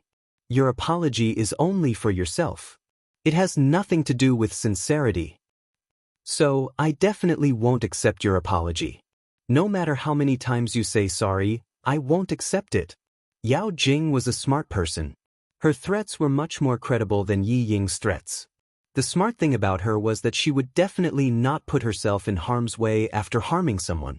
When dealing with people like Yao Jing, taking a step back was definitely not a sign of generosity. It was a sign of weakness. She would take an inch and want a mile. Her threats would be pervasive. It would be best if she understood now that she, Yi Qian, was not someone to be trifled with. The consequences of provoking her were not something that Yao Jing could bear alone. Just like now. Yao Jing did not dare to say another word. Even though her face was still burning with pain, she knew that she had picked on the wrong person. She thought that Yi Qian would be easy to bully like Yi Ying, who knew that the seemingly obedient and well-behaved Yi Qian was the most untouchable person. She was like a flower of a cactus. She looked slim and elegant, but in reality, who dared to touch her or provoke her? She would stab you until you bled profusely and did not dare to act rashly again. She lowered her head and did not see that her father's anger had reached an uncontrollable level. If not for Mother Yao's pleading gaze, her father would have stood up and slapped her. Yi Qian looked at the couple who loved their daughter dearly. Her cold voice instantly became gentle. She politely said, "Uncle, Auntie, if I humiliated you first and threatened Yao Jing to get out of school, would you forgive me so easily? I only slapped Yao Jing because I wanted to protect my mother. This was for my mother. As a child, if I can't even protect the dignity of my deceased parents, how can I face the world? I don't forgive Yao Jing. Please forgive me." She wouldn't leave an aggressive impression on the elders, but she would let them understand that young people shouldn't be bullied. After the Yao parents let Yi Qian say this, let alone get off the stage, even if someone gave them a ladder, they still wouldn't be able to get off the stage. Yi Qian's neither servile nor overbearing attitude, and his polite yet unyielding words, only made the couple feel even more ashamed. Leaders of the two military regions, it's our fault for not teaching our daughter well and raising such an arrogant daughter. It was normal for classmate Yi not to forgive her. We'll definitely discipline her strictly and won't let her run wild anymore. If anything happens to Yi Qian, as long as we find out that it has anything to do with Yao Jing, I will personally send her to the juvenile detention center to be reformed. We can't let her come out and harm others again. Since Father Yao had said it himself, it was a layer of protection to suppress Yao Jing. Yi Qian lowered his eyes and said calmly, "I'm only here to study, not to cause trouble. If others don't provoke me, I won't provoke them for no reason. I'll remember what happened today. No matter how classmate Yao Jing treats me in the future, I won't sit still and wait for death." The pale Yao Jing stood alone at the side with her head lowered. Her fingers were constantly twisting. No matter how unwilling and angry she was, there was nothing she could do. She was smart enough to know that she had kicked an iron board. Chapter 467. At 1:30 p.m., a group of people walked out of Principal Chao's office. Yi Qian and Yao Jing left the principal's office after Mr. and Mrs. Yao apologized profusely. At 2 p.m., the students returned to their classrooms, but the adults continued to sit in the office. Walking out of the office building, Yao Jing looked at Yi Qian coldly. Her usually smiling face was cold. I underestimated you. Compared to Ying, you are indeed much smarter. Never provoke someone who is smart and knows their own limits. She was too careless. I will never use my intelligence to deal with my classmates. Today, you came to me voluntarily. I have never been a tolerant person. If anyone dares to provoke me, scold me, or humiliate me, I will pay them back double. Yi Qian did not have an overbearing arrogance, but he had an irresistible sharpness. Even though he said it casually, Yao Jing's heart trembled slightly. Snorting softly, the proud and arrogant Yao Jing crossed her arms and raised her eyebrows.